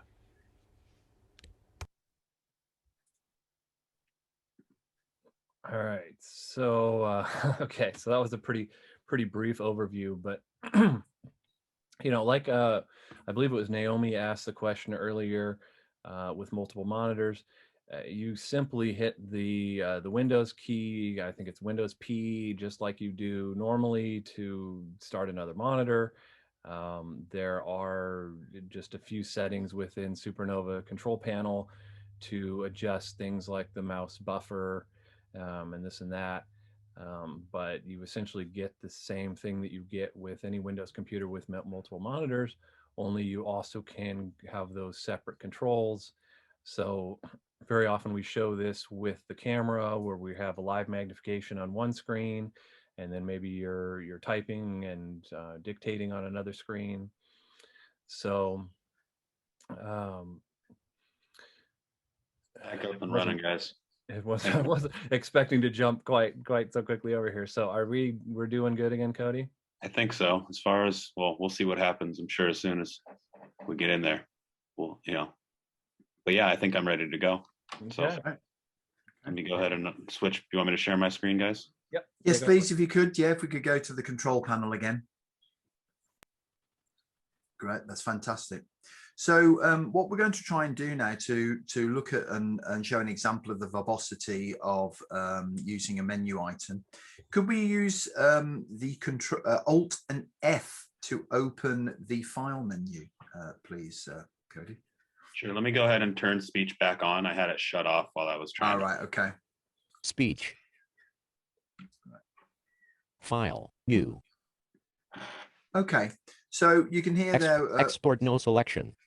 Yeah, it's what we've got there is a level of verbosity which isn't in.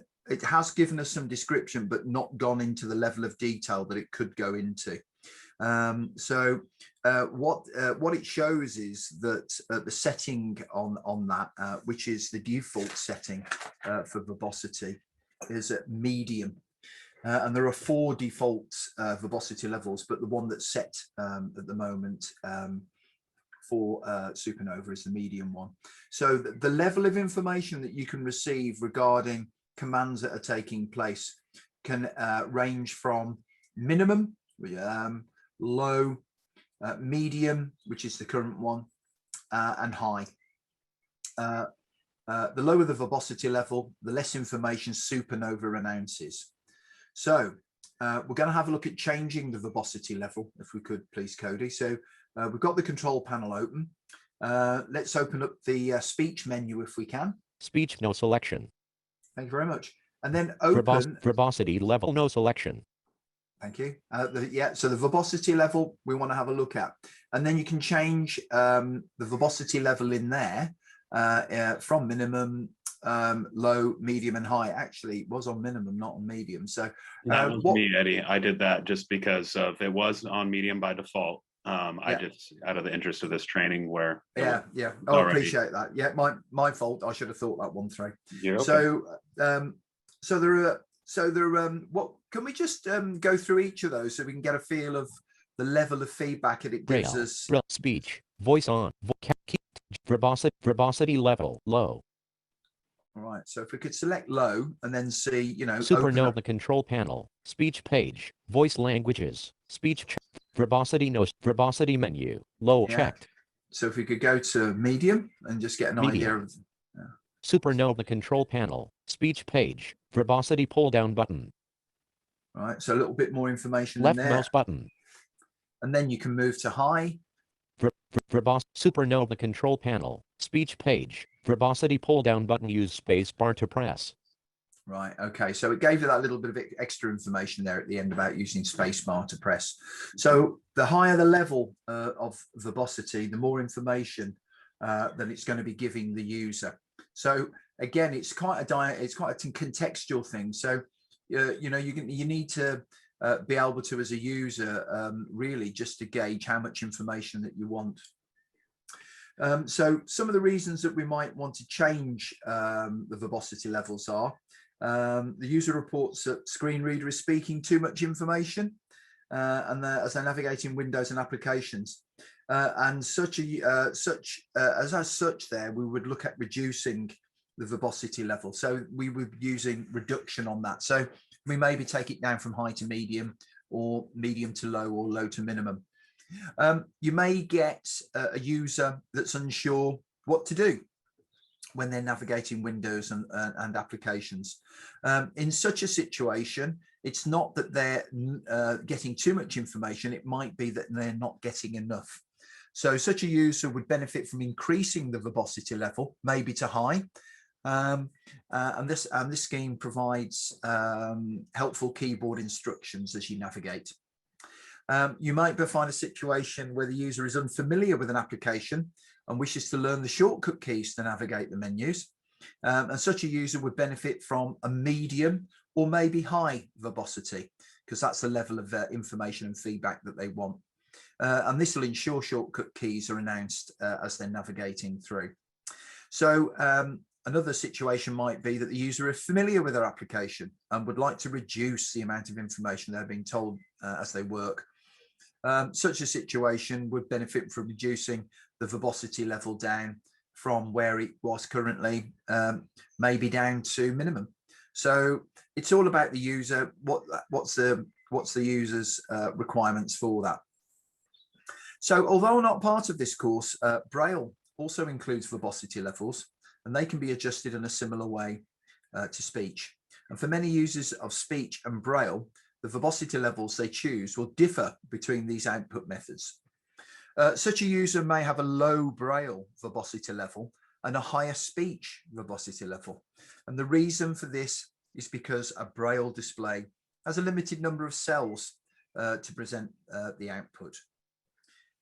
So we do have the opportunity to customize verbosity schemes, and users do have that opportunity to create their own custom verbosity schemes, and a user can control all aspects of the speech output, including changing the name of a control and changing the order the information is announced in.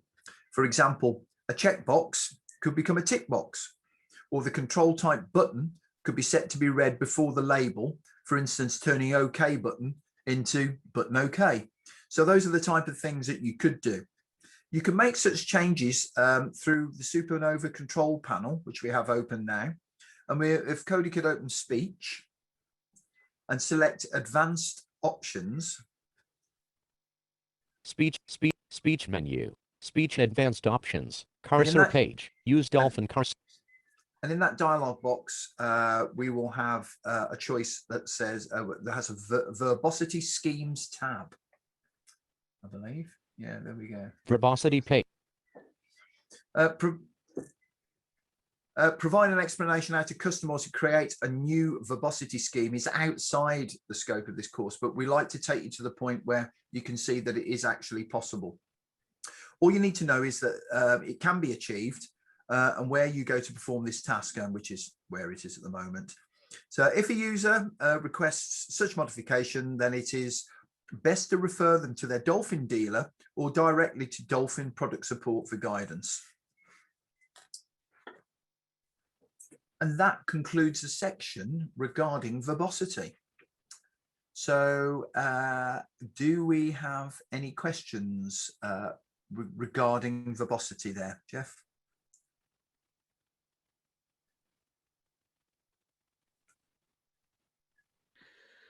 Sorry, a whole lot of buttons to try to click all at once. Sorry, I was answering questions and trying to Sure. up with all the activity on the chat here. I appreciate everybody being so responsive and so complimentary, especially with all of our technical train wrecks so far. So let me see.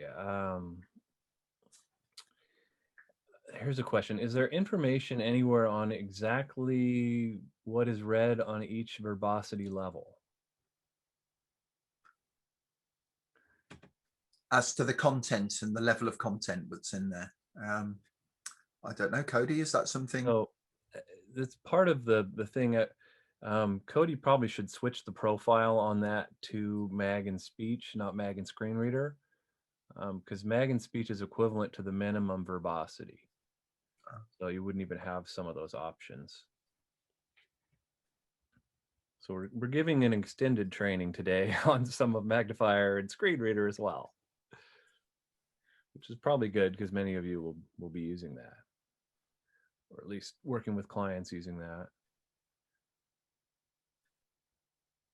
Okay, so yeah, so Magnifier and Speech won't have the verbosity settings that were just being shown. So in terms of the verbosity or what's read with each level, we'll have to get back to you, Diana, on that one. I wasn't prepared to answer that one. Sorry, I'm getting lots of messages all at once and distracting me. Anyway, but it won't be relative to Mag and Speech. It won't be on the exam or anything like that. So you'll just have the one verbosity level. Okay. So that would then bring us to the next section, which is section 14, which deals with the Dolphin cursor. So if we could just have that slide up.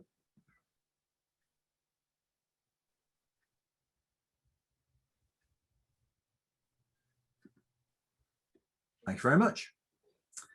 Okay, so the Dolphin cursor section, and what we're going to be covering in that particular section, we're going to have a look at what the objectives are. This is a slightly longer section than verbosity, so it will take a little bit more time to go through. What is a virtual cursor and what is the need for it? How we can manually activate the aforementioned Dolphin cursor, and then where automatic activation of that cursor occurs. We can also talk about and maybe look at browsing web pages with the Dolphin cursor and see how that actually works. So the objectives for this particular module, module 14, is to, we're going to look at what the purpose of the Dolphin cursor is and its benefits it provides to users. And we're going to look at the differences between the manual and automatic Dolphin cursor and provide examples where the automatic version is used. We'll have a look at some of the common keyboard commands and what their outcomes can be more so you can use while using the Dolphin cursor in order to navigate windows and web pages. And again, we'll be using the same methodology that will refer to the outputs and may just go into the major keyboard strokes that we're using there, or hotkeys. So we're going to touch on the first part of that and the need for a virtual cursor. Why do we need that? So Cody, could we just go back to SuperNova, please? You got it. 1 second. That's great. Thank you. And if we just clear that screen, that'd be super. Numlock off. SuperNova control panel. Okay, so we're back at the control panel now. So the need for a virtual cursor. It's not always possible to move an application's cursor to a part of a screen that a user may wish to review in more detail. Typically, this is because the window does not contain a cursor that allows you to move through the text in a structured way. So examples of this sort of situation could be as follows. A message window may only provide focus on an OK button, preventing a screen user from exploring the message in a detailed way. It could be a PDF document may not contain a cursor that allows the user to read through the document in a structured way, line by line. It could be that an application's help may be presented in an HTML window, providing only the opportunity to tab through the elements on the page and not read the content in a structured way, line by line. And also web pages, which are presented as HTML text, providing only the opportunity to tab through the elements on the page and not read the pages in a structured way, again, line by line. So this is one of the reasons that the Dolphin cursor has been developed. It's a virtual cursor. That is, it's a cursor created by SuperNova to allow a user to explore parts of the window that an application's cursor can't get to. And there are two main ways that the Dolphin cursor is enabled. We can do this, 1, manually, and 2, automatically. So the manual activation, that's controlled by the user, and the user will turn on and off the Dolphin cursor as and when they require the Dolphin cursor to read parts of the screen. The automatic activation is controlled by SuperNova itself. SuperNova will recognize that the user will require the Dolphin cursor to read the information on the screen, and it will turn the Dolphin cursor on when the window has focus. For example, in a window that contains HTML. Let's have a start looking at this from the perspective of the manual activation of the Dolphin cursor. And we can activate the Dolphin cursor through keyboard commands. And those currently, to turn on the Dolphin cursor, would be to use the number pad minus. Now I'm wondering, Dolphin Cody, cursor on minimize button, use space bar to press. Would it be useful to put the Dolphin cursor into an environment where it would be used? Yeah, I can try that for you. Okay. Let me switch this back down to magnifier and speech, like Jeff had said. Dolphin cursor off menu. Magnifier and speech with keyboard. Magnifier and speech with mouse shortcut M2 of 6. So you wanted a document Yes. open, right? Yeah, so we get a document open that it would show that by turning on the Dolphin cursor, how it benefits the user if they actually switch it on manually. See, I don't have an HTML file in here. All right. On this PC. I do have these PDFs here. Yeah. That might be useful, isn't it? Should give that one a whirl.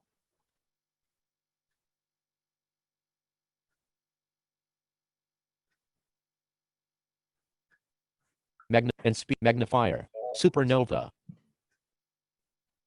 SuperNova. Oh, here, this should open it as HTML.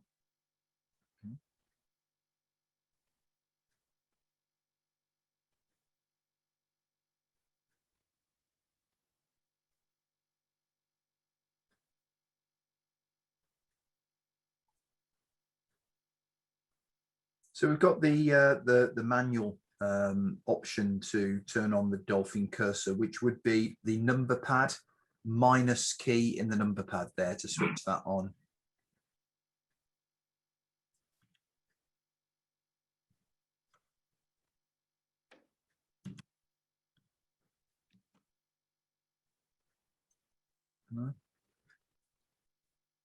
Oh, I see.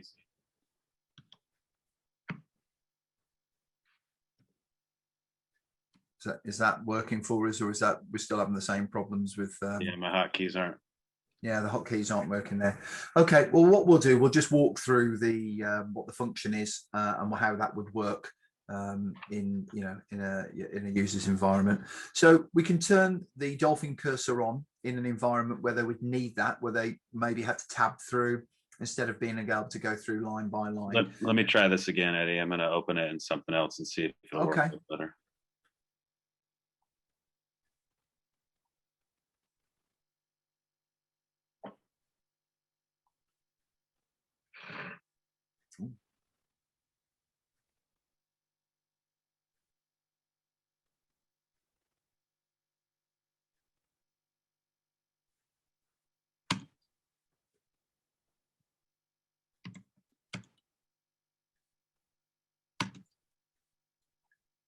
No. Well, there we go. Oh, okay. So the hotkey there, the minus in the number pad, it works as a toggle. It switches it off. It switches it on. So where in an environment where it's not a place that you can easily navigate and you have to tab through or something like that. So that could be an HTML. It could be a PDF document. Is that you can tag that virtual Dolphin cursor on and off by using the minus in the number pad on your keyboard. You can turn on the Dolphin cursor and position it at the current focus position by pressing the asterisk in the number pad as well.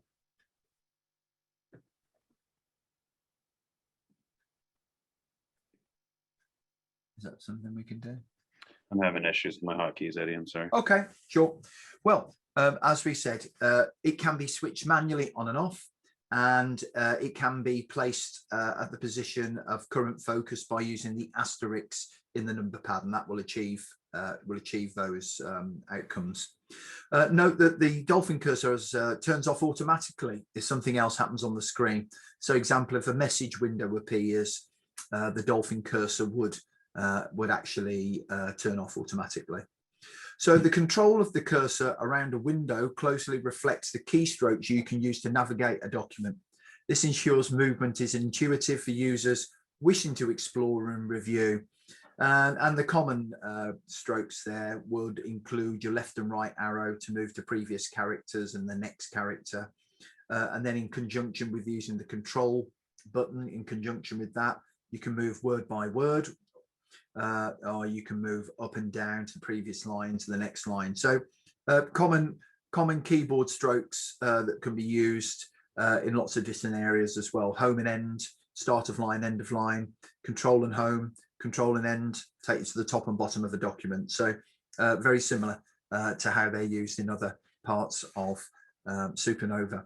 So you should also note that the left control key to perform the Dolphin cursor movement commands, some of the ones that we've just stated above, have alternative functionality if used in conjunction with the right control key. So just be aware that there might be some conflicts going on there. So you can explore windows using the Dolphin cursor. You can also use the Dolphin cursor to search for text, copy and paste text from a window such as a dialog box, a message window, or a web page.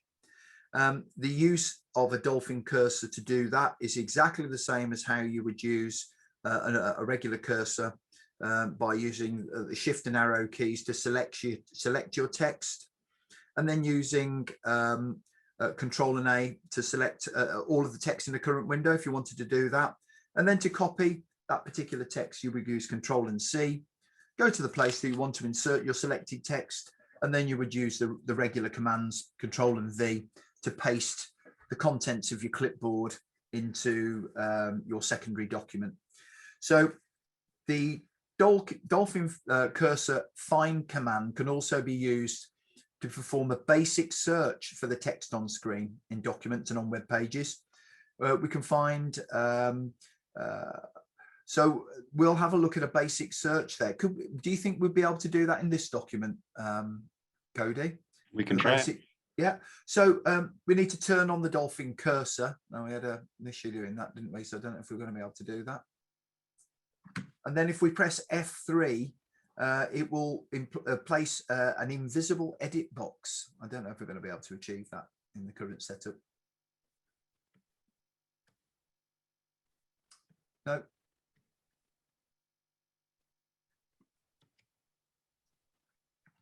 Is that not? Yeah, nothing's happening over here. Okay, I'll walk the guys through what that is. So Not on. Yes. So that'll mess up the hotkeys. All right. Yeah, it's just the strange setup. I'm sorry. We tried to show everything, like, but you wouldn't be able to really see what we were doing. And if we did it on a PC where nothing would go through Zoom, none of the contrast changes, none of the magnification. So apologize. I think, yeah, I think what we just need to say here that you can use the Dolphin cursor as a search tool. So it can be used in a very similar way, how other searches are carried out. You can enter your search string once you've opened your Dolphin cursor, turned it on. You press F3 to create an edit box, and then you would type your search string in there. The text you enter is case insensitive, and you're always in insert mode, and the keyboard layout will match your current application. You then press enter to start searching in the current window. The Dolphin cursor will move to the first match it finds. To find the next match, you would press F4. To find the previous match, you would press F2. So it will search for data using a Dolphin cursor. You just need to get that open, press F3 to open the edit box, put the search string in, and then press enter to start searching the current window, and use the F4 and the F2 keys to move forward and back with that. Please note that SuperNova will remember the last search string until you quit SuperNova. This means you can perform the same search without entering the search string again. You only need to turn on the Dolphin cursor and press F2 and F4 to search for the next or previous match. So if you're doing lots and lots of searches for the same search string, it means you don't have to retype it in all the time. So and that's how you deactivate your manually your Dolphin cursor. As I said before, there is an automatic activation of the Dolphin cursor, and SuperNova will automatically turn it on in certain windows and in certain applications. And this default behavior will occur usually when it's not possible to read the text on the screen line by line using keyboard commands.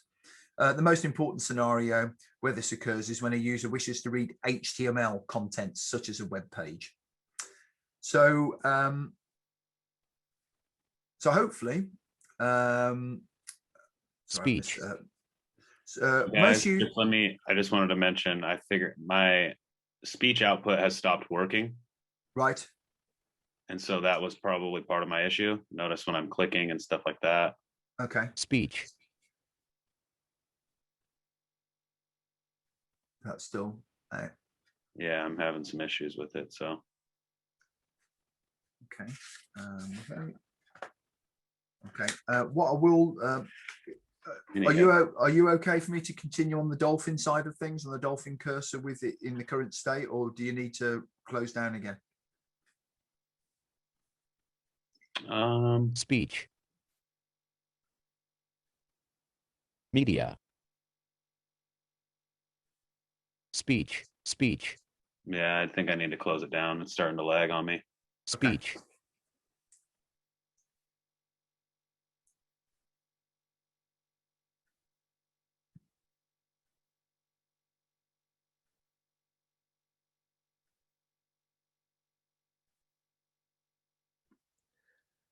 Yeah, I think, Cody, I think that maybe changing your verbosity settings and then changing the profile because it's still announcing things. It's only announcing the top layer thing. Default settings C, Windows Explorer XE, Windows 10 So again, I think this is, I mean, I have no option to adjust my verbosity when I have magnifier and speech. Default settings C, Windows Yeah, maybe just try changing it back, or just close down SuperNova control panel, Braille, But you can speech stop page, sharing and voice, verbosity menu, verbosity Now I have the desktop, ability to adjust my list view, verbosity. SuperNova. All right, so it just needed to kick over to the version that it was probably. All right, carry on. I'll shut up again. Okay.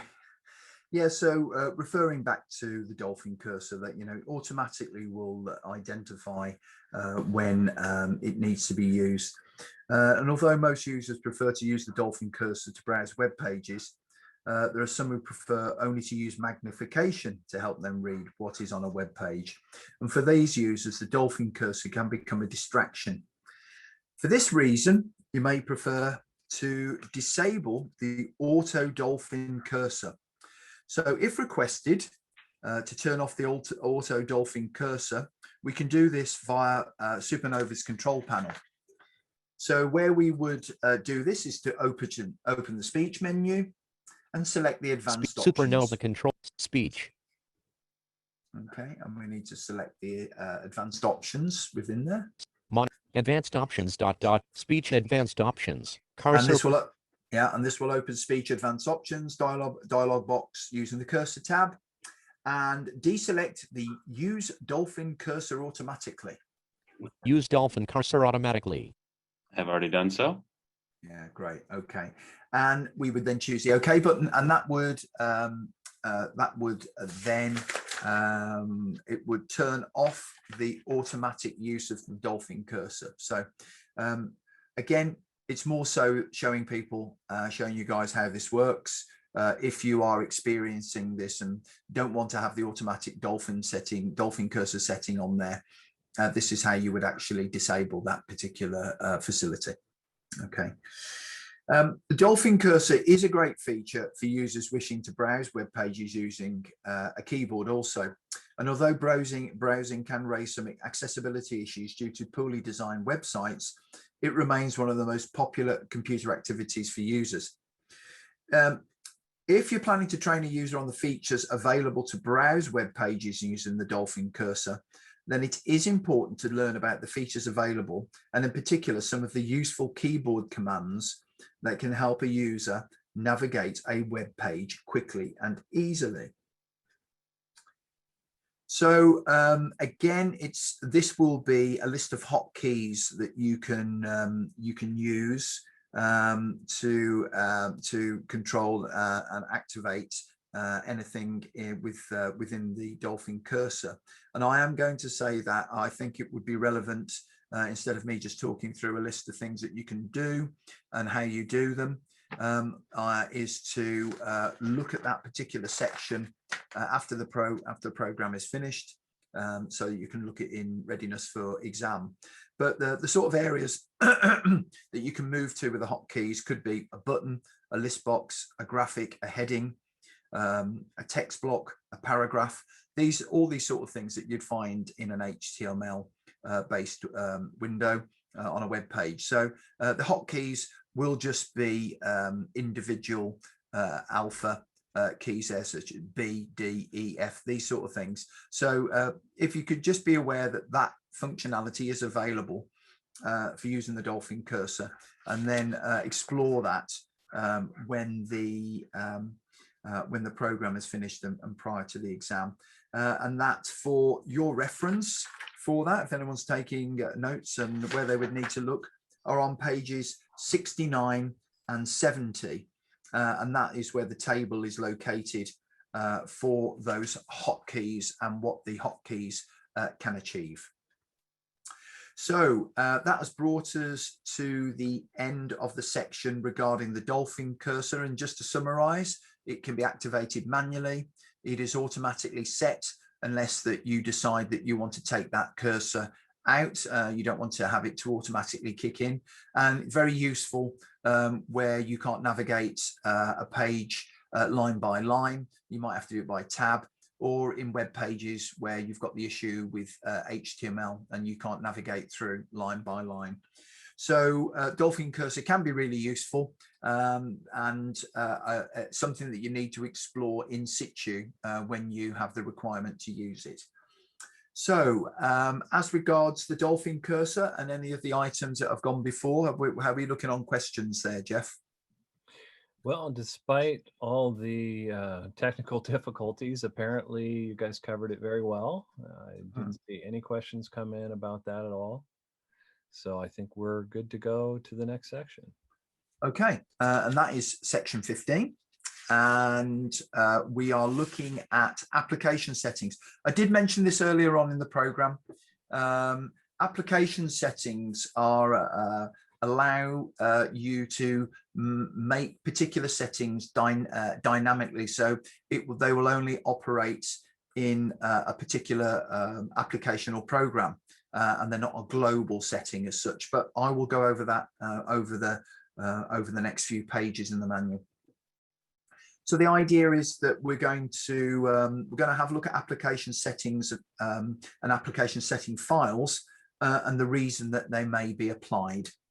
We're going to understand the process to create one, an application setting file that is, and explain the ways that you can manage those files. We're going to understand the role of situation settings and their management within the application setting file. So, you know, we'll actually work through those over the next few pages to get an understanding of that. So just as an overview, an application setting is something that you're going to put into a particular program or a particular document. And the situation setting is something that is applied to the application setting itself. So they are interconnected. So the types of settings that we can put there. So settings can be grouped into the following broad categories. We have input settings, and these are controls that SuperNova understands about the program it is currently in, and things that would be used there with things like map files and script files holding data. We would have output settings, and those are the things such as visual, speech, and Braille settings you can configure for an application. Application setting files and situation setting files hold this data where it would have effect on the output settings in a particular program or document, etc. And then we have the global settings. These are settings you cannot configure per application basis.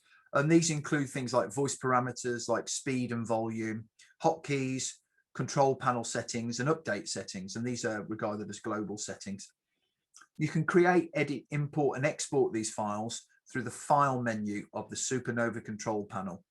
And it's recommended that users regularly back up their files in order, if they are making these form of settings, that they don't lose them if there is any way that files become corrupted, etc., and they're not backed up, then that could possibly happen. So it's always a good idea, a very good idea, to back your files up.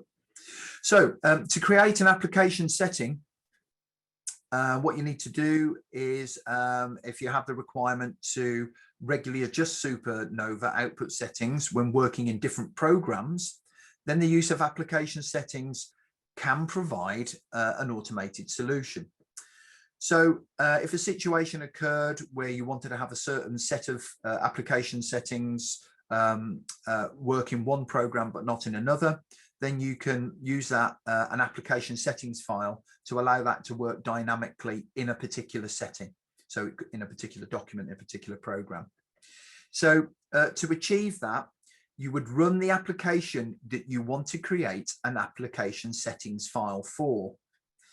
And when you are in that application, you can use the left control button and the space bar, and this will open the SuperNova control panel. It's important that you use the keyboard command to open the control panel at this point, as this ensures that the correct application is assigned to the application settings file.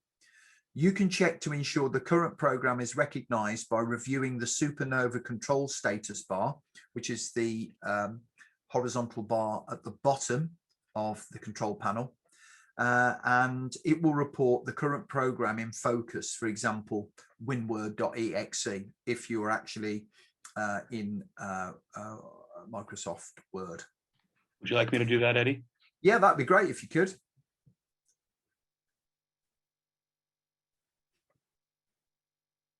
Numlock off. No SuperNova control panel. Speech page. Verbosity pull down button. Use space bar to press. Search. Search box. Capital. Type here to search edit. Word.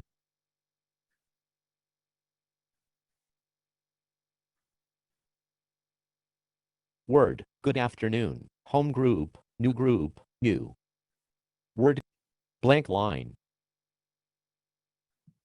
Okay, so we need to be able to open with left Capital. control. Microsoft. Capital. Word. Capital. Document. SuperNova control panel. Speech page. Verbosity pull down button. Use space bar to press. All right. And we use the left control and space bar to get to that point. Yeah. Correct. Okay. So this is where you had said it displays the status below. Yeah, that's it. We can see that in Default the settings. WinWord XE Microsoft Word 2000. in the status bar there. Yeah, great. Okay. So what we would need to do from this point Default settings. WinWord. is open the file menu and open the new submenu. Correct. The first thing I should mention, though, prior to doing this, Yeah. is you need to adjust your settings however you want them. So, for example, prior to building Visual this, let's page. go ahead and Magnification. Enhancements checked. Yeah. And enhancement. Enhancement. Invert SuperNova control panel. Visual page. Let's do this. Plus sign. Okay. And I'm going to go ahead and I'll zoom in. 2.2, 2.2.3. I'm going to go ahead and go up to File. Go ahead, Eddie. File. Okay, yeah. So File. So you've set the settings that you want to make specific to that particular program, and then File menu. New no selection menu. Submenu and select Application Settings. Application settings. New application settings. Select a settings file for this. Yeah. So what this does is you can open the select settings file dialog box. And we choose create a new settings file and select OK. Create a new settings file. Check radio. Okay. No. Create new settings file. Enter. And this will create, and this will open rather the create new settings file dialog box. Given the new applications settings file a name, and choose whether to create an empty settings file or copy an existing settings file, and then select the OK button. No selection. End of IW deleted. So I also like to name it, since this is a specific setting file for Microsoft Office Word. So I'm going to go ahead and title it just that. And it had something similar to that effect, but I just made it a little bit more clear. So I'm going to go ahead and copy an existing checked. And go ahead and select OK. OK button. Use space bar to press. SuperNova control panel. Okay, so now any changes you make to SuperNova's output settings whilst you're in this program will be saved to this output SuperNova file. Control. The changes are saved automatically unless you have deselected the Always Save User Settings checkbox in SuperNova Startup Preferences dialog box. Correct. Okay, great. Let me go ahead and show this, how this works real quick too. Yeah, sure. Thank you. So I'm going to go ahead and desk left mouse button. What we'll do 3 is I'm now on the desktop. I'm going to shut off the magnifier. Yeah. SuperNova control panel. I'll shut off my enhancements group. Color scheme unchecked. Check. And why don't we go ahead and shut off the speech as well? Okay. Now when I open Word. Document one word, blank line. You notice that all of the features come back that we had enabled within the application setting. Yeah. So the application settings are held within that particular application, but not shared, globally across the piece. So it's just restricted to that particular application. Exactly. Yeah. So with that in mind, we can also look at creation of situation settings. And to look at that, if you find that we regularly adjust SuperNova output settings where certain dialog boxes appear in an application, then using the situation settings can provide an automated solution. Situation settings are a subset of application settings and are stored within the same file. So to create a situation setting, we run the application and we get into the situation you want to create a situation setting for. Example, opening a target dialog box. Sure. File, home selected, use arrow key. Okay. And we can then open the SuperNova control panel by using left control and spacebar and ensure the current situation is active. SuperNova control. Go ahead, Eddie. Open the file menu and open the new submenu and select the situation settings menu item. Sure. Let me make my adjustment real quick. So let's say, for example, in this particular situation, let's Visual shut page, the magnifier enhancements off. group, magnification group, magnifier unchecked, checkbox, use space bar to toggle. Okay. Yeah, got that. File, Okay.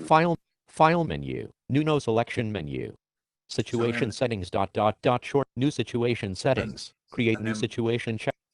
Yeah, and then open the new situation settings dialog box. Okay button, use space bar, enter and then we create the new situation and select the OK button. DOUET1 deleted. And capital speech. Yeah, and as you're doing there, Cody, you're making it a really meaningful name, so that you know that it's easily seen what actually the situation setting is. F H span H. Suppose I should do it right. S delete. With magnifier off. So. All right. Okay. I suppose I should do the right label. So yeah. That's okay. Yeah. Window name normal capital. So if required, we can adjust the Windows name and select the OK button. This will close the dialog box. SuperNova control panel, visual page. And it will return you to the SuperNova control panel as it is now. Your situation settle will now be in use. You can check that. It's currently used by reading the SuperNova control panel status bar. Let me back up. Jock. Document one word, blank line. Home.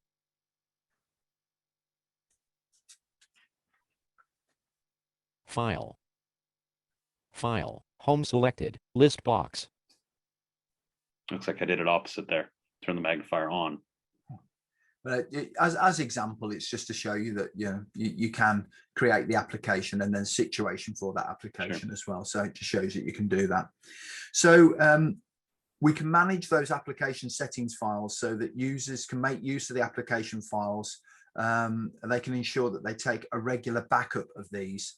And this will ensure if any problems occur with the PC, and you can quickly and easily get set up once more with a new computer. The management of SuperNova files is done through the file menu of the SuperNova control panel, and you can edit your application settings and situation settings, as well as importing and exporting these and other files.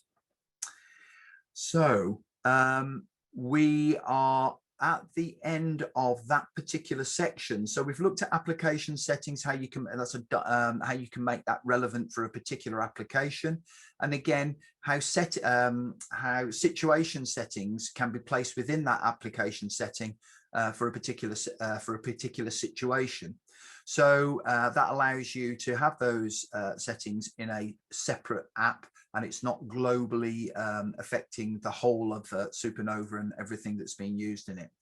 So where that's taken us up to is the end of section 15. How are we looking for questions at that point, Jeff?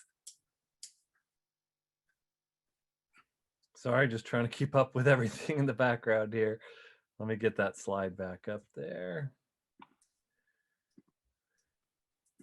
Okay. All right. So I've just gotten a comment here from Naomi. Sorry, maybe I shouldn't name names here, but nobody knows last names unless you have it listed. Situation settings are very cool.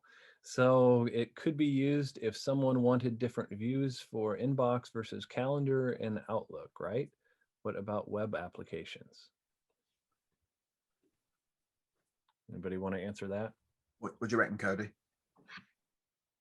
So yeah, I mean, it's just going to be set up for, so web applications, I mean, it just depends on what you're using. If you're using Chrome, you know, or if you're using, you know, it's specific to the browser. So it's not, it would be, and then you can set up different situational settings within there as well.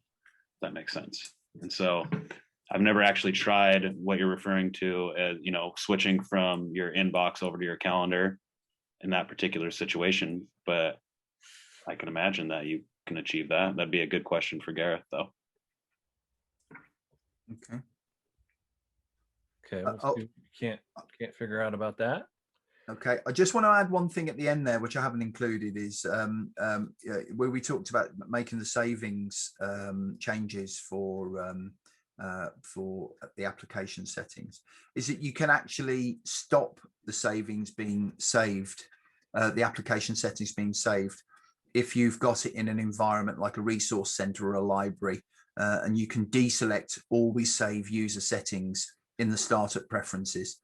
So that would stop those settings continuing, so they wouldn't allow to be saved. So they could be used whilst the application's being used, but then when that was restarted again, they wouldn't be able to be saved to go on, you know, further down the line. But that could be used in public forums, as you say, such as resource centers, libraries, etc. Okay, well, so we're up for our final break. We have been going, we'll still end early. We only have one section left. It's actually, I think, the most exciting section. Will be going to the live camera and showing the Connect and View, one of the really cool, unique features of Dolphin SuperNova. And we'll have some time for final questions and all that. But we're almost there, folks. Thanks for hanging with us so far. I've got 1:38 Pacific time right now. So at 1:48 Pacific time, we will return. Time for your potty breaks. Thank you. Okay, folks, we are back and ready to move on with the last few sections, some of the more exciting things. So with that, I'll turn it back over to Eddie. Okay, Jeff. Yeah, with the scanning cameras and whiteboards, Jeff, is that something that you were going to be dealing with? Was to do with the interaction, wasn't it? Oh, you weren't ready to do it. I thought you were going to do, well, maybe Cody. Well, I know Cody was going to show the file reading and some of the start of it. So maybe I'll just pitch it over to Cody and have him do that and narrate as he goes. Yeah, I mean, if that's good with you, yeah. Should work. You there, Cody? Yes, I am. Sorry, I'm just been busy typing responses to people. Yeah, I'm tightening things up over here too. Go ahead and share this real quick. Make sure I'm on the right screen. No, file, home selected, list box. Close. Home. All right. New. 1.2. All right, so we wanted to show the scan and read functionality. Is that correct, Jeff?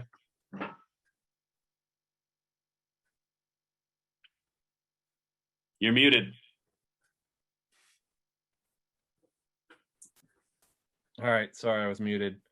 Yeah, we're starting out. So I'll just kind of roll through this like Eddie was. So we've got our objectives here is we're going to be scanning and reading a document using the OCR features in SuperNova.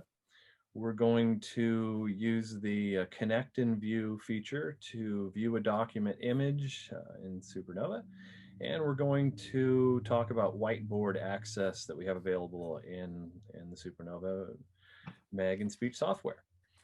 So we're going to start out by scanning a document. This is one that you've already got on your computer. Like we discussed earlier, you've got an inaccessible PDF. So let's start out by going through that. Gotcha. Okay, thank you.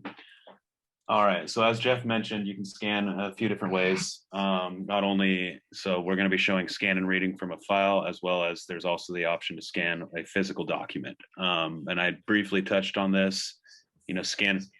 scan and reading from a file, if you do have a PDF that is inaccessible, SuperNova does have the ability to scan that file and convert it into an accessible format for you. So what I'm going to do is go ahead and open up the Media tab. Media page, Documents and Downloads group, Scan and Read button. And as you can tell, we have the scan and read. It's our first option within the button bar. I'm going to go ahead and select that. And once I'm going to just click it with the mouse. No selection menu. And then what it has done is, it looks like my application settings are still on, or situational settings, is it gives me a drop down to scan and read from a file, scan and read from a scanner. From file shortcut F1 of 5 use arrow. Scan and read from a clipboard.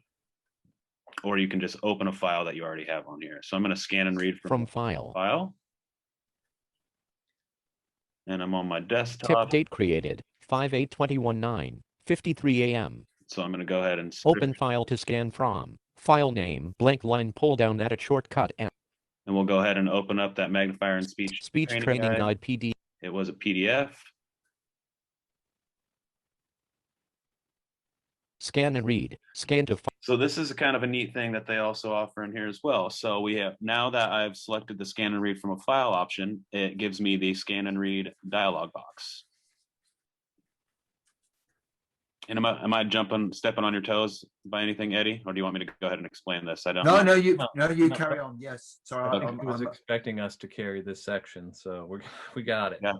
Okay, great. So what we have here is the scan and read dialog box. So the first thing in here, it says scan to a file, and then it has the name of the file, which is the SuperNova Magnifier and Speech Training Guide, right?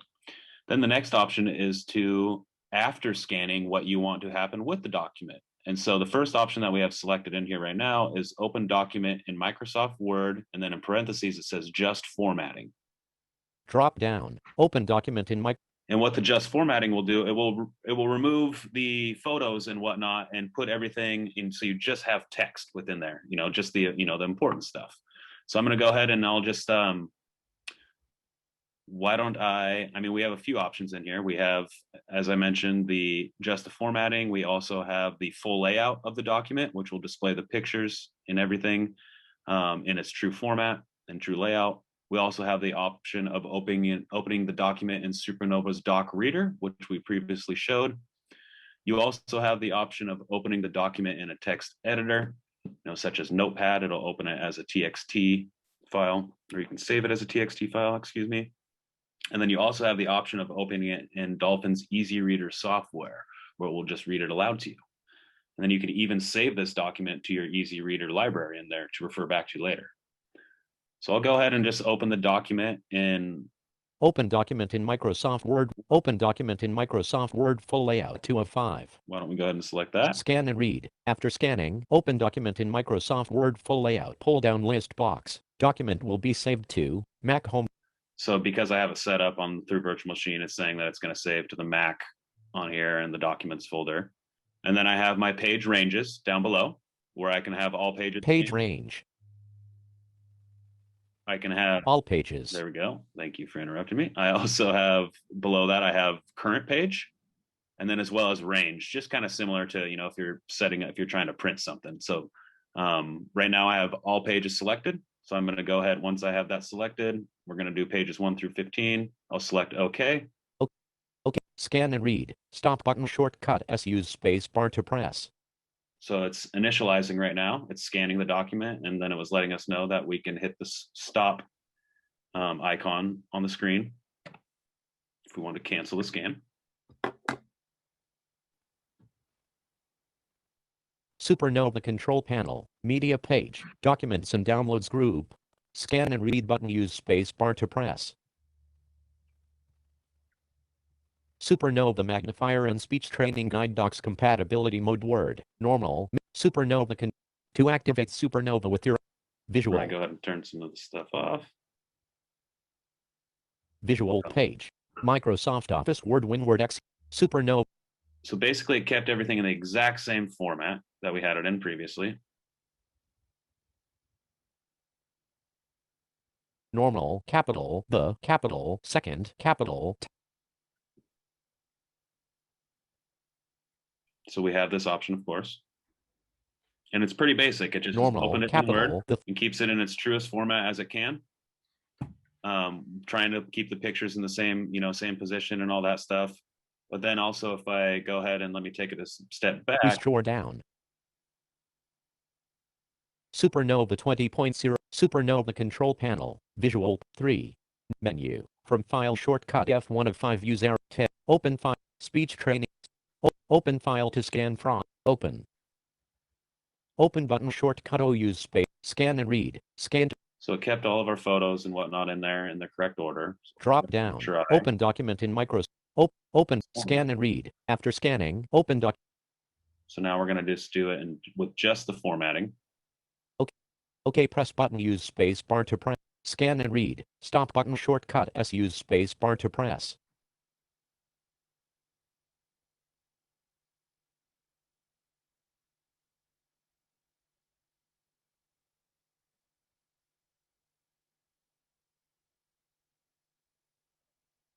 Let's see what we got here. SuperNova Magnifier and Speech Training Guide 1 Docs. Normal, mixed cap, normal, Right. capital. You can also add 3.5. Let me zoom back out for you. Speech menu and media 1.33. Magnifier off. Normal, and will allow you to navigate SuperNova now has keyboard on it. Where there's these blank spaces and whatnot. We generally had pictures and whatnot in here and so forth, but it's just eliminated all those, and that strips out the format or leaves the format only, if you will. Normal. So then that way, if you're decrease navigating through it and picture, if you're having it read to you aloud and the, pictures don't apply, or if there's no alt text included in the pictures, so that's going to be a bunch of gibberish, you can just go ahead and remove those altogether. So it's a much more pleasant read, if you will.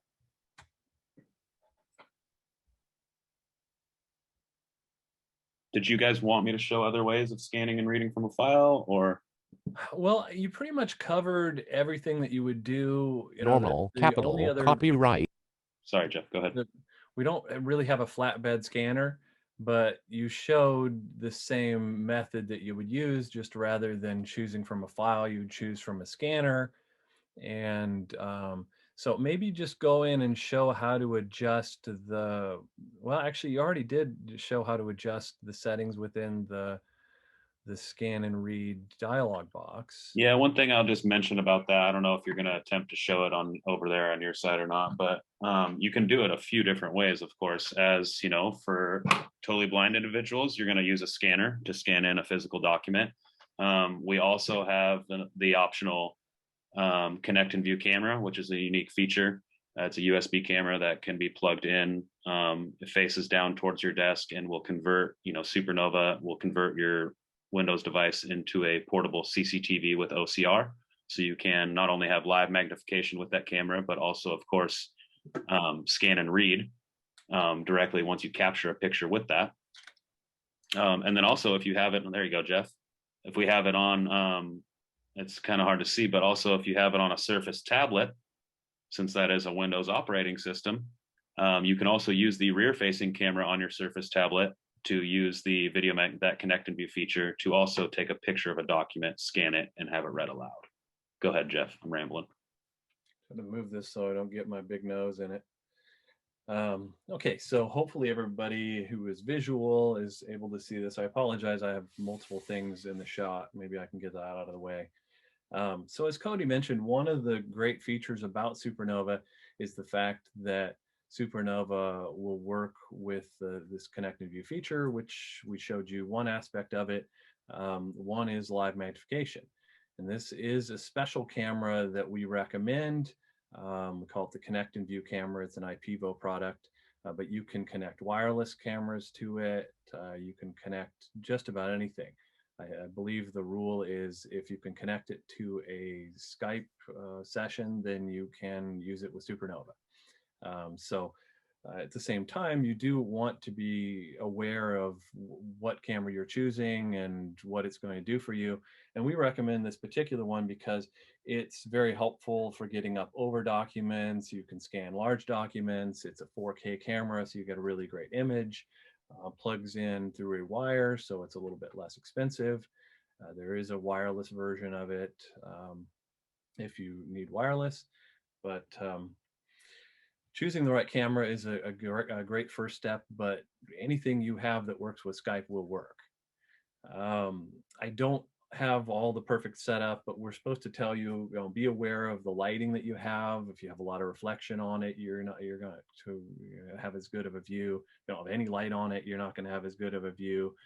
You do want to make sure you don't have something right over it, so you get shadows and things on there, or behind you and get shadows. So make sure the lighting is good, and and also I'm also going to break a rule here, because you're not really supposed to put it in front of the computer, because then you can't see. Maybe I can move it to the side so we can get both in the shot. But yeah, try to make sure that you can see the computer as well. So all I have to do is plug this in. So I just plugged the little Connect and View camera into the USB port on my computer here. And there's a couple different ways. I always go, there's drop downs underneath the Connect and View icon on the control bar, and I always use those, but I'll use the main menu system for this. We'll go to the visual menu, and apparently mine's not speaking because I didn't have it on. Speech checked. Okay, so hopefully that's going to get picked up. Visual no selection menu. Okay. I don't have a keyboard handy, so I'm not going to be able to turn it off when it starts speaking over me. I'll just have to pause. But I'm going to go into the Connect and View settings and set up this camera. Connect and View no selection menu. So that was in Visual, Connect and View, and then Settings.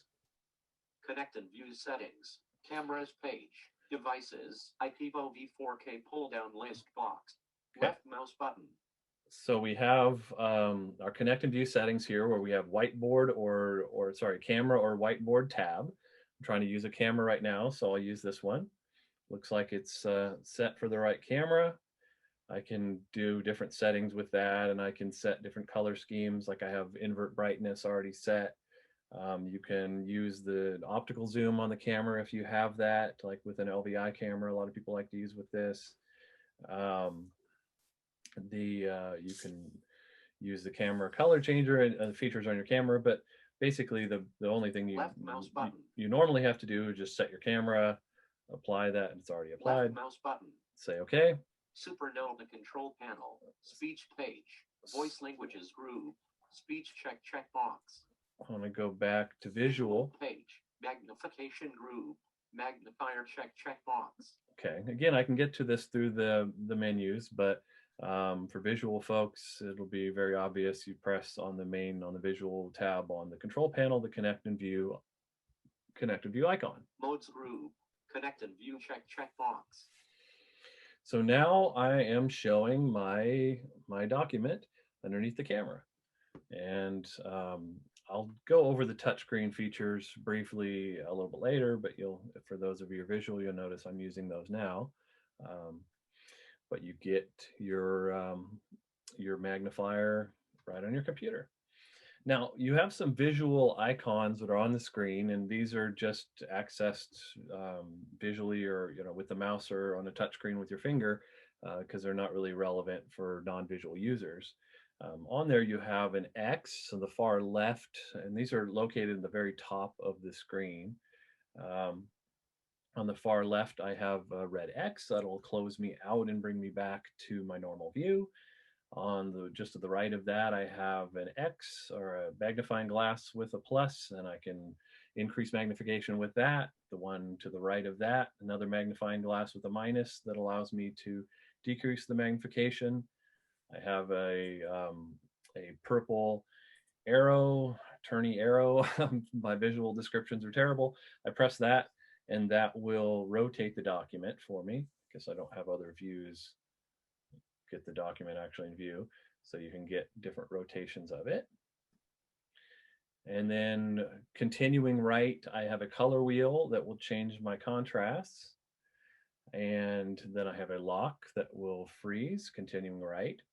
Continuing right again, I have my camera button if I want to take a still image of this. Balloon Skype Gareth And- Collins scan and read Uh-oh, support I have- box and design scanners We have that Gareth require Windows piped into this SuperNova computer. control panel. Hey Gareth, don't Visual send any page. more Skype Go messages to through. Cody right Connected now. view check box. Okay. So sorry, I guess we have Skype turned on Cody's old computer here.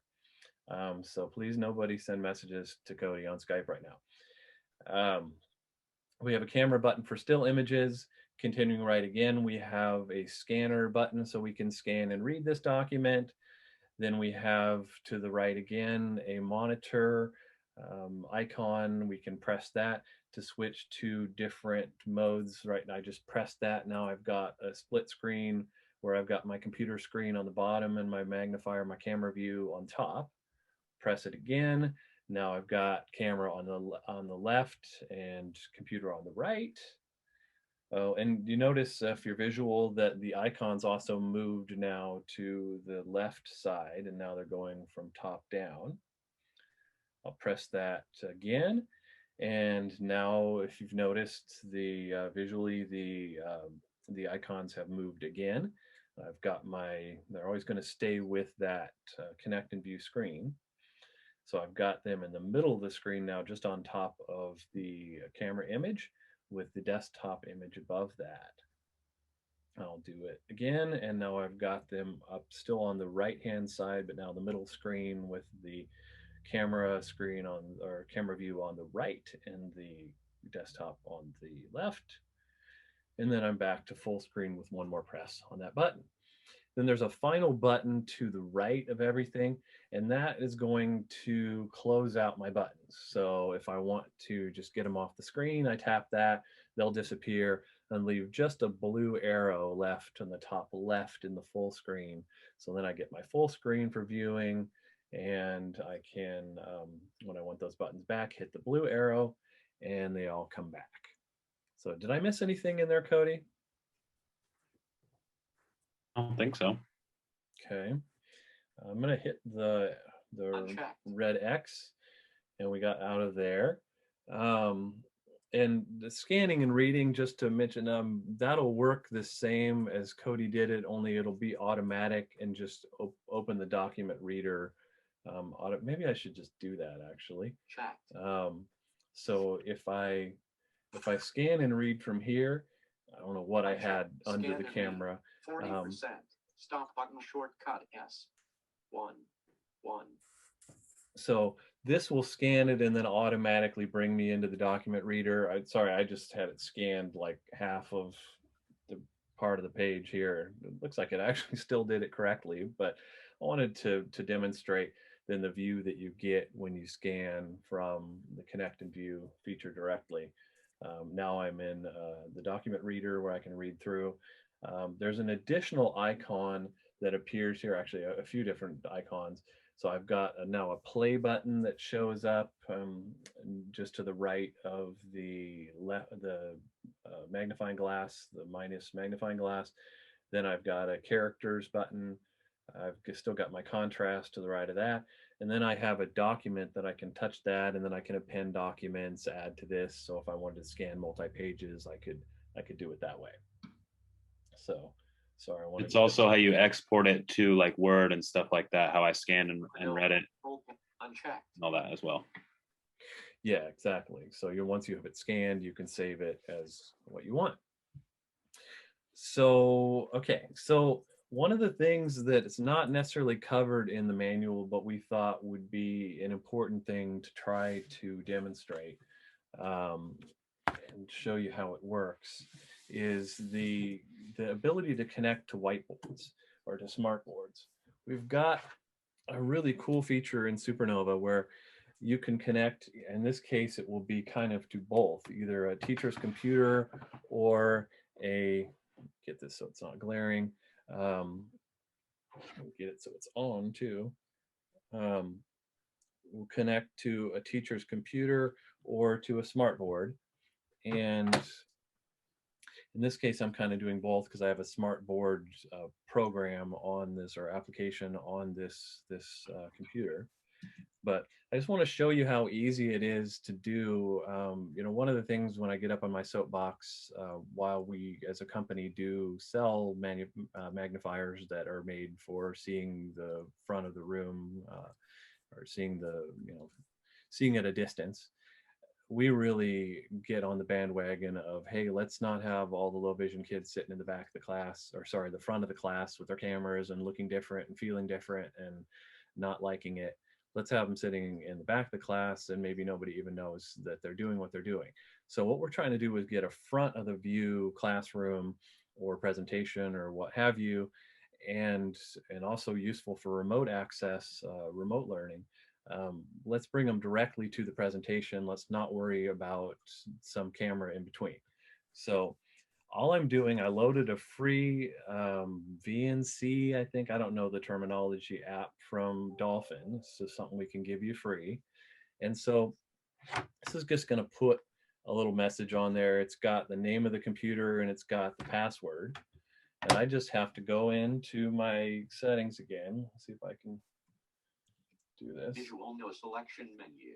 Okay, so my connect and view. Connect and view no selection menu. Visual, connect and view, and settings. Connect and view settings. So Cameras page. so Devices. IPvo v4k pull down list box. Okay, so I'm in that same window I was in before, so I can choose between cameras or whiteboards. So I'm going to go ahead IPvo v4k of connect and view settings. and just turn off the camera. Devices off. Whiteboards page. Devices off pull down list box. Okay, and so now I touch the whiteboard tab. I'm over there. Drop down off one. Connect and view settings. Whiteboards page. Devices. Jeff's PC pull down. Jeff's PC. SuperNova control panel. Visual page. Modes group. Connect and view unchecked checkbox. Okay, so I selected in whiteboards the computer. I called Jeff's computer in there, and I hit apply and OK. And so now I'm back to my desktop view. So I'm going to now choose connect and view. Checked. And couldn't connect to the specified come on, machine. baby. Error code 16. OK button. This is always control panel. practice. Visual This check. is gonna work great. Yay! All right. So now what I've got, right? Oh, okay. So now what I've got is I've got this computer on this computer. I haven't broken in. It's not a security threat or anything. I'm just going to see what happens on the teacher's computer now. Only I can magnify it and I can move around and pan and get a really good idea of what I'm doing in here. So I'll start the whiteboard thing. So imagine this is on a whiteboard and someone's drawing. I'll do it in red. Someone's drawing on the board.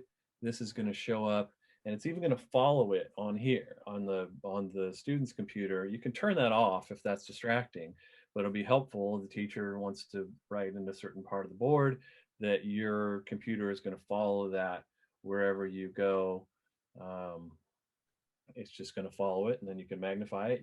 You're in connected view, so you can still take pictures, scan it, whatever, but you've got full on digital access to the whiteboard and the teacher's computer. And am I still writing? Let me see if I can write.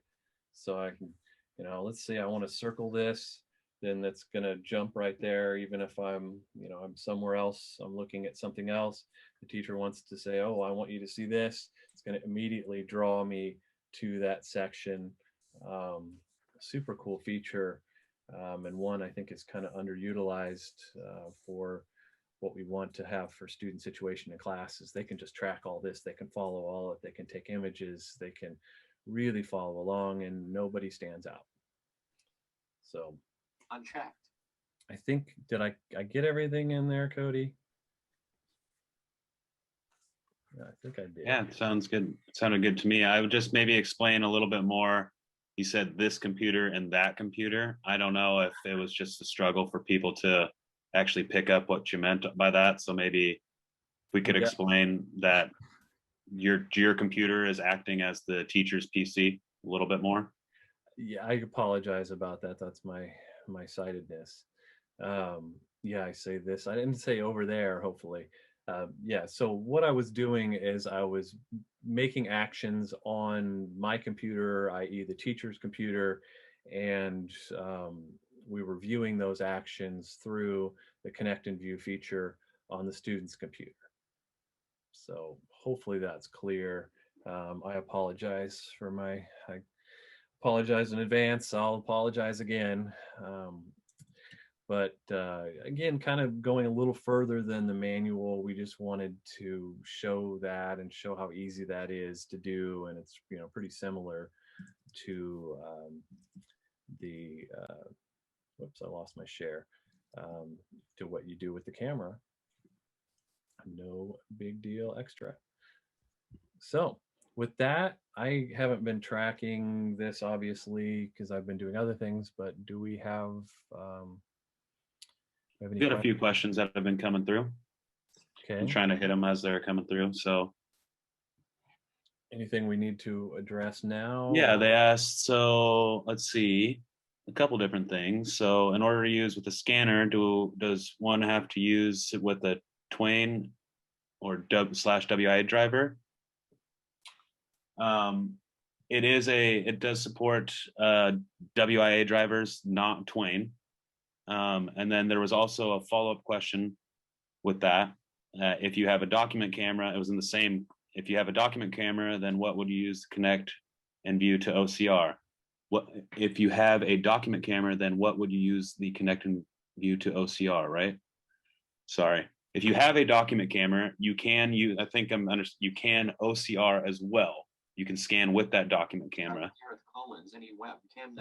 And then if you have a scanner, of course, you can also scan, you know, just using the flatbed scanner, you can just place that in there. And then also a follow-up question to that was, is there a difference in accuracy for OCR between the scanner and document camera? I would say there is. I mean, you got to imagine that a scanner is going to be closed, a much more controlled environment. You know, if you have something sitting on your desk, you know, depending on the environment, is going to kind of vary, just like with any scan and read device. You know, if it's glossy, if you're sitting next to a window, you know, a curvature in the document itself, those will all come into play. So, I mean, short answer is yes, I would say probably generally speaking, a scanner is going to be more accurate overall. And then I believe that's also kind of follows up. There's another question, I think I just answered it, that, you know, if it was relative to a blind person for scanning and using a camera. However, if I was blind and needed to scan a paper to access it, what would I use? You would just use a flatbed scanner. And then it said, yeah, I think that, yeah, so there was a follow-up. Would I need to get OpenBook and a Perl, or would I just a flatbed scanner be able to connect and work with the software? Yes, just a flatbed scanner will be able to work with that just fine for you. So yeah, like I was saying, you know, just about anything works with it. There's a cool phone app software that Cody's been playing with, where he can just take a picture with his phone quickly, and then it comes into SuperNova. It's very cool. Yeah. So there's another way that I've been able to figure it out. There's a few different wireless webcam. You can turn your iPhone or Android phone into a webcam, and there's a few different apps out there. The one I was using was Epic Cam, which was pretty neat. They had a free version, that's why I went with that, and it was for iOS. But basically, they have a Windows and Mac driver as well, so you can install those drivers on your PC, and then using your iPhone or Android, you can use this connect and view feature. You can do it two different ways. Even you can use it just by standard good old USB using your lightning cable, and that's what I have done here. I have a 6-foot cable that I can just, you know, put far away or whatnot. Also, if you don't have that ability, you can connect them to the same network, the same wireless network as well, and use them that way. Of course, if you do it wirelessly, then you will also, you know, run the risk of, you know, your external camera will be running on a battery. So just be aware of that. But I would say that an iPhone battery will last much longer than other wireless distance cameras out there on the market. So the other question we had is the Connect and View available on the screen reader program?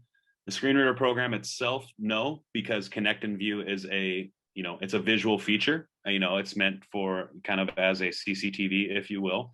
But the scan and read function, of course, is available. So, you know, the connect and view, the live view isn't going to apply to a totally blind user necessarily, but the scan and read or convert those files or convert those documents will.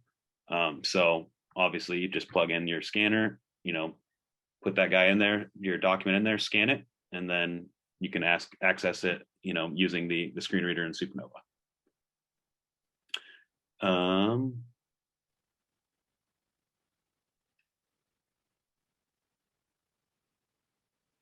If the teacher's computer is connected to a network, could you still access it onto the student's computer?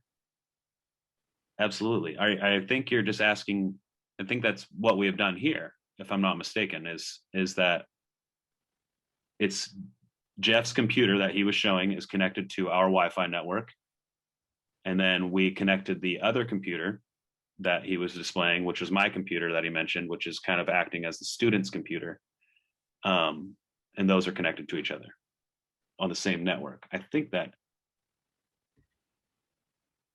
oh, I gotcha, meant a secure network with admin security. Yeah, there are different things. So I assume when you say that, like on a secure network, so that the kiddo doesn't have access to everything on the teacher's screen. If that is what you're asking, then yes, you absolutely can do that. You can limit what they're able to access. You can have it shut down, stuff like that. Okay. Sorry. Cool. We'll just plan at the end. We'll have people raise hands too if they want to come on and just ask any question that we might have missed. We've got quite a few messages coming in and out from lots of folks. So, all right. So it looks like most things, you feel like most things are answered at this point, Cody? I think so.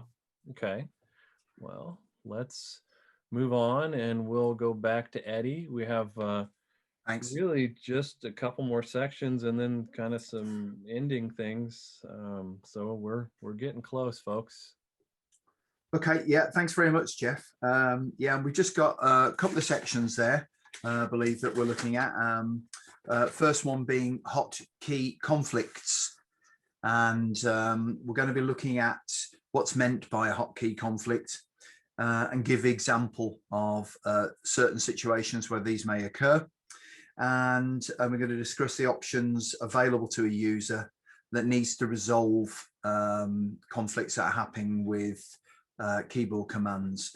So I think the easiest thing is to jump straight in and talk about what the idea of a hotkey conflict is, or conflicting keyboard commands.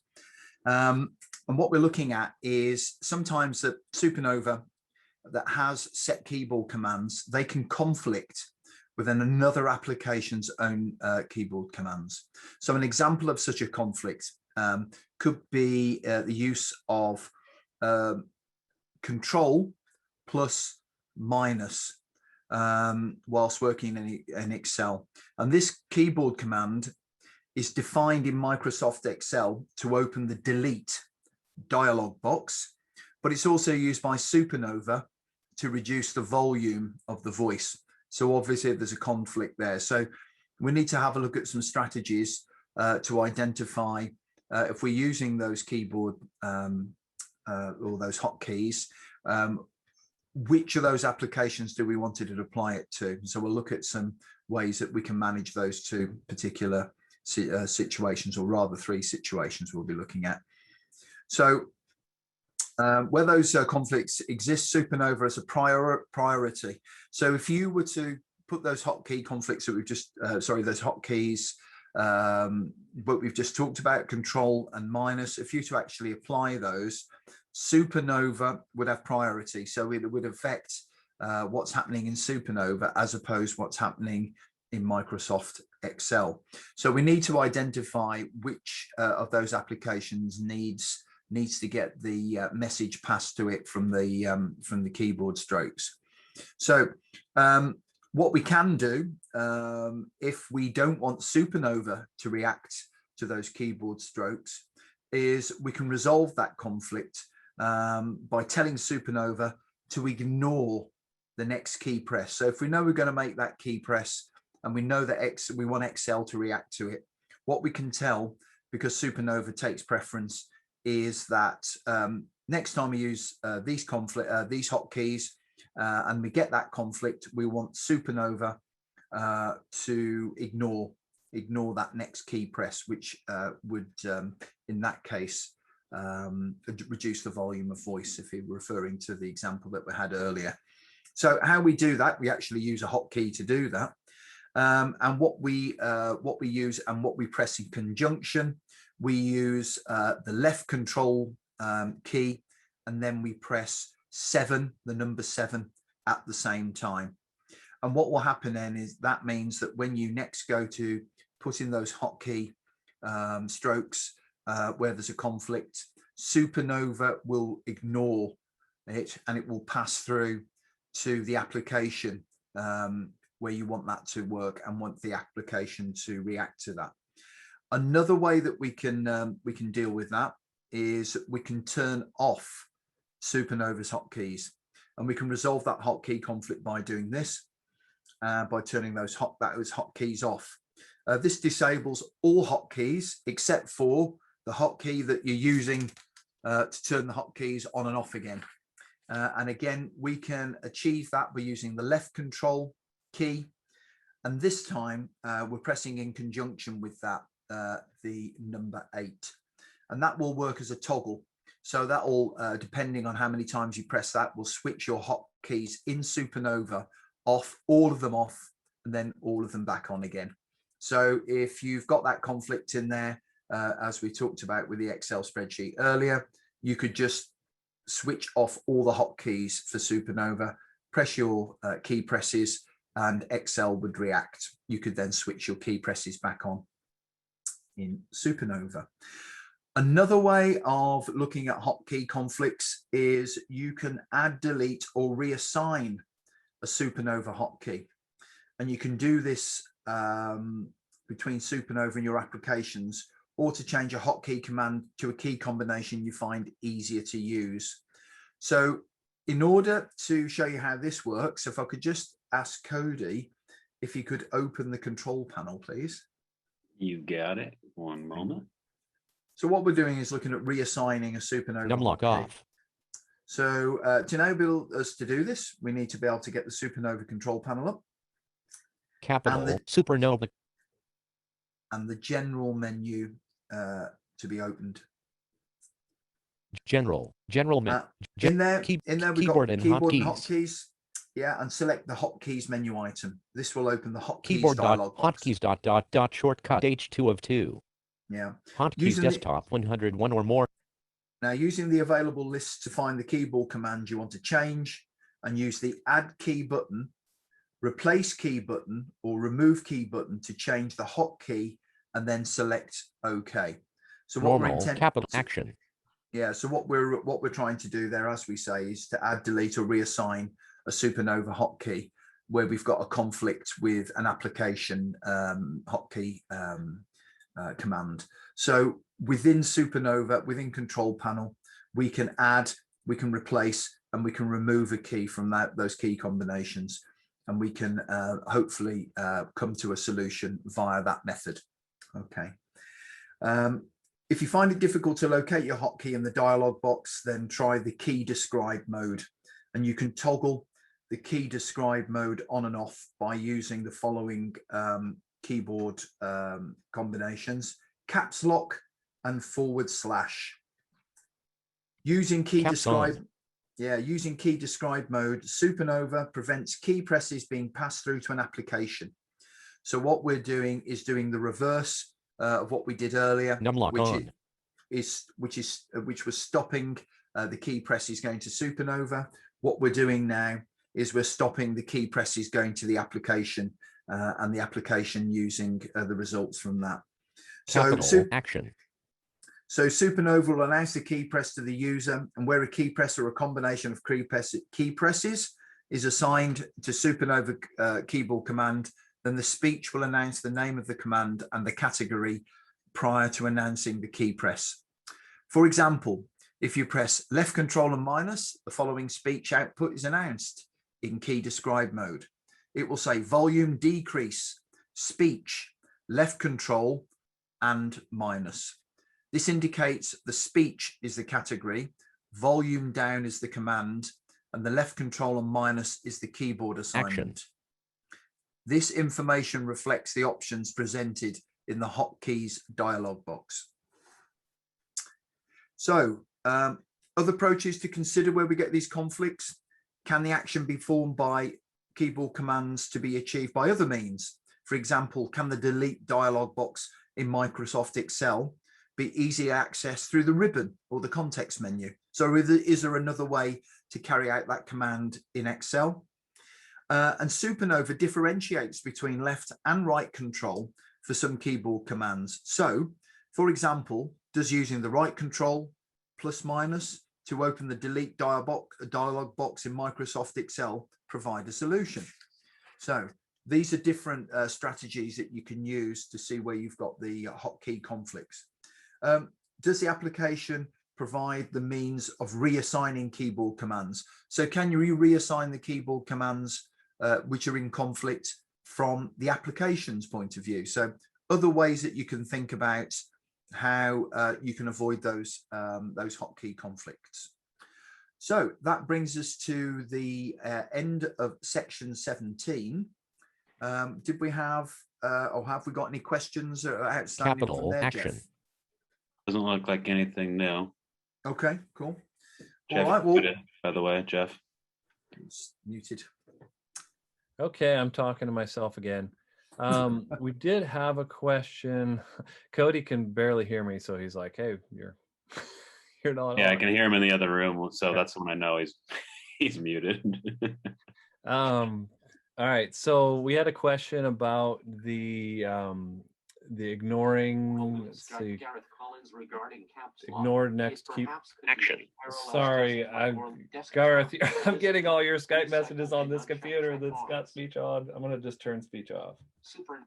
Okay, sorry.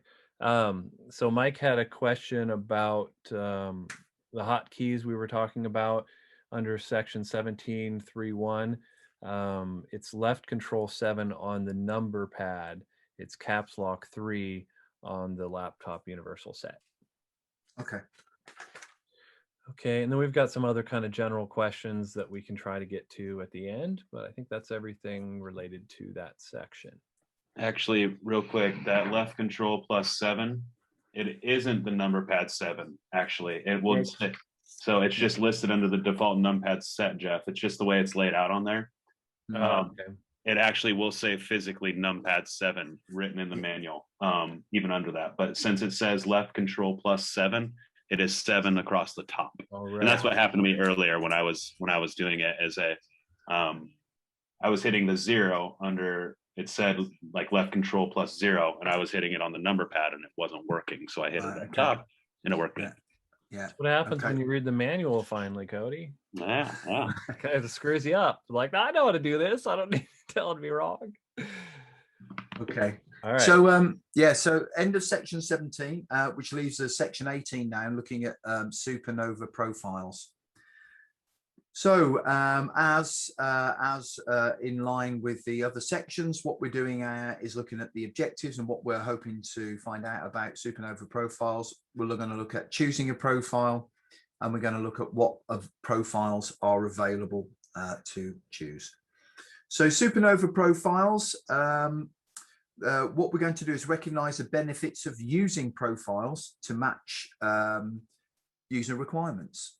So profiles can be used to do that. And we can understand the steps to follow to choose a profile and the ways that you can identify the profile being used. And we'll work through that particular element of the section. So when it boils down to choosing a profile, with the exclusion of SuperNova Magnifier, the remaining products in the SuperNova product range provide a number of ready-made profiles that allow you to quickly tailor the amount of speech feedback generated by SuperNova without having to make multiple individual setting changes in the SuperNova control panel. So, Cody, could we go back to the control panel, please? You got it. And then we'll have a look at selecting a profile. Numlock on. Capital action. SuperNova page. SuperNova left mouse button. SuperNova control panel. Okay, so what we need to do is navigate to the file menu and select profile. File. File menu. Profile. This profile supports both mouse and keyboard users, offering magnification with full. In this list box, select the name of the profile that you wish to use. A description of what currently selected profile is tailored to change is displayed in the description box directly below. And as we can see, we've got a profile name in there of magnifier and screen reader. The status bar, once selected, choose the OK button, and this will confirm your profile choice and close the dialog box. Could we have a look at what other profiles are available in there? Capital, drop down, magnifier and screen, drop down, magnifier 1 of 6, use arrow keys to select item. Yeah, so we can see that Magnifier and speech with keyboard 3 of 6. There are several profiles there. Magnifier and speech with mouse, magnifier and speech with keyboard, magnifier and screen reader and screen reader with visual effects. So those profiles are all preset in there, and they can be selected, and the OK button press for that, and that will confirm the profile choice, and that will close the dialog box. The status bar of the control panel will automatically update to display the name of the newly selected profile. Screen reader 5 of 6. And any SuperNova control panel options that have been disabled by your currently selected profile will become grayed out. So if you're selecting a different profile, it will automatically reflect in the control panel. So if those particular options aren't available, it will be grayed out in the control panel. Sure. Let me show that real quick too, Eddie. I'm just going to explain. So we have the 4 different tabs within SuperNova. We have the visual tab, we have the speech tab, we have the braille tab, and we also have that media tab as well. So, you know, if I just select the magnifier profile where it's just the visual features, you will notice that the speech tab and the braille tab will be grayed out, as Eddie just previously mentioned. I'm going to go ahead and do that now. I'm going to select the magnifier profile. Profiles.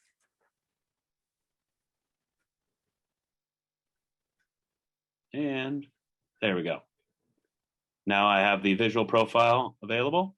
And when I jump over to the speech tab where it shows all the speech features are grayed out, indicating that we're just on the magnifier profile. And now if I switch back to magnifier and screen reader. Magnifier and screen, SuperNova control panel, speech page, caps on. Have access to the speech tab, braille tab, braille, and so forth. Okay. Go ahead, Eddie. Sorry. Yeah, no, that's great, and thanks for that, Coda. It's great, thanks. That was given as an indication of what will happen when you change your profiles in control panel. And just a couple of small sections left now to look at that. We're on, for people following in the manual, 18.3. So available profiles that are available in SuperNova Magnifier and Speech, SuperNova even, Magnifier and Screen Reader, and Dolphin Screen Reader. The types of profiles are available depends on the features available in each edition. For example, profiles that include braille changes do not appear in SuperNova Magnifier and Speech because this edition does not include braille support. We have currently got a list of text which talks about the different available profiles, but we have, I think, alluded to that when we opened up the control panel and explained that certain profiles have certain things that it will include and certain things it won't. So I think it would be pointless reading over that part of the manual again. So what we've got now and what we've covered there is that we looked at what profiles are, what you can do with profiles, how you choose one, and how it affects the control panel when you actually choose that profile. And it may take some functionality away, dependent on the profile that you choose. That brings us to the end of section 18. Any questions on that, Jeff, or on the previous section?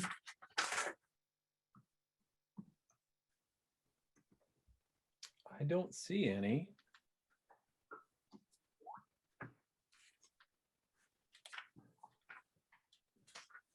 Okay. All right. So I'm trying to get my camera working again.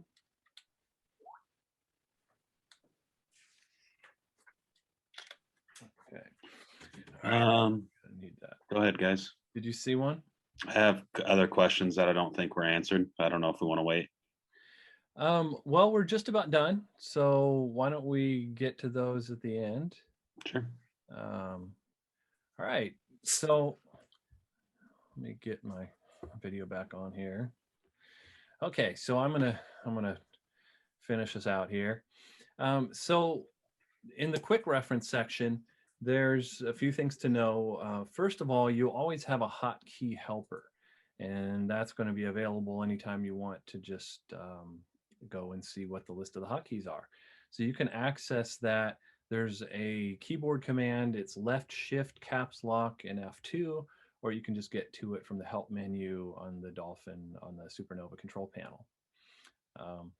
So there's also touchscreen gestures. There's a quick reference section. I mean, basically, I'm just telling you what's in it. The section 19 in the manual, that's going to be where you're going to refer to your touchscreen gestures, find your popular Windows keyboard commands. There's video tutorials, a link to that in there, all that good stuff. But I did want to actually show the touchscreen gestures for visual people, since that is a highlight feature of the SuperNova software. Works particularly well with the touchscreen. So I was just going to show how that worked a little bit.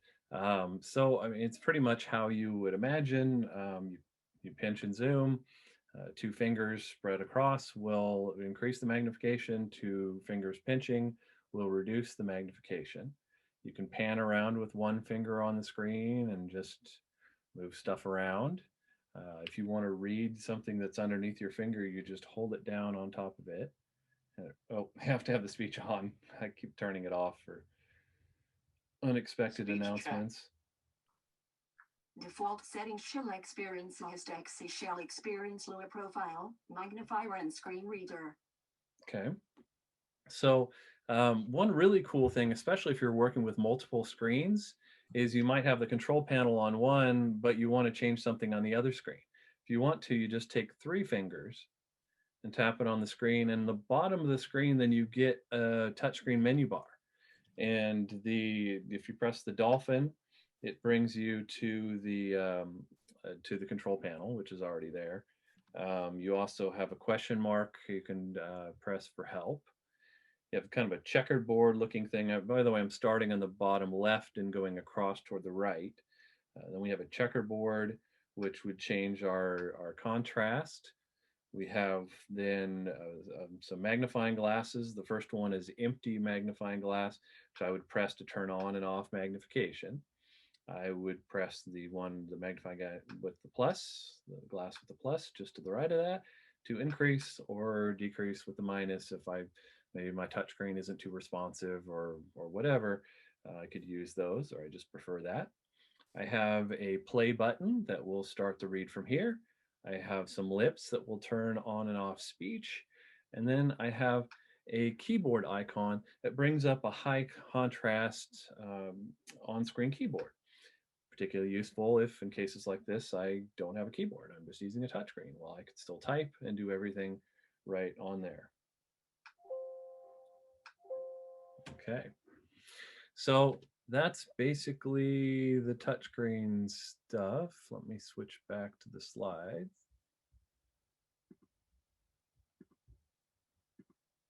Okay. So if you're looking for the Windows touchscreen gestures, you're going to want to look in section 19.2.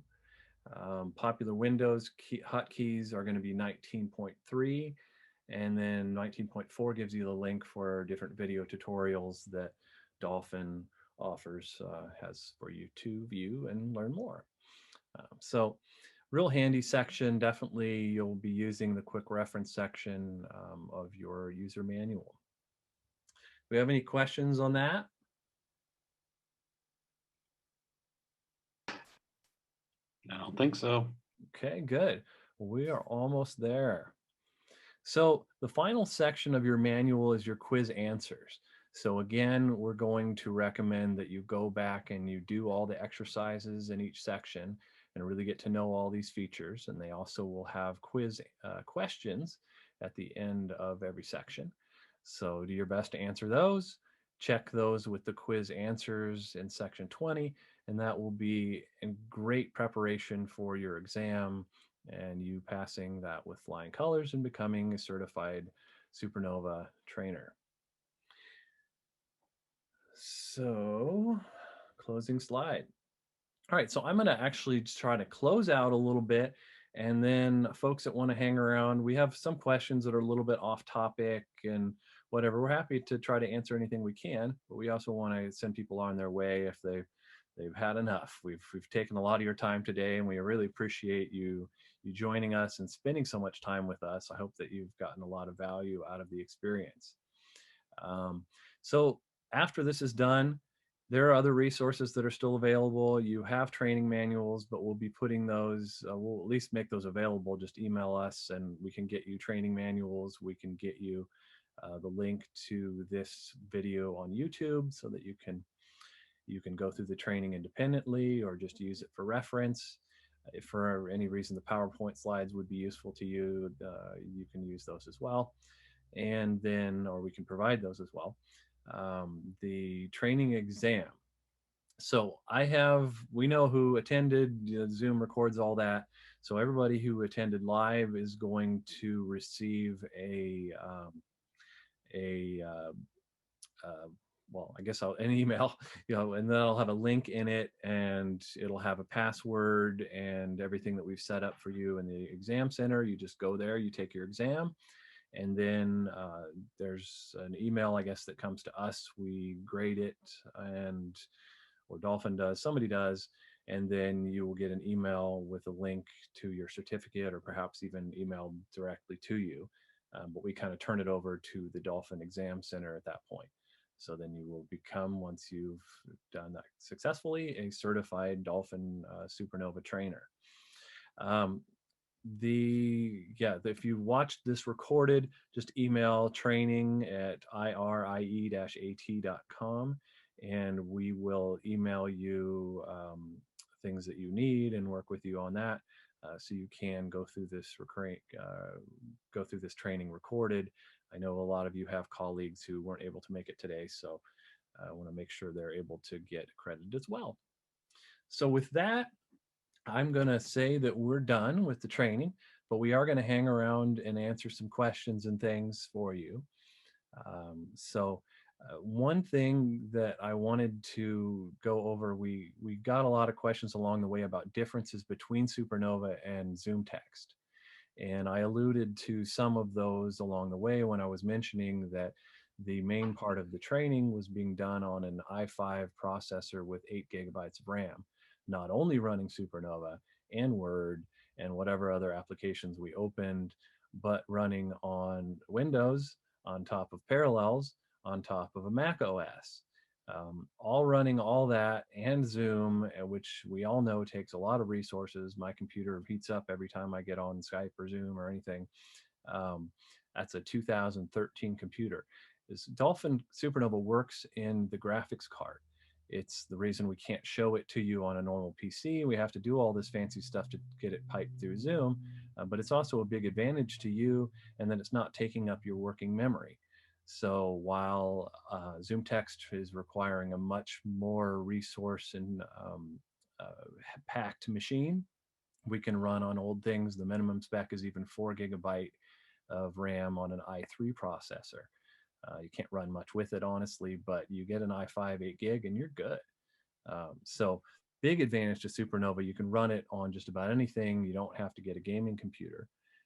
The connect and view feature, we showed you the whiteboard feature, we showed you connect and view that can work through virtually any camera, easy scanning, a lot of those things really advantageous to the SuperNova program.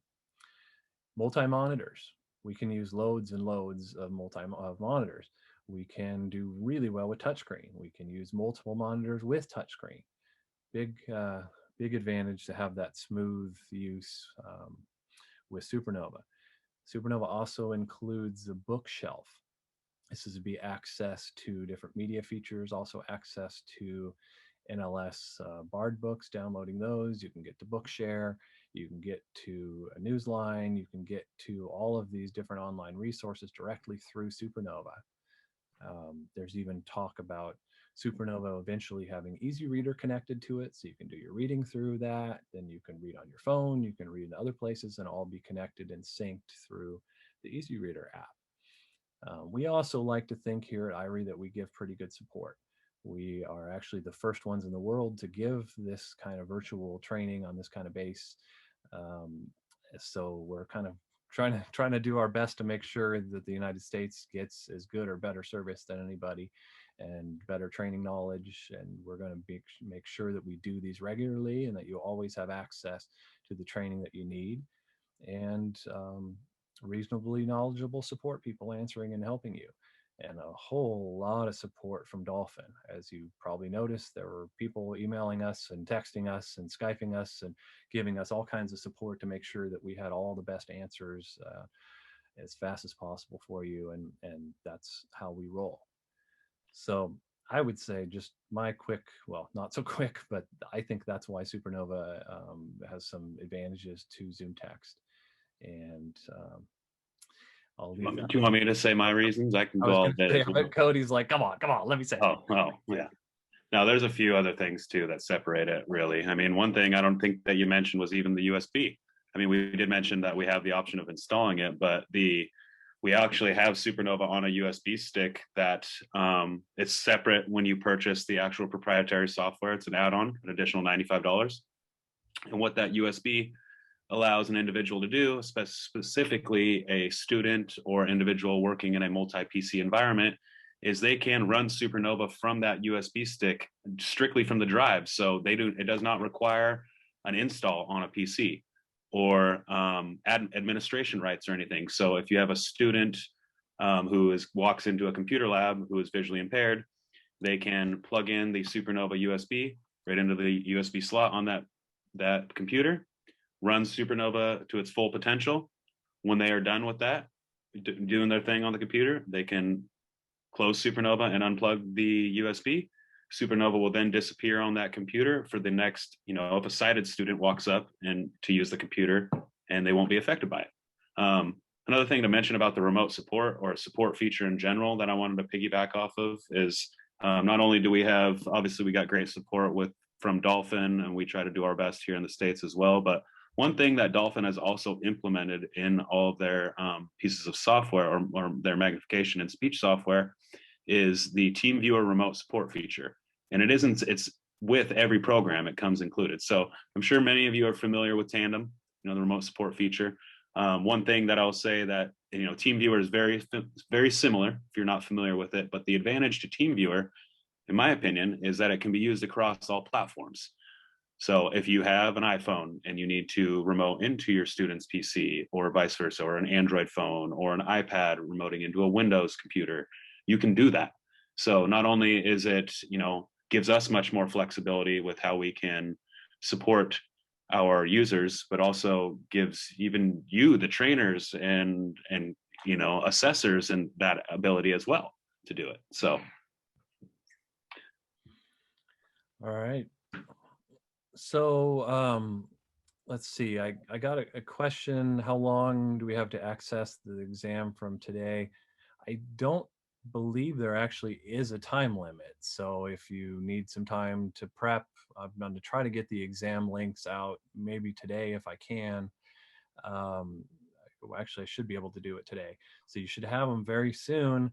But definitely, take your time, go through the exercises, go through the quizzes, feel comfortable. Don't wait too long because you don't want stuff to get away from you. But you will have the recording to refer back to. And if you need another link, just let me know and I will get one for you. We also had a question, are notes permitted during the exam? Nobody's going to see. Yep. You're totally fine. Notes are encouraged. We want you to pass it. We want you to get certified. We want you to start recommending this stuff or using it. So please feel free to use your notes. Okay, so we had a comment about TeamViewer. Just so people understand, TeamViewer is built into SuperNova. It's built into most Dolphin products, and it's free to the user. So it's I mean, you can it's cool what they did. I appreciate the comment. It's cool that it's built in, but it's free for you anyway. We're the ones that pay for it so that we can help you. But yeah, you don't have to go out and buy that for sure if you're getting supported on anything. So did we get all of Naomi's questions answered? Oh, there was one in here. Could the Culver book be used with SuperNova? And I mean, you could take images and take them off on the SD card and put them in, I suppose. Yeah, it really depends. I think what she was asking when that question popped up, if I recall, was when we were actually showing the Connect and View feature. So I would assume that she was asking if you could use the camera on the Clover book as your Connect and View camera, which at this time I don't believe you can. But what you can do in a different situation is with that external screen on the Clover book, what you could do is obviously use that external screen. So you have dual monitors, and then using the other screen, be switching from distance and so forth. I don't know if that answers your question, ma'am, but I think when you had asked that, it was when the Connect and View feature was being displayed. So not sure. You could use a similar adapter, I suppose, that I use for my DLSR camera, so that it becomes a webcam. So you could just use the HDMI port and use this adapter into USB, and then the adapter makes it feel like it's a webcam. So I suppose it could be. Sure. So. And then let's see, how many times can you take the exam? Is there a limit, Jeff? No, you could keep going. And it's free, right? Yes. It's all free. Yep. Okay.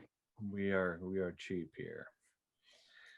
So I'm not familiar about, there's a student using Blackboard or Canvas and wanted different color schemes. Yeah, that's something that I'm going to touch base with Naomi kind of outside of this. I want to get I think her and I had kind of emailed something similar, or maybe it was someone else up there, but I would have to play with it a little bit, Naomi. I think just by switch, I don't recall those programs just by having them open. I think I've used Canvas previously, but yeah, I think we could set up certain situational settings. I'd have to play with it, honestly, on that one a little bit. So maybe we can chat about that on the back end.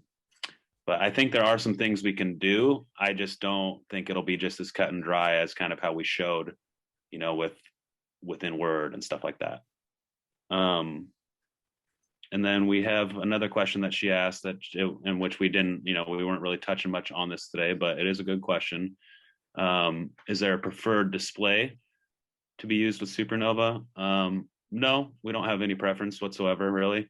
We're really a big fan of HIMS, the HIMS devices and whatnot. So we offer those quite a bit. But yeah, realistically, there's no preference on those. And for the most part, yeah, there is a driver that needs to be installed, of course, with the USB, but it is fairly simple to set up. It's pretty much plug and play. There's a little bit of a setup in the beginning to get it configured, but once you're set up, it recognizes the displays pretty much every time, and you're off and rolling.